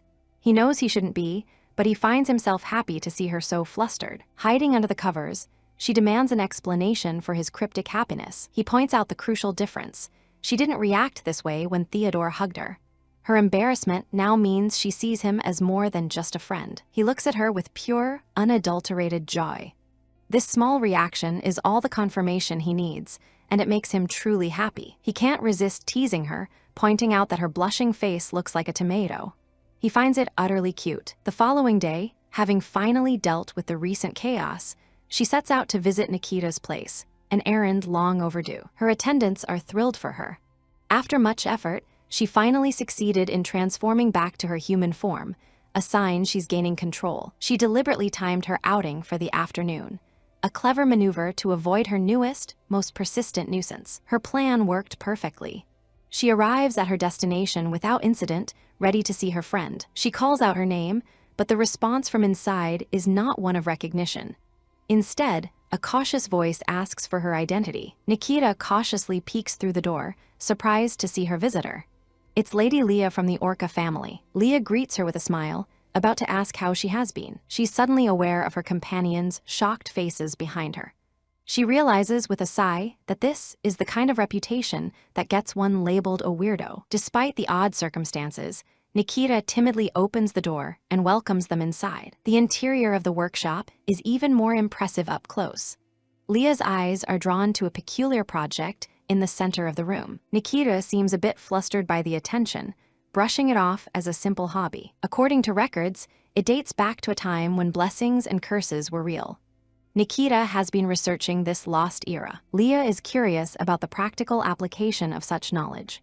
She asks what Nikita intends to do with this research. Require lost sacred Leah energy. Concern, but about the Nikita potential, believes dangers of curses could be such a pursuit reconstructed.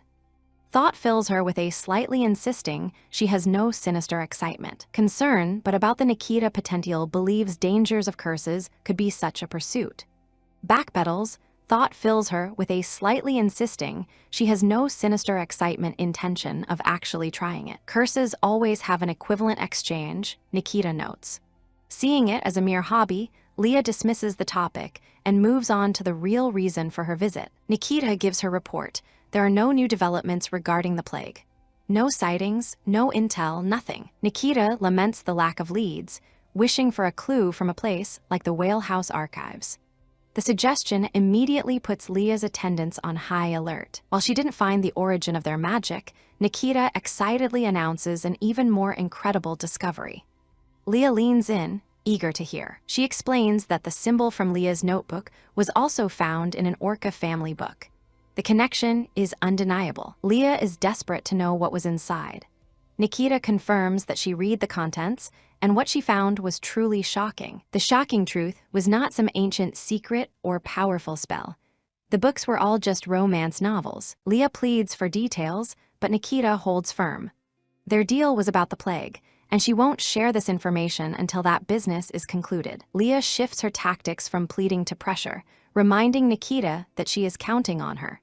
Nikita realizes this visit was less friendly and more of a threat. Leah knows that while things seem quiet now, this is a critical period. In the original story, this is when the conflict between Theodore and Anemone begins to brew. The peak of their conflict will trigger the spread of the plague.